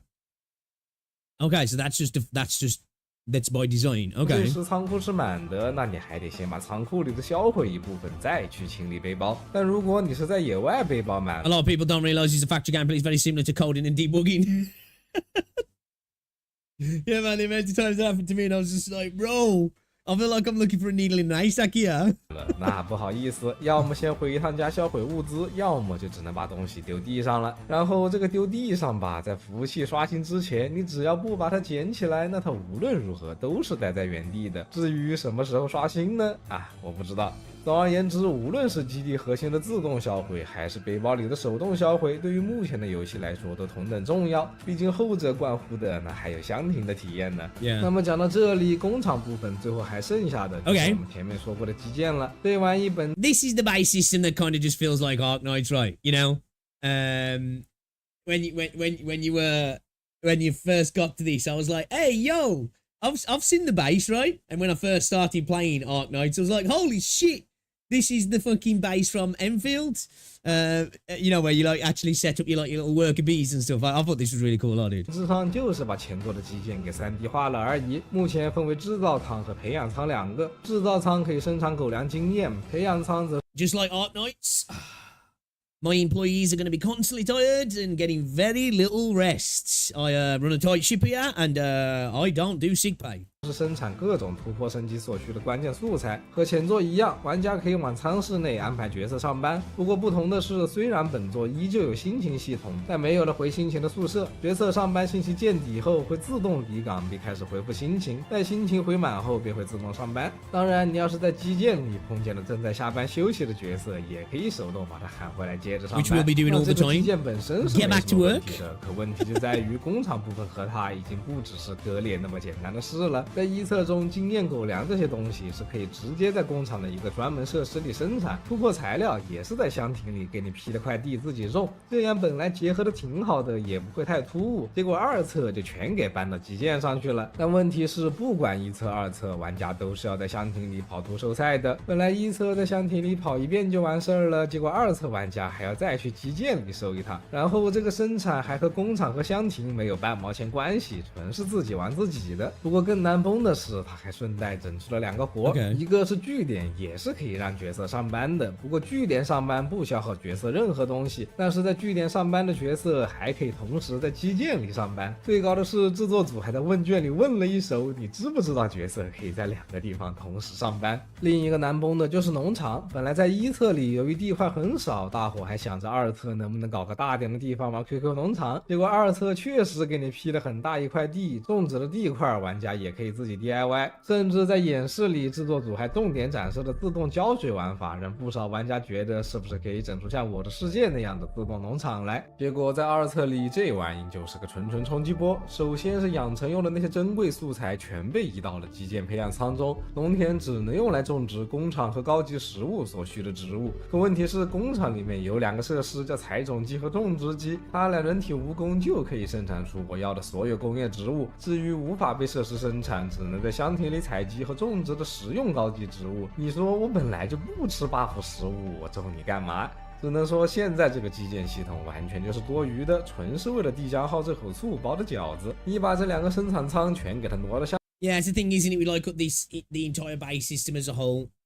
Everything has to facilitate something else, and it has to, because if it doesn't, then it is you do get to a point of like, well, what's the point? Like, what am I doing here? Why is this even here? Why am I wasting real estate once again on things that are just not doing anything apart from that tiny little time they are? Again, this is going to be ultimately, I think, the hardest thing to balance, right? We talk about the dodge, right? We talk about the dodge, that's going to affect the combat and the balance in the I think ultimately this balance between the rest of the game and the base building itself is going to be like the fundamental hardest thing to achieve, right? In making everything in the base seem necessary and facilitate the rest of the game and basically be symbiotic, right? Really interesting.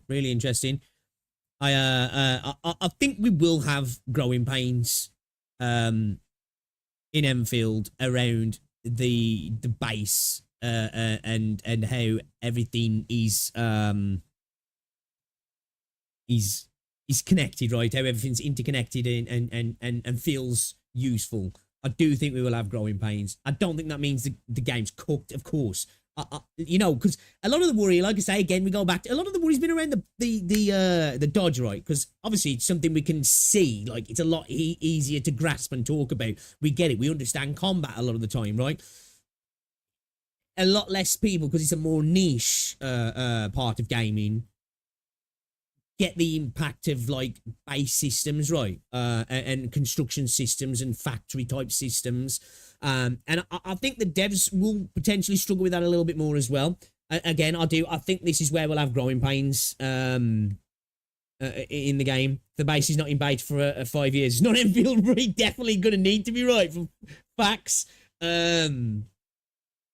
Yeah, I think, like, it will be 6 months into the game and still there'll be plenty of complaints about particular things within the base system. Hopefully they're not game breaking, but I do think there'll be like things where like, this needs fixing. This is a pain in the ass kind of thing. I genuinely expect that to happen. And I'm okay with it, right? As long as we see progress.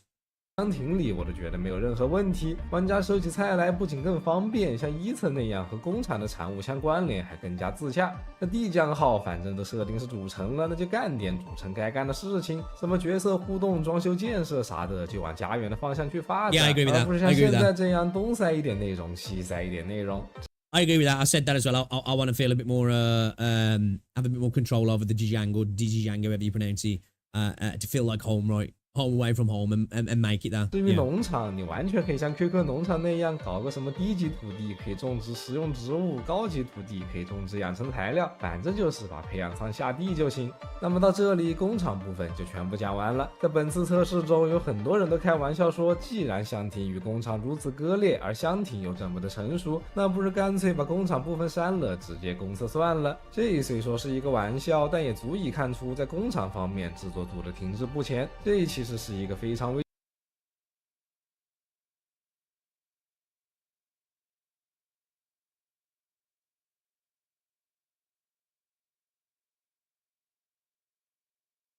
This is why I say it is important to discuss certain things, right?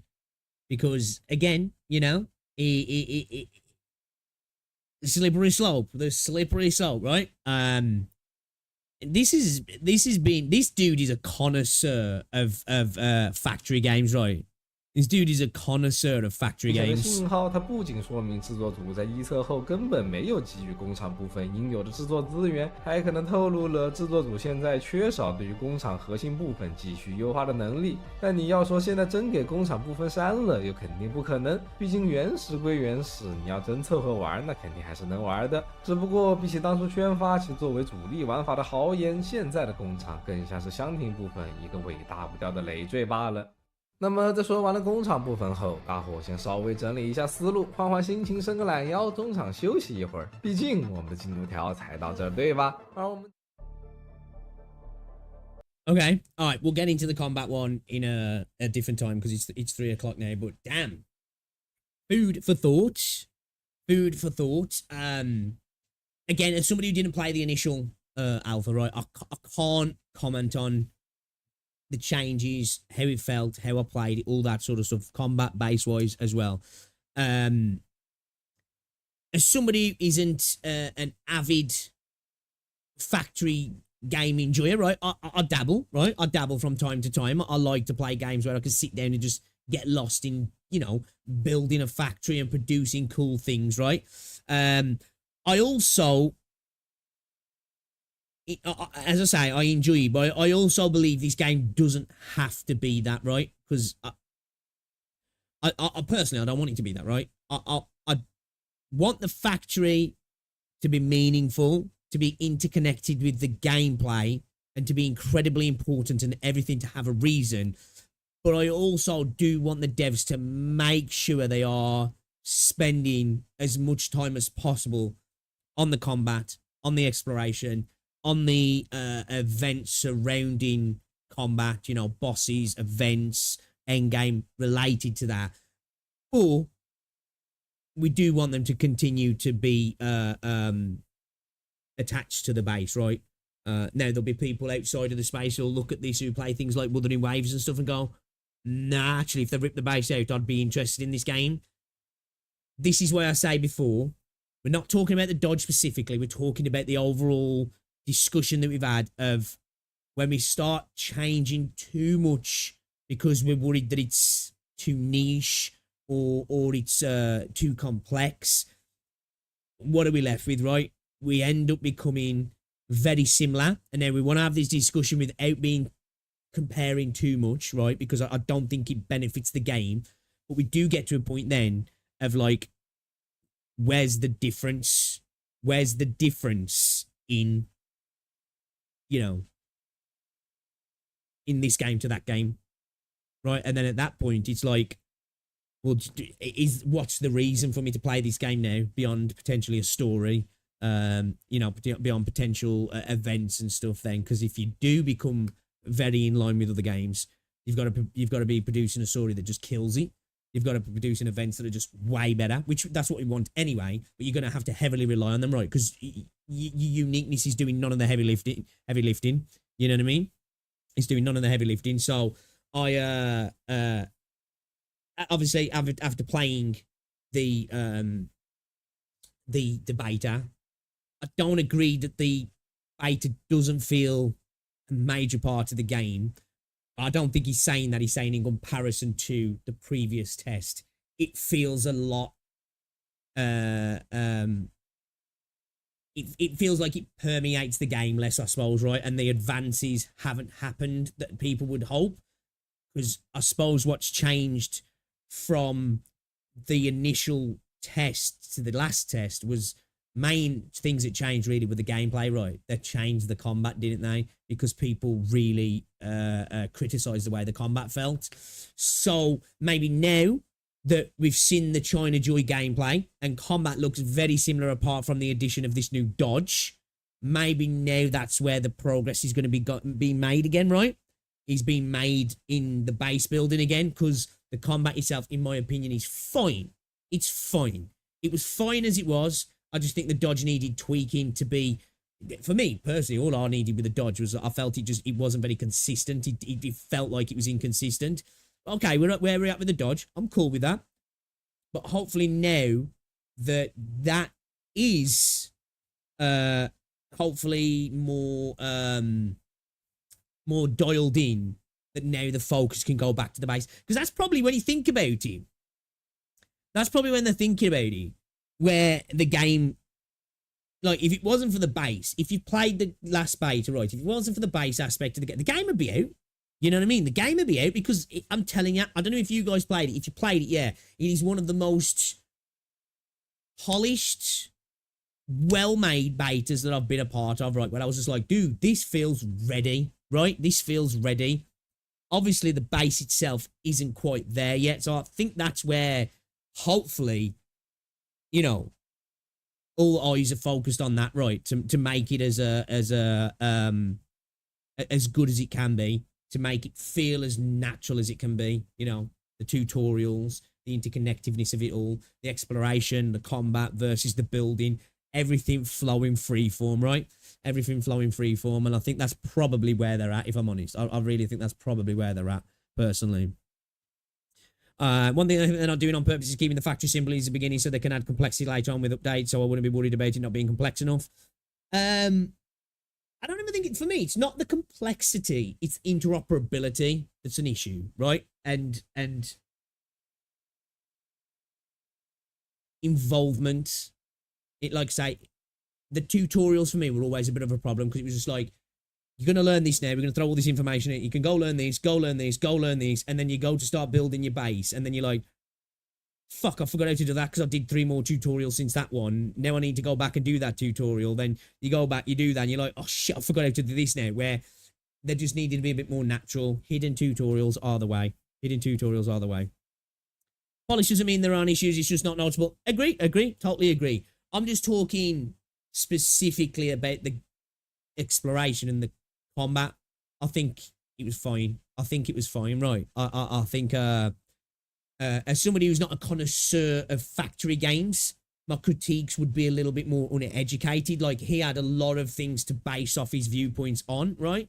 I don't have them, right? I don't have them. I played Dual Universe, played Minecraft. I've played, man, what other, like, factory building games have I played, man?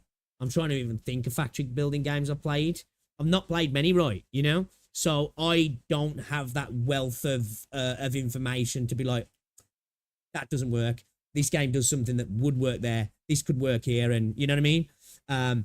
This was a great video, though. An in-depth discussion in the base building. Good to see. We'll probably upload this to the channel anyway if anybody wants to watch it, guys. Thank you for sticking around. If you've enjoyed it as well, drop a like and let me know what you think down below her. What do you guys think of that then? What do you guys think of that then?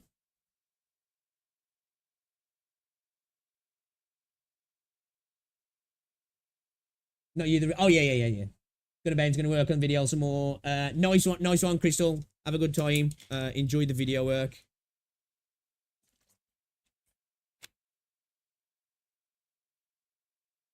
Guys, if you haven't already done so as well, drop a like on the stream, man. Drop a like on the stream. Who's enjoying that review so much? Well, we've got part 2 to check out as well. Now, it's 3:25, So there's an hour left in the stream. I'll ask you guys this, right? Bearing in mind we're going to do some IS tomorrow. Start playing Chapter 8 now, or do you want to watch this?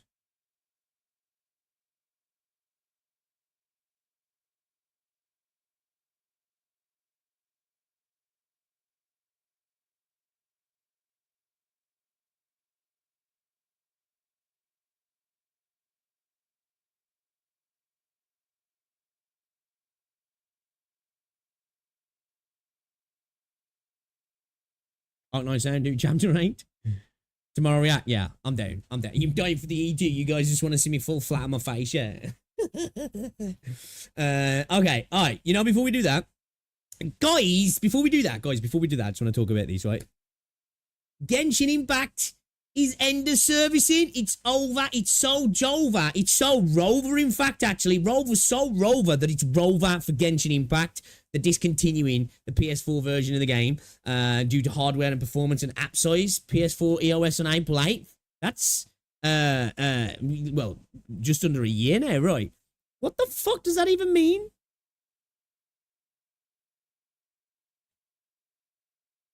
I get what it means, but, like, this shit runs on mobile phones. How is a PS4 hardware not capable?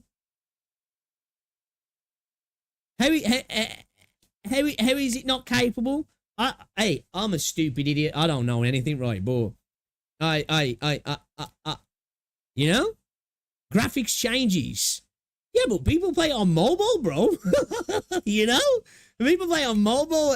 Why is the PS4 all of a sudden not powerful enough to play a game that's capable of playing on mobile? Do you know what I'd say? I'd say is that more and more people are moving over to the PlayStation 5 now. They've probably looked at the demographics, hardware looks like, you know, they can look at what hardware is being used. They're probably like, you know, most people are playing this on other systems. Let's just call it a day. Let's just call it a day. What's the point? We're pushing updates to this system, and it's like, however much of the player base. Let's have a quick look at this here. Notes on the removal and discontinuation of updates for Genshin Impact on the PS4.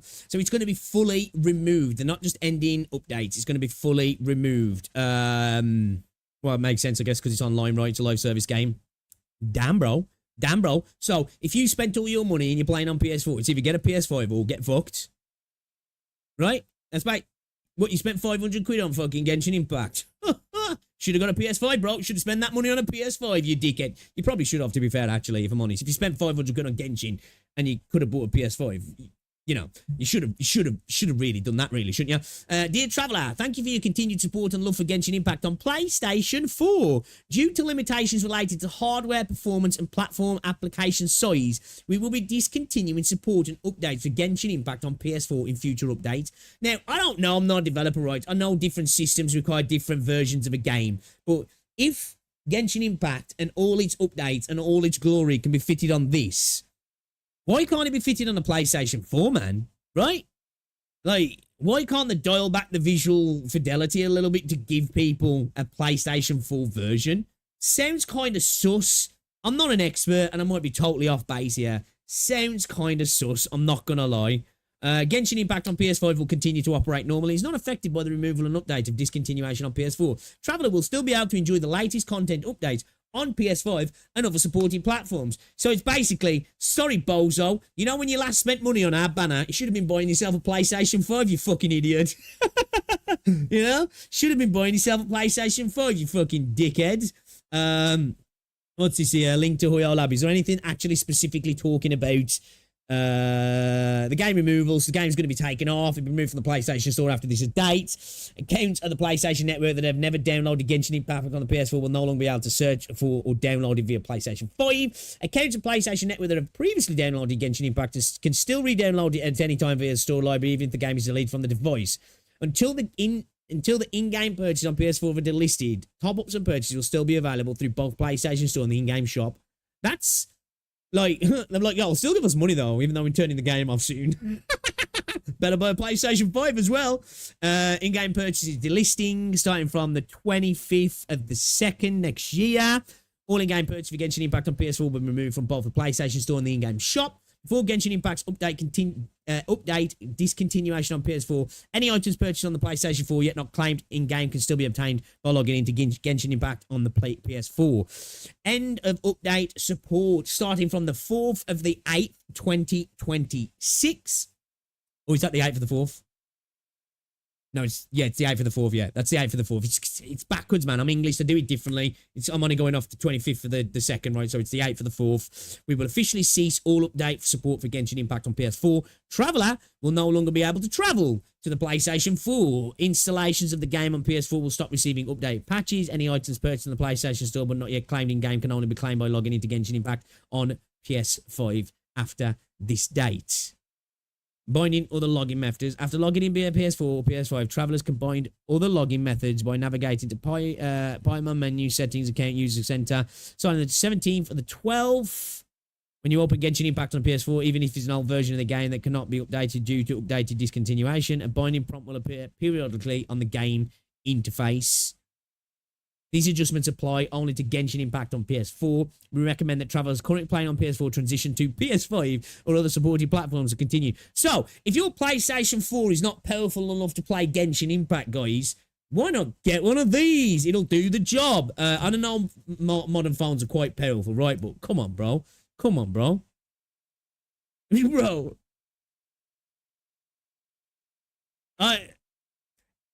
It's a slow phase out over the course of a few months, so there's time to move. Oh, yeah, definitely, it's time to move. But still, this is obviously, for me, right? Now, I might be wrong, right? I might be wrong, yeah, and I'm totally cool with being wrong, right? This just screams to me, not enough people are playing on the PlayStation 4, so we're just phasing it out, right? It's easier for us to develop it for the PS5 because it's a little bit newer. We can just get stuff out quicker. There's more people over there playing on the PlayStation 5 anyway. We just don't want to deal with the hassle anymore, rather than it being actually a technical limitation that they can't get round. Like, I just think if it can work on a phone, it can work on a PS4. Now I know the system's came out in 2013, so it's 12 years old, but still, right? Still a bit stinky. But at the end of the day, business is business, right? Business is business at the end of the day. It screams of being held back by old systems. It's a fair point. That is a fair point. And it might be right. You might be right. Honestly, you might be right. I'm not a technical expert. It's just that it makes sense when it's a AAA game, right? And it's coming out on PS5, but they're like, oh, we're putting it on PS4 as well. And that's kind of like, restricted us in what we're doing. And people are mad because it's like another transitionary game. But a game that's on mobile as well, I'm like, I don't know if I necessarily buy it, right? But again, I'm no expert. Somebody who's got technical know-how might come along and actually say, you know what? It does make sense because of this particular infrastructure and this and that. It's kind of like, it is a problem now. I'd love to know, any PS4 havers, Genshin Impact havers on PS4, how is the experience? If you play it on mobile and you play it on PS4, is it dramatically bad on PS4? Is it a problem? Does it run poorly? Because this is what this is screaming. Game, it's a bit of a problem for us, but people fucking cream when people say we're not developing for PS4. How is this different? You're right there. I think it's because it's a live service game that's now ending, right? It's not necessarily a game that's launching and it's like, oh shit, it's launching on PS4 as well. Fuck, man, it ain't going to be running at maximum force. It's more a game that's been out and now is ending, right? That's where I think it's different, personally. But I do agree. It could be a technical aspect. And I don't know, right? I just think it's... And hey, look, even if it isn't that, and it is, that it's just there's not enough systems for it to be worthy for them, I'm not even mad about that. Because, hey, they're a business at the end of the day. If you've got a couple of shops open, right, and you've got one shop down there and nobody ever buys shit, and you've got some kids who come in every now and again stealing from the shop, I don't begrudge you for shutting the shop down, but it screams to me that it might not necessarily be a technical issue, right? But I might be wrong. I just think it's kind of funny. Again, I bet, there's probably... Because if there was a lot of people playing on there, they'd probably make it work, right? So it's probably not going to be many people who are going to be like, damn, man, I ain't going to be able to play Genshin anymore on the PS4, right? Especially if you're spending money on the game as well. it's probably time to get yourself invested in a new console, man, to get yourself the ability to keep playing Genshin. So there's that. But anyway, yeah, I just thought we'd talk about that. But yeah, let's get into the fucking game, man. Let's get into the game, guys, as well. Why dodge when you can strap a 46-centimeter naval gun on a train that you can also ride? Right?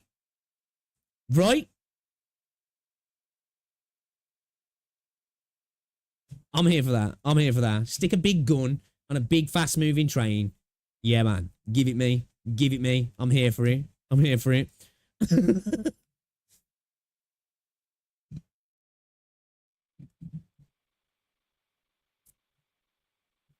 All right. Load times are upwards of 30 seconds. On PS4, were they? You get frame drops on Zhongli ults. Oh, do you play on PS4?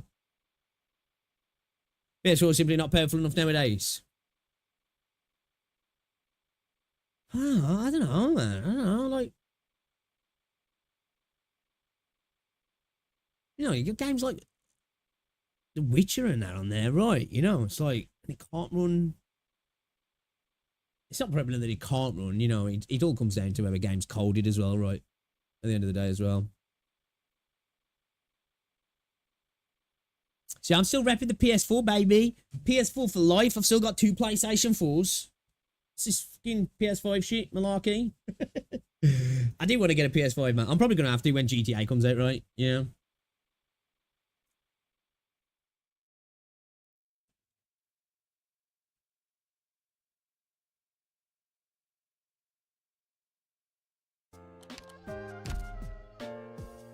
We should run at 30 FPS on 1080p. Yeah, but how many people are running at like fucking sub HD on a phone at like less than 30 FPS? The thing is though, there's a lot more people playing on a phone, right? So they're willing to let that slide as well, right? There's plenty of people playing Genshin and Wuthering Waves on mobile at suboptimal performance. I would argue that's got to be the case, right? Like, I'm not saying you're wrong. I'm just saying, like, I bet there's many people around the world playing mobile games suboptimally on pretty, you know, pretty poor mobile phones, right? But they're still supplying them, right? But again, I've never played Genshin on a PS4, so I don't know how fucking rough it is, right? To be fair, I don't think I've ever played a gacha game on a console. Actually, I've never played a gacha game on a console. So that's how new I am to gacha. I didn't start gacha till what? Was it 2022 or 2023? So you might be right. I'm not saying you're not. I just think it, you know, it was more of a business decision rather than a technical decision, I think. Again, which I don't have an issue with. Business is business, man. I'm not one of these people that's out here going, evil corporation. They want to make money? No. They're not allowed to do that. They've got to appease me. They've got to appease me and my favourite YouTubers. Hello. I'm not nervous. I've always been like this. It's technically motivating your opinion. You might be right. You might be right. You might be right. Hey, You might be right. Hey, oh, hey, boss. Oh, I'm Jay. And I suppose the argument's probably more leaning towards us, because there'd be no reason for them not to, because like they could just say, look, man, ain't not enough people over here, man. We're shutting up shop. Oh, just go top operator.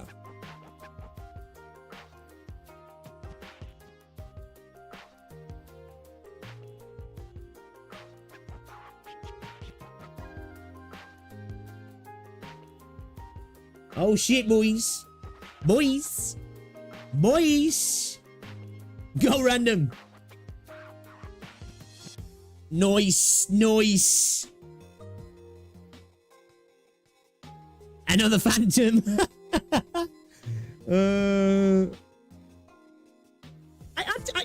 To be fair, LaFash, it's probably a bit of both. It probably is a technical side of things, and then the player base is like, this is costing us a bit more to make this work, and then there's less players there. So it could be both at the same time, right? You know? Big only top up for absolute cinema. Big top up only, you reckon?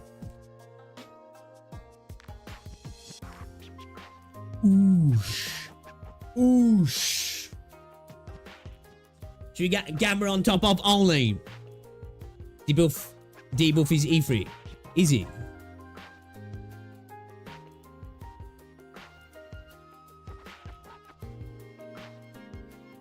Is Ifrit good?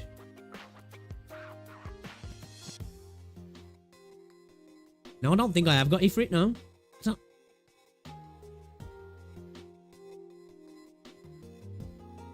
Are you E2 Uramia? I haven't E2'd anybody. I don't think I've got Ifrit, no. Have I?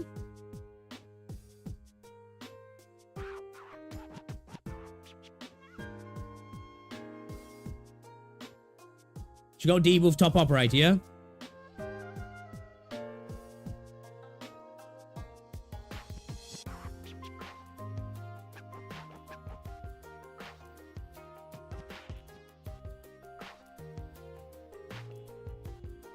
Random for cinema.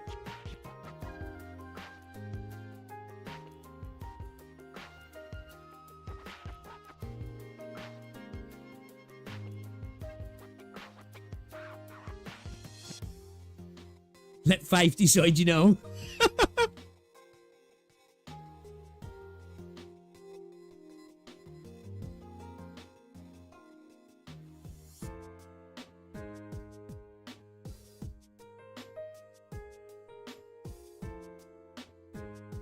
What do you reckon then? Alright, I'll let chat decide on this one.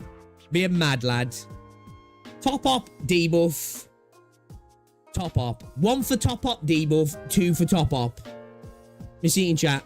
1 for top up debuff, 2 for top up. 2 for random, 1 for debuff.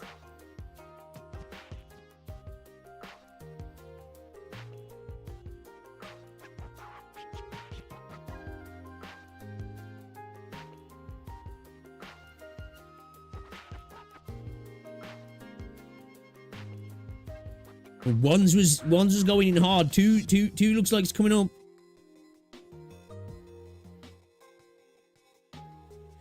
Terrible gamer, right? 1 but 2 is funny, yeah. You want a stream poll? I'll go on then. Alright, let me get a poll. Let me get a poll.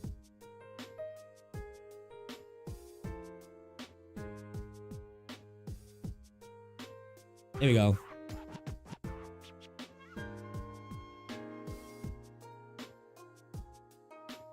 Alright.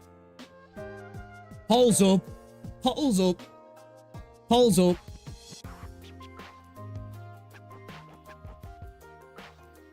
Poll is up. You guys decide.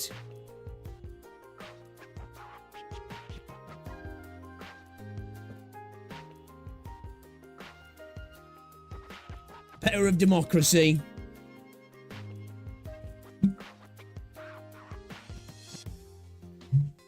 The power of democracy. We've got 42 votes. We'll let it get to 50 votes. We'll let it get to 50 votes. Random winning. Yeah, man. Chat's just like, yeah, fuck this guy.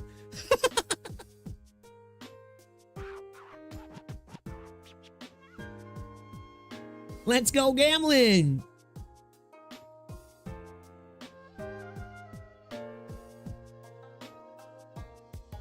3 votes left. 3 votes left.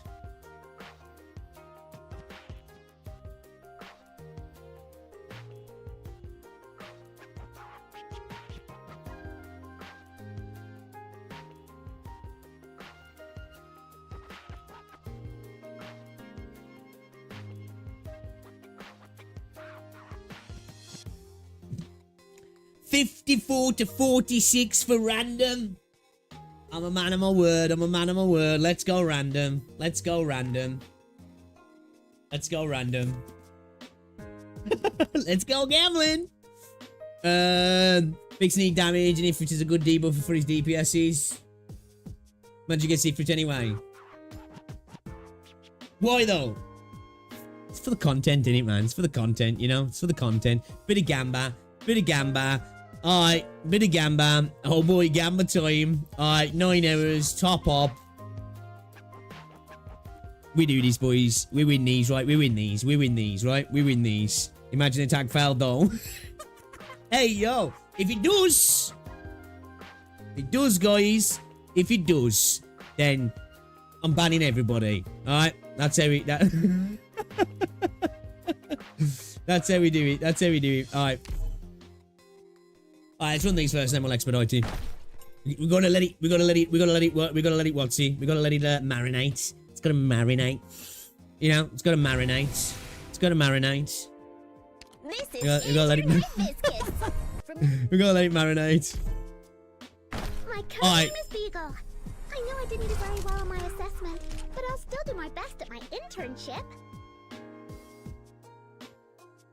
Who's in there, chap? Who's in there? Lancer Fang, captain of Reserve Op Team A. Who's in there?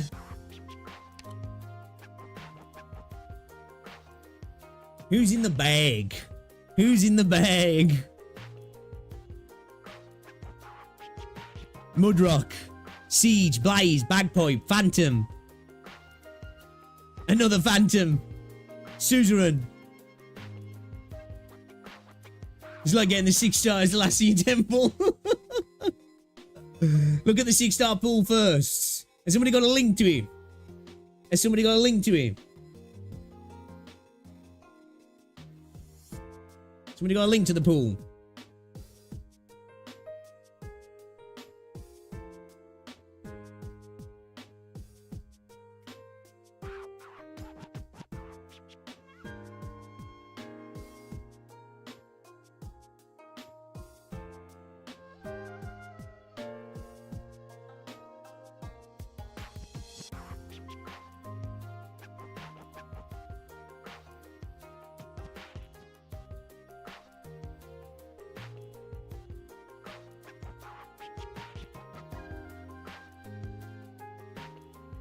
Oh, you can look on the details. Oh, can you? Oh, can you?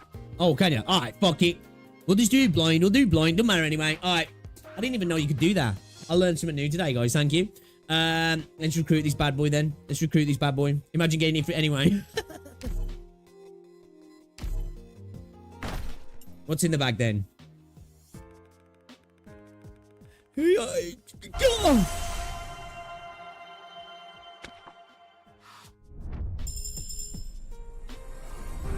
Hoshiguma, Defender Operator. I'll be your shield, your blade, your fortress. I'll take that. I Very glad don't to even meet know you, if she's any Doctor. good, but I want that. I'll have that. That's for me, that is. Is she any good? Is she any good?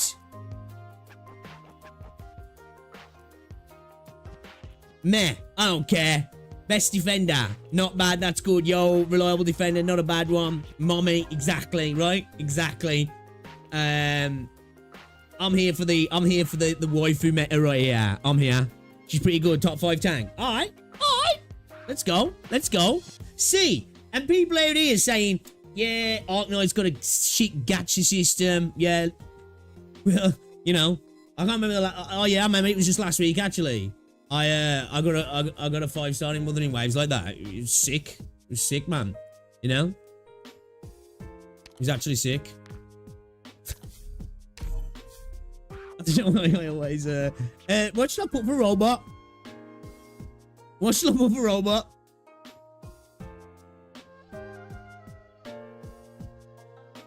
She's an unmovable wall.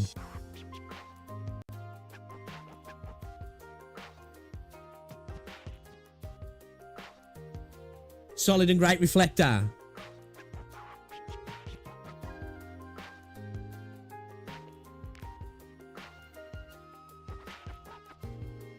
What should I set the clock as on the robots now? Because it's not 9, right? I have to change the time on the robots. Roll 350 for robot.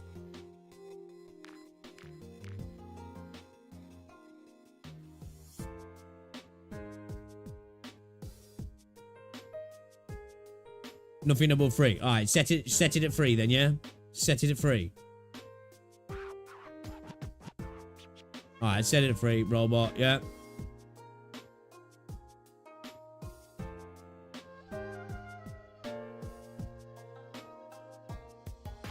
Robot plus sniper. I'll put it 350.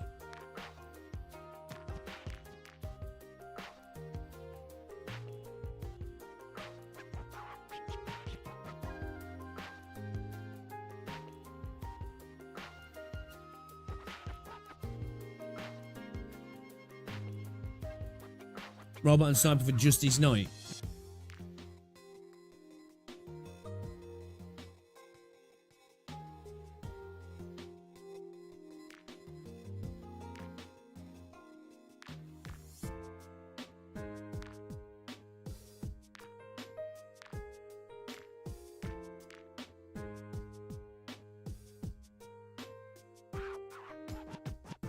Fifty has the highest chance to not drop the tags. Oh, is that true?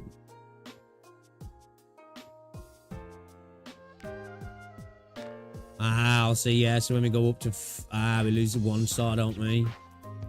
Okay, all right. Okay, I'll see easy. I'll see easy. I'll see easy. Sniper robot 350. Yeah.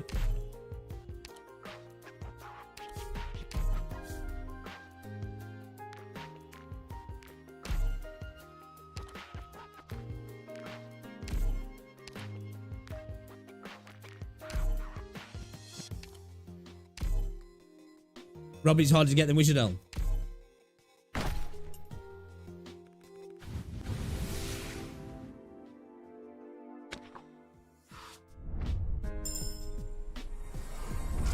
I'm Rangers the sniper. Fuck off, mate. Fucking dickhead. You're a prick. That's what you are. You're a fucking prick.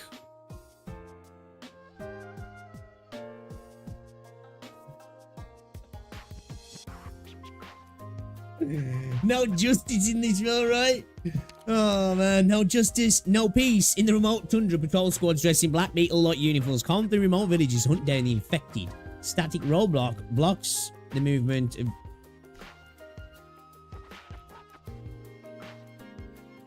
Oh, wait a minute. Oh, is this going to be like in, what's it? What the fuck is the mole called now? That I rarely do. We have to break these to let the people through, yeah. You have to let them get through, right?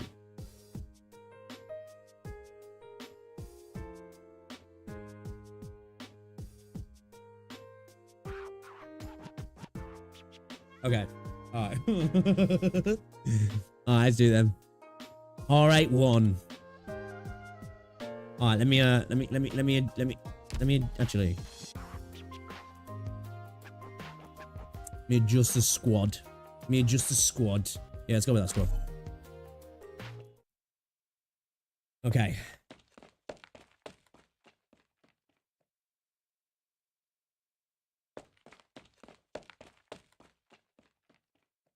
Somebody's got gravel in their shoes.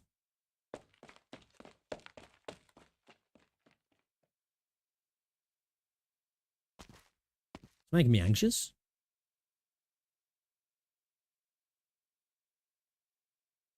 Was that indicating that the blade's out? Is that what that was? So you're finally here. Hoi chia. Hoi chia. The storm hasn't broken for days. The whole valley's snowed over. The raspberry bushes still haven't budded. It's like spring will never come. We're trapped here, starving, dressed thin, and every silent day we pass waiting for the snow to melt drives us out of our minds. You know, there's something about it all I find odd. We've never once had a smooth time of it. Any better circumstances, and they go to shit fast the moment I got involved. I know that feeling. Maybe it really is like the Lungmanites say. I'm a bad omen. Nothing good comes of being around me. Reminds me of something from a hell of a long time ago. I've been thinking how I need to share my thoughts with you in order to find peace. December 14th.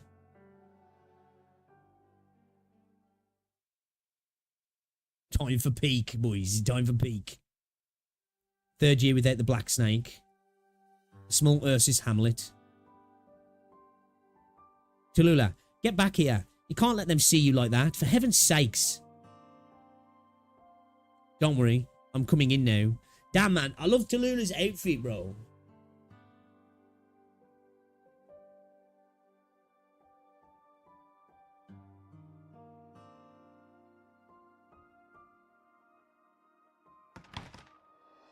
Bro, I like Tallulah, man. I think she's such a cool looking character, yeah? Why won't you just take those clothes off? I've said it over and over. They'll bring those damn bugs around. Not really good for the snow weaver. Those big, black, poisonous bugs. One bite and the whole field goes barren. I always wear my normal clothes, don't I? I've only been wearing these lately because I've had to be outside. You remember the gentleman who gave me these clothes, don't you? Handsome one. He wouldn't recognise me in anything else. I believe destiny will send him to me again. When that time comes, you and your husband can both live happily ever after. Ah, Tallulah. Tallulah, a bold-faced liar. That's what you are. What about everything you said before then? Oh, what was it I said before? I've forgotten. It was the same, wasn't it? You said your father gave you these clothes as a birthday gift. You said he was robbed blind by some ring-headed foreigner and you ran off crying. These clothes soaked in his blood. You're all over the place. The time before was a different story too. Ah, so I can't keep it straight. Your memory's just wonderful. Don't suck up to me. Always talking complete nonsense. I've got a foot in the grave, but look at you running an old coot like me in circles. Don't you feel even a bit of ashamed? Ah, I'm sorry. That was wrong of me, really. Now sit down. Don't bother with your clothes, driving me up the wall. Chop chop. Polish off that lunch already. You told me you'd be back by noon and the sun's almost down. I left the soup on for you, but it's nearly boiled dry now. You may as well be having your supper at this rate. Oh, dear Majesty, how could a little girl turn out this way? Get that down, you. The old man still wants you for something. Oh, that miserable drunk. Where's he run off to now? You have to find him yourself. Alright, I get it. You grew up so well, but not a single true word comes out your mouth. Just like all those sweet-talking youngsters in the city. Hey, I guess it's in keeping, right? It's in keeping. I nearly got swindled once when I was younger. There's nothing good about them. Enough. I've heard this 100 times. Talking back. Right, here. Oh, come on, take your plate now and eat your bread. Snappity snap. Don't rush like that, you'll choke. You're all soaked in blood the day you showed up, though. I still get chills thinking about it. Tallulah, if you weren't one of those good kids, the old man would have split your head open with a hatchet right then and there. Damn. Who can even tell if someone else is good or bad at a single glance? The day you ran here, it was an evening dark as dark was, with all beasts crawling outside. Bird and beasts or meat beasts, they never stopped howling. Really made me uneasy. And then that thing you were carrying. Oh. What a big knife it was. I've never seen one so big in all my years. That was a sword. A sword, not a knife. And don't take it to clear out of mountain paths again. That's not what it's for. And by the way, didn't we agree never to speak of that again? I'm getting upset. Oops. My big mouth. Oh, Emperor above. I won't say a word more. Not a single word of it again. Oh, your majesty forgive me and I'll blabbermouth for a careless slip. That's enough. Surely the Emperor's in no place to care. He's living it just fine in his grand old city, and us? We can't even find potatoes to eat next week. Couldn't do anything for us even if he wanted to. For that matter, I'm wondering if you even know who the Emperor is now. How rude. The soup? Are we out of salt? Yes, we ran out a while ago. The salt jar went empty last night. Huh. You're just as wasteful as the old man, eating all our salt. You'll pickle yourselves dead. And Lord knows what's in the world and Lord knows what in the world you're up to when you leave for days at a time. You come back with nothing, no money, not even a thing to eat. A girl driving this house to ruin. I get it, I get it. I'm changing it out now. So healthy you are. You ought to be working. Don't bother. I had a chat with Alina just a minute ago. She'll bring us some salt. Now look at you. Alina is a lot more reliable than you. She likes her studying, she gets hands-on with her work, and you still can't even sew your own clothes. To each their own. Do you fucking lie about useless twat? You know. It is what it is.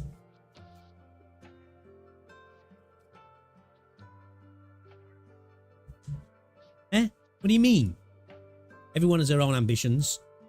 So what ambitions have you got? Or to find someone good and strong lad, a good strong lad and lass, if we'll leave you to do the work. My salt will be rotting underground before long. I haven't slacked once in the yearly farm work. You've only been here how many years? Tallulah never falls behind on her work. Please stop scolding her. Alina, you need to help me talk some sense into her, or else she'll keep going on like this and there's not much wrong with that. Oh, at last you're here. You're the only one who knows how to quiet her down. So you're all grown up, are you? Think you're a noble just because you draped yourself in some uniform you got from Lord knows where. Small as you are, you put on airs anyway. Where'd you learn that? I've work to do. You two eat up. If you're hungry, Alina, Tallulah, don't eat too much. Leave some for Alina. Alright. I'll be fine, ma'am. Thank you. Tallulah, I bought some salt over. The salt merchant will be here next week, so remember to buy some then. Thank you so much, Alina. Without you, she'd be going on for another 20 minutes. I can hear you. Where'd you go this time? Nowhere. Just out for a walk to feel the wind. Right? The landscape painting you wanted. Ah, you actually remembered. Thank you. Thank you a lot, Tallulah. This brush type. This isn't by the local painters. Old painter in Shamir only knows hard strokes. I can't imagine him using feather brush. These soft tips. This was a night eye's plumage from before it molted. Tallulah, you went to the city? Can't hide anything from you. Why hide things from me? I'm not a gerrymanderer or a tax collector. You don't need to know about any of it. It's danger all around there. And you're in the thick of it then. The deer facing her seemed almost supernatural. The white-haired Draco felt deep down, but that if you didn't want Alina to know was happening, your best option was not to let those things happen at all. I'm just saying, Alina, you don't need to worry about the trouble. There's trouble. What's all the racket about? Storming in without even knocking. I don't know what I'll do if the bolt's broken. The infected patrol unit. Your old man brought this rabble on us. What? Tallulah, where are you going? Oh, the knife, Alina. Don't let her wave that thing around.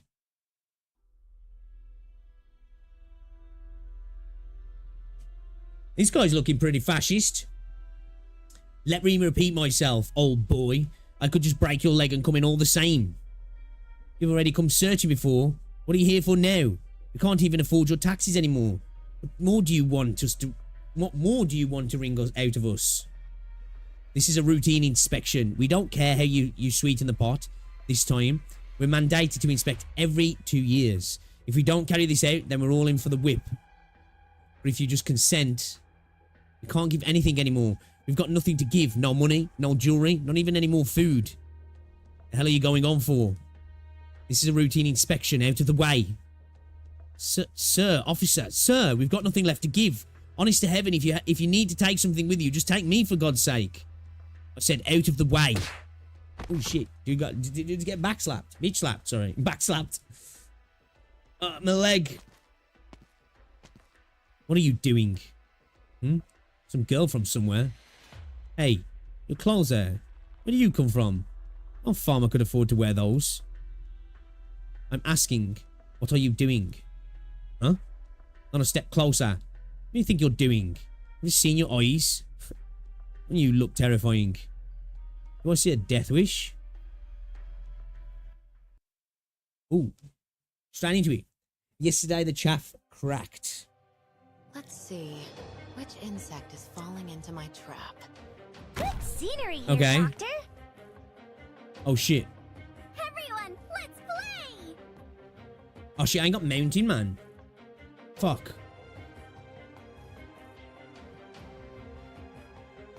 Picked out your I didn't realise I ain't got mountain in the squad. Whew. We're counting on you again today, little apple. We need to get bro back in the squad, boys. We need to get bro back in the squad. I know what's better match your step. Roger. Oh, fuck. What are they?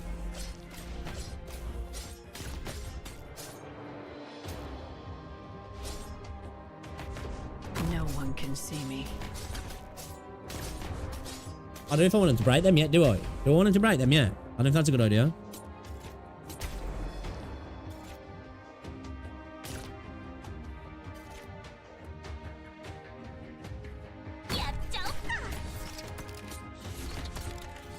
No one knows my name. Fuck. Did she survive that?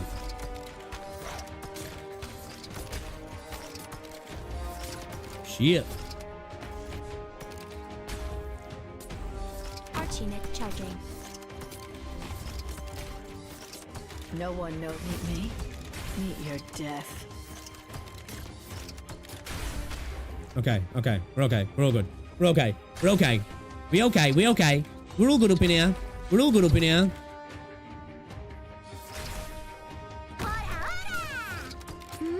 We good. We good. Again today, little apple. I will sink your corpse into shadow. No one will find it. I feel like we need some more cover down bottom, man. I feel like that's about to get messy, right? So long I feel that's about, potentially about to get messy.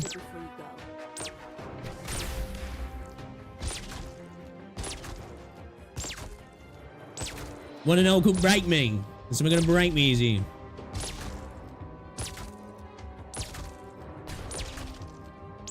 We're counting on you Let's get again this today, popped. little apple. I hear someone crying. Program activating arch unit.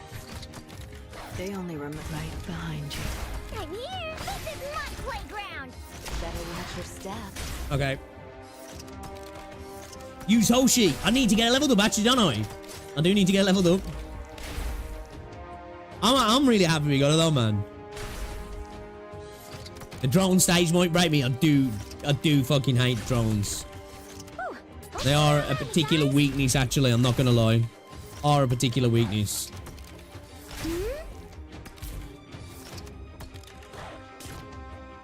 Your weapons are right at your fingertips. I got to my death.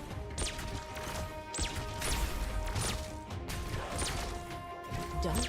Nothing can mask the scent of despair. Getting a bit dicey. Look, Zara. Goodbye. Getting a bit dicey. You are right away. Oh shit, yo, this is getting a bit messy, actually. This is. Nah, we're alright. We're alright. We're alright. We're alright. We're alright. We're alright. We're alright.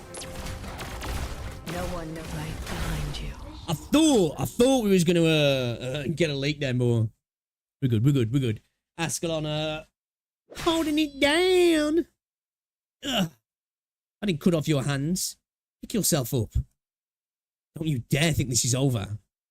I'll cut out your tongue right here then. Eek! Off he goes. Are you all... What have you done? Oh God, Tallulah. Look at what you've done. Tallulah, we'll have to transport the village in 2 days. Just look at what you've... You fought a patrolman. There'll be hell to pay now. I think him beat you was even less of an idea. It's getting late, and he's on the run. If I kill him now, we'll be long gone by the time the others find his remains. Good idea. Actual good idea. That wouldn't solve any of our problems. Once a patrol unit regroups, they'd still come looking for us.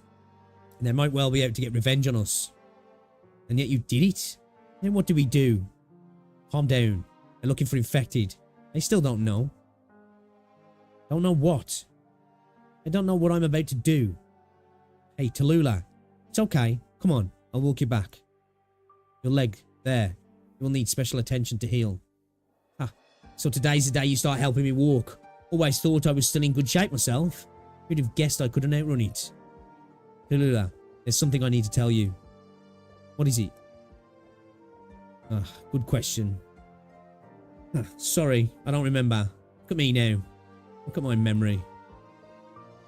That's some impressive forgetfulness. Alright.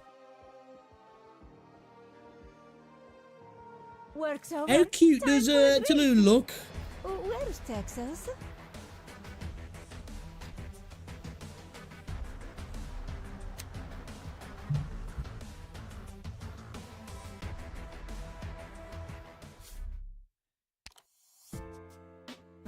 The war continues, but the situation has changed.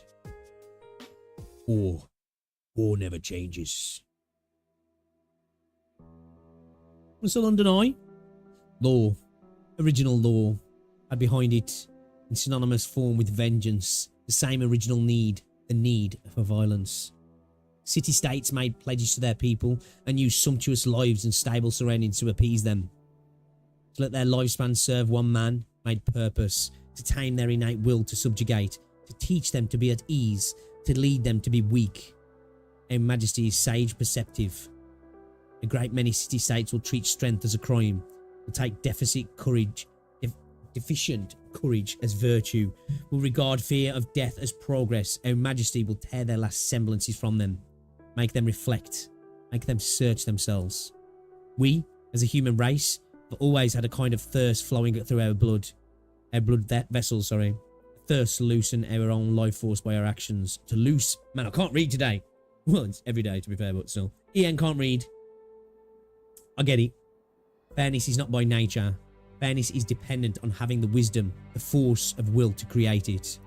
Our Majesty intends to recover all they need. All this the cities took away, and give it back to them. New purpose will be declared. Our Majesty will rebuild their thought-worn flat by daily life and boredom, and rouse the sanguine courage within them bound by deadened ethics for too long. Violence runs our bodies through and through. We don't allow it to germinate within ourselves. We will become resentful, insignificant, and numb, and thus will incur our own destruction. Those who fear habitually are despicable. If one wants to be alive, they ought to be immersed in the heart of violence, see clearly how much of ethics is a sham, understand the barren of our present world. Only violence is real, able to be felt.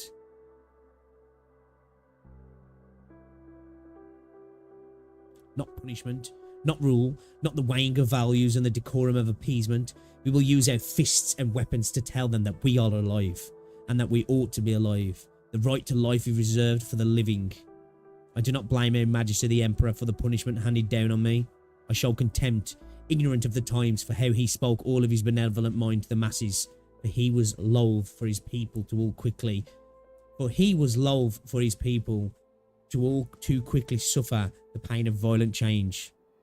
Even so, I cannot cease to tell the candid truth.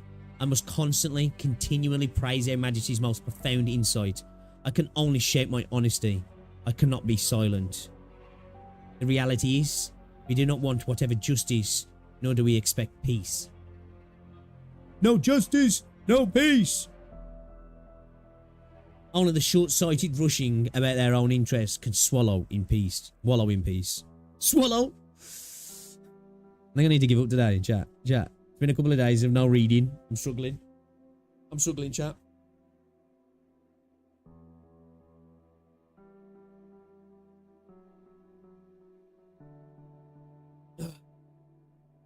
Absolutely no way he's going to be able to out-heal all that dot, much less endure against all those zombies. We'll see. We'll see. You might be right. You might be right, guys. You might be right. But I've been here before. Right? But this might be the time that you guys are actually correct. But I've also said that before as well. Just saying. I will be here to rub it in if I make it happen. Just saying. Stop discussing the rest. Let him get his E2's behavior slapped out of him. What we want is to put use to this violence that surges in our veins, the nature of us aroused by the dawn of our own civilization, the origin of our dauntless struggle and victory. It's me. We want to make use of our violence, our E1 violence. Dress it up anyway to make our needs seem sensible, but that's irrelevant. Should we seek directly? Leave the dressing up to the historians and the champions of morals. They only need justification, while our survival is more justified than any theory. We want to injure people, defeat people, destroy people. And if Ursus reckons this disaster, then we should bring disaster to others, to people beyond Ursus. If they do not stand strong, they should be eliminated. Some are fitter to survive than others, and fitter to succeed. Weakness is evil. Strength is sublime. Our laws should be founded on the needs of the city's soundest. Our country should not serve the maggots, let alone nurture the innumerous ill. Damn, man, it's starting to sound like a speech from a dude back in the day a little bit. May those I despise, those narrow-minded, leisure-seeking subjects be tried and found forever in the lake of blood. May Her Majesty lead Ursus to eternal prosperity. Damn, okay. Jeez. Shit. The last sermon of a heretical sovereign preacher as he walked the gallows sentenced by the Emperor of Ursus to hang. Chernobog Core City, Central District. Spies. Ursus spies. They're right here. Tell everyone, they're right here. Kill them. Kill them. Hang them above the connecting floor. Crush them against the top of Lungman. Let's retreat, Rosmontis. They've occupied the entire commercial plaza. These entire blocks being sealed off by them now. Rosmontis. Let me do this. If you take a diversion, we'll be attacked by Reunion somewhere else.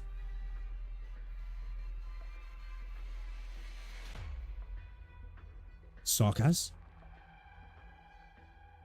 Hey, you. Eyes on that Casa. Watch her. Don't let her try anything. Kill them all already. Quick. Right, right. Kill him. Kill him. Kill them all. Colombian Victorian. You want to kill me? You're all blind to it. You've all got Ursus chains on your necks. Rosmontis, this isn't worth it. They've pretty much lost their minds. Let's move out of this block. Find a different breach point. Bowguns. Up. Bowguns up. Blow it off. Blow her head off. You're like that bunny who was here just here. You're like her. Amir didn't go this way because she didn't want to do things like I do. Hell are you all staring at like that for? You're infected. You're infected. Why are you staring at me like that? Collaborators trying to make it home. Like hell. Like bleeding hell. Ursus can't defeat us. We've won. Won. Fire. Fire at her. At her. No points.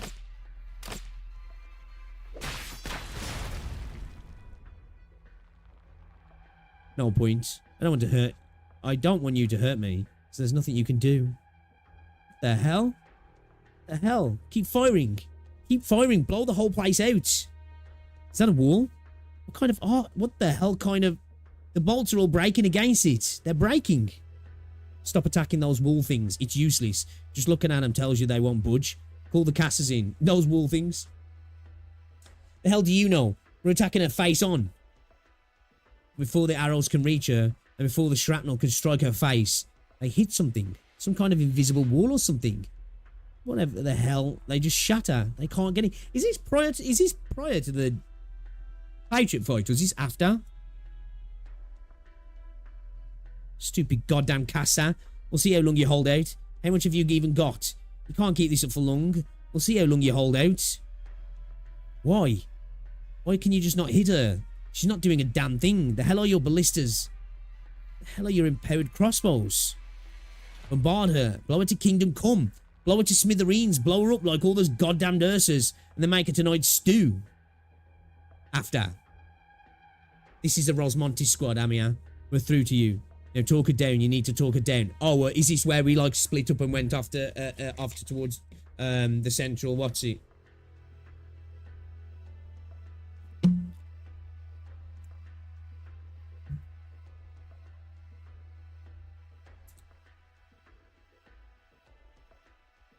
Rosmontis, listen to the comms. All you uniforms. All you uniforms will hang you, draw you on the power lines, let the rotten feathers peck you apart. We'll let you know what you get for looking down on us.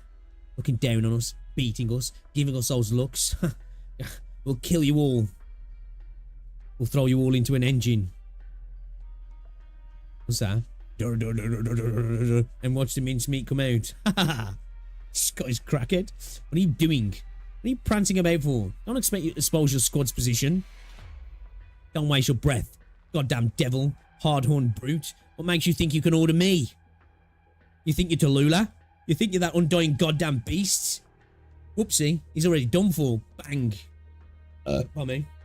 You'll all be done for. Us Ursus infected will kill you. Kill the lot of you. You're all... I was like, somebody knock that dickhead out, please. And the Sarkaz kicks the infected straight out of the window. Oh shit, okay. The infected howls, or perhaps it's more of a laugh as he falls from the 7th floor to the ground and is immediately obliterated by the ballistas. Shit. Okay. Do it. Bring out the big guns. Kill him dead. Amir, can you hear me? We're taking the route we agreed. Out. Rosmontis.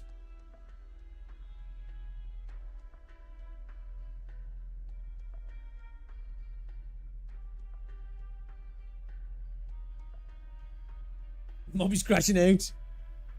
I think he did more than kicking pigs.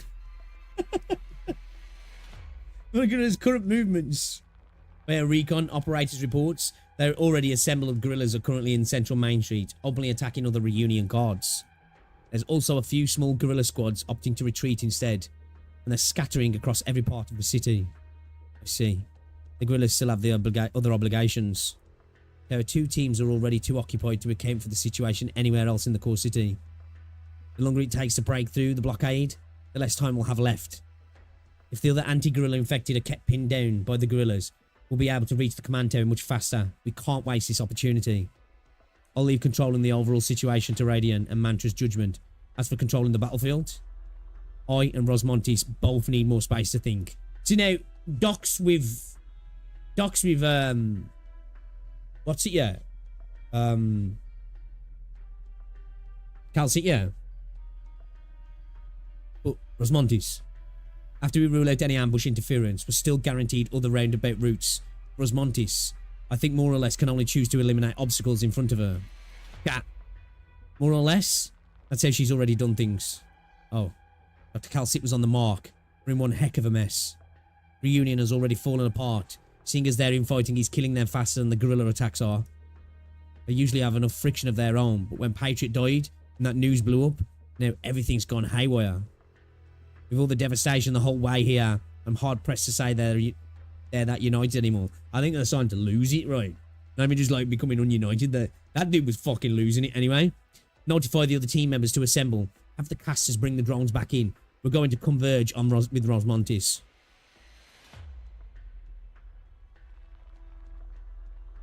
Ah, Amir. Everything's dealt with here now? Sorry, Amir. There had to be a better way, but we could have done this. It's how I wanted to do it. Negotiations falling through isn't a problem. The way they are is it's impossible to communicate. And they're doing bad things. If I left them alone, they'd just do even more bad things. An entire building? You took an entire building? Did I go too far? No. Just, I've never been on a mission with you before. Seeing it for myself is a shocker. You really are ace up Rhodes Island sleeve, our strongest war machine. Amir? Did I say something wrong? Reunion, more like no union. The evening before the core city operation team's departure from the ship. I won't allow it. Dr. Calcit, this time, I'm going to have to do it this way. We've gone over this question countless times before, Amir. Your Originium arts expend your physical strength. This goes even as far as the physiological activity your metabolism requires. Your life is passing.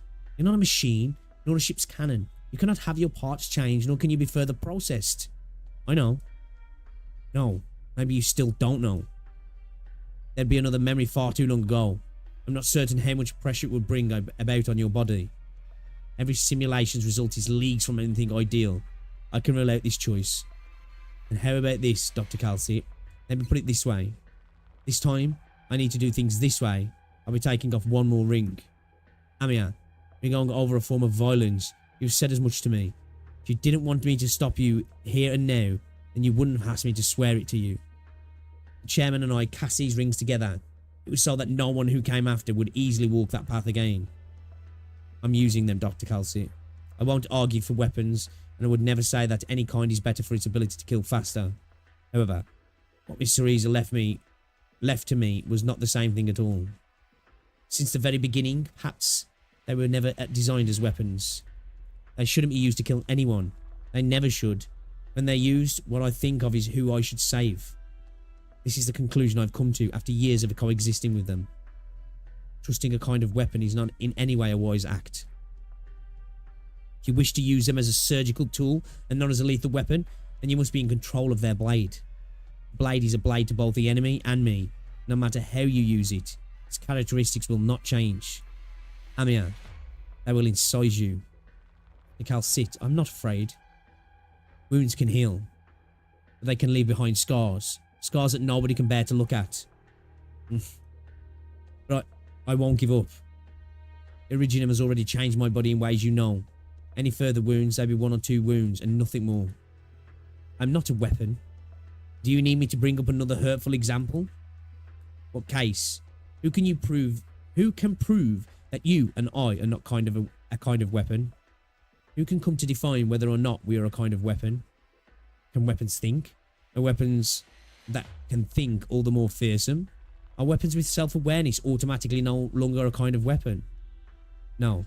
Amir, I disagree. Even if I know you've already grown up. I can't stop you. Your decisions are yours to make. Tallulah not playable, is she?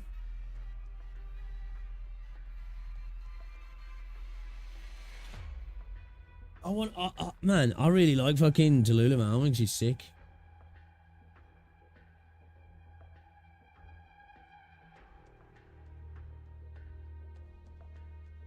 Not yet. It'd be cool if she does become.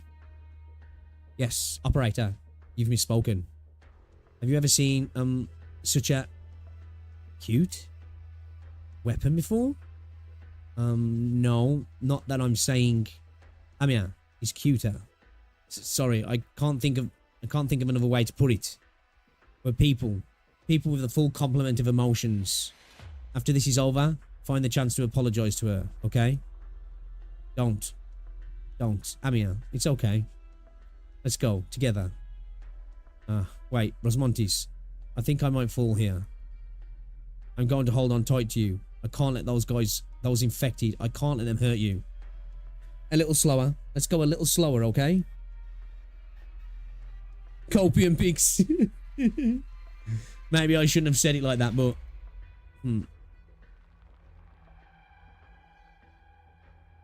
Central District. Can you see that, Kelsey?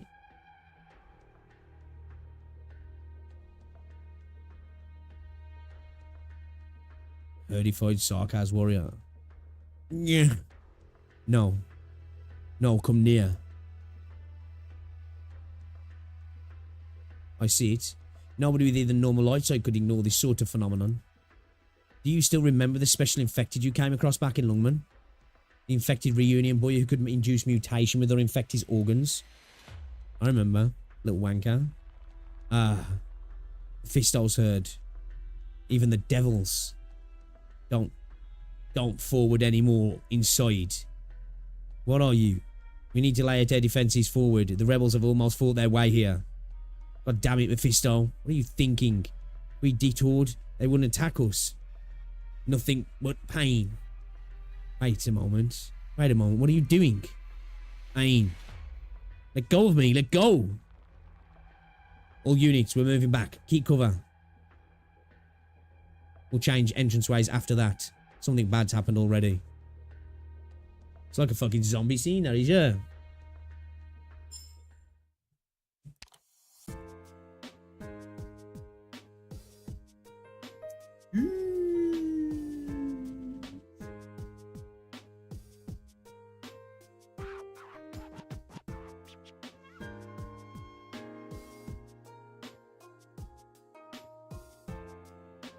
Right.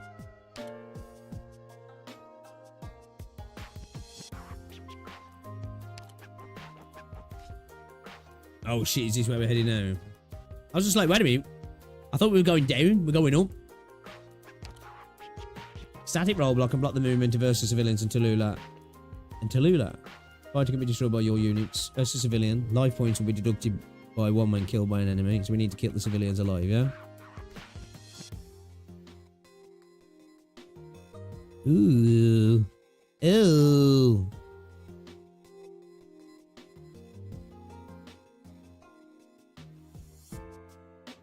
What the fuck?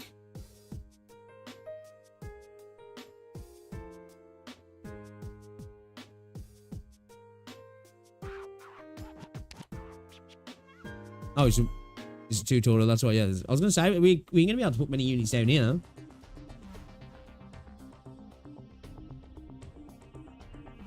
Okay, so I've seen these in,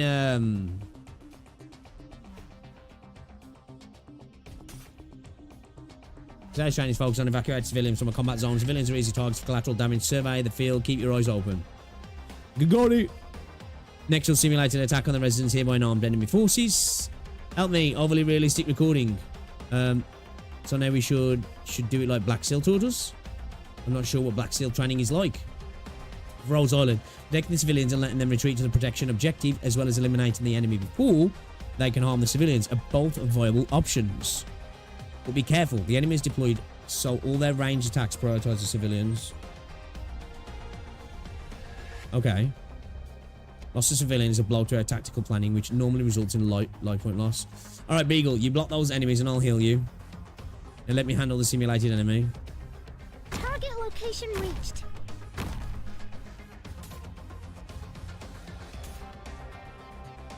Standing by.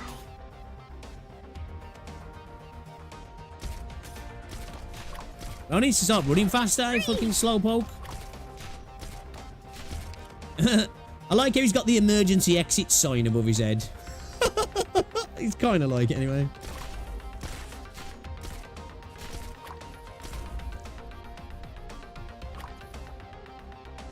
Was that E2 Blaze?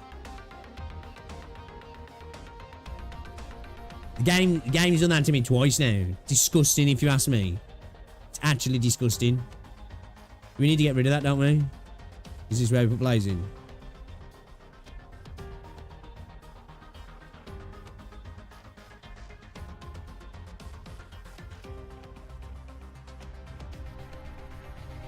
Okay.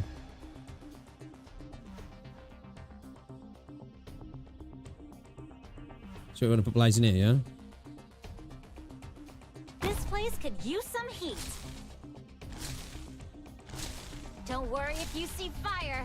That's just a side effect. Now come on, bitch, work quicker.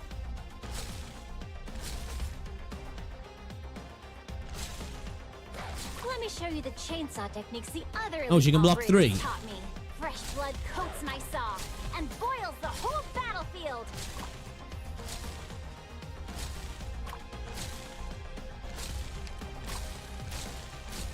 Mission accomplished. Truly an E1 grifter, you The know. infected will only be won by the actions of the infected.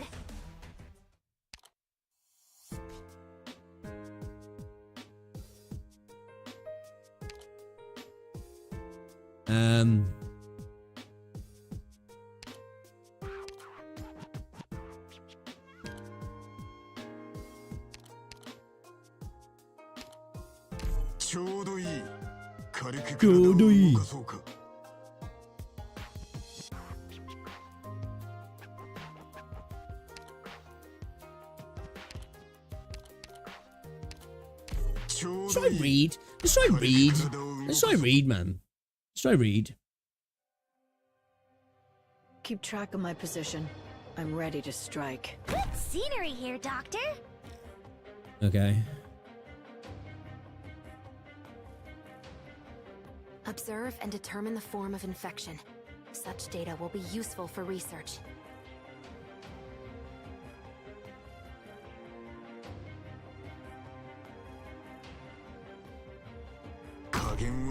Ooh, gather around me, guys. Stop throwing stuff at me. Or at him. Oh, fuck. You're a dickhead, bro. What are you going there for? No one can see me. Bro's dumb. You could have just ran that way, dude. You could have just run that way, you stupid fuck.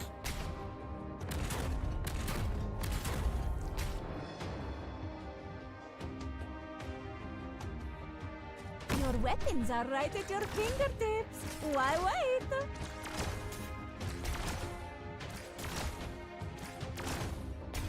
Stay Oh, on fuck the it. Let's just skill the box. Let's just skill the box. We're counting on you again today, little apple. Let's just skill the box. I'm listening. This show has you. What are you waiting for? The curtains are about to fall. So long as you're here, have some katsu before you go. I know what to do. Better watch your step.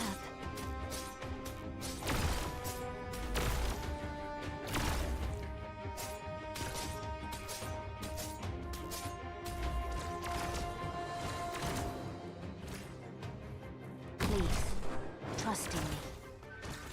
Where do you wish to go? Should we actually... Oh, she will. I was going to say, will she actually attack that? Oh, gather around me, guys.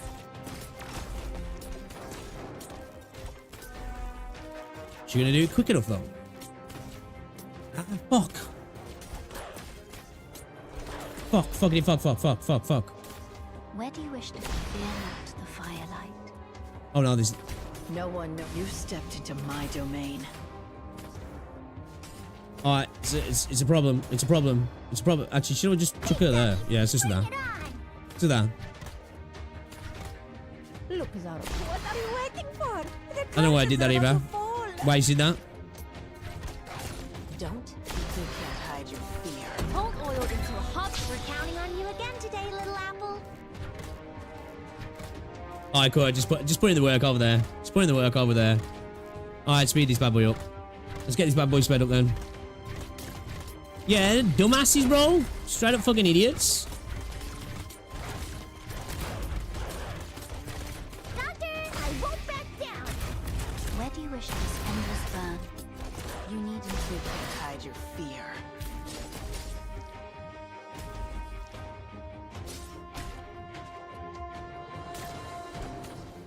Searching for enemies. They only remember my blade. They I need only to, remember my yeah, fuck it. Meet your death.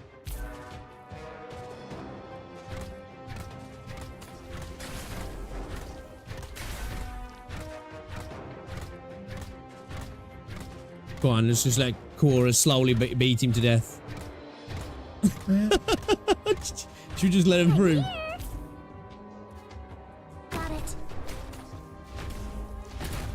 Mission accomplished. Limit the enemy's choices, forcing them into unwitting traps. Yeah, Lappy's skill one would be great, actually, wouldn't he? Style. Instantly start attacking the crate, yeah. You really don't remember You know what, though, chat? anything? I'm gonna have to call it there. We dabbled. Sooner or We later, dabbled a little you'll bit have to today, right? We face dabbled a little yourself. bit. I do apologise, So it being think a longer yap Bear today, in right? mind, this But time, I I'm ready to think it correct was your necessary to have some conversations around Enfield, personally. I'm not nervous. I've Right. always been like I think this. we need to What else cleanse can I even say and move instead? forward, chat. Cleanse Hey, and move forwards. So tomorrow, chat, I think what we'll do is we'll do some integrated strategies. We'll do some integrated strategies tomorrow, okay? I'm looking forward to it, actually. What we might do is do a bit of IS, and then, depending on how much fun we're having, maybe do a bit of Chapter 8 as well, right? But if not, Chapter 8 Friday. But I've been saying for weeks now, we're going to do some IS. Tomorrow is the day we start, guys. I'm looking forward to it, actually. My very first one, I had a lot of fun with it. I can't wait to learn more. I'm here to learn, right? I'm here to learn. E2 today? Nah. E1 forever, baby. E1 forever. But yeah. Tomorrow, yeah, lock in stream tomorrow. Yeah, lock in stream tomorrow. Because we're going to be doing IS. So I need to start figuring something out. We've hopefully farmed a little bit today for some videos. Right? I'll have a look around on Reddit as well, like, to see if there's anything I can bring to you content-wise. Because I'm not gonna lie, I'm a little bit dry on ideas for videos at the moment, to be fair. We might do the, my viewpoint of Arknights video soon, actually. You know, like not my first impressions, but, you know, what I'm thinking about the game. But guys, I will see you all later. Enjoy the rest of your day. I'll catch you tomorrow. Thank you very much for stopping by. It's been a pleasure.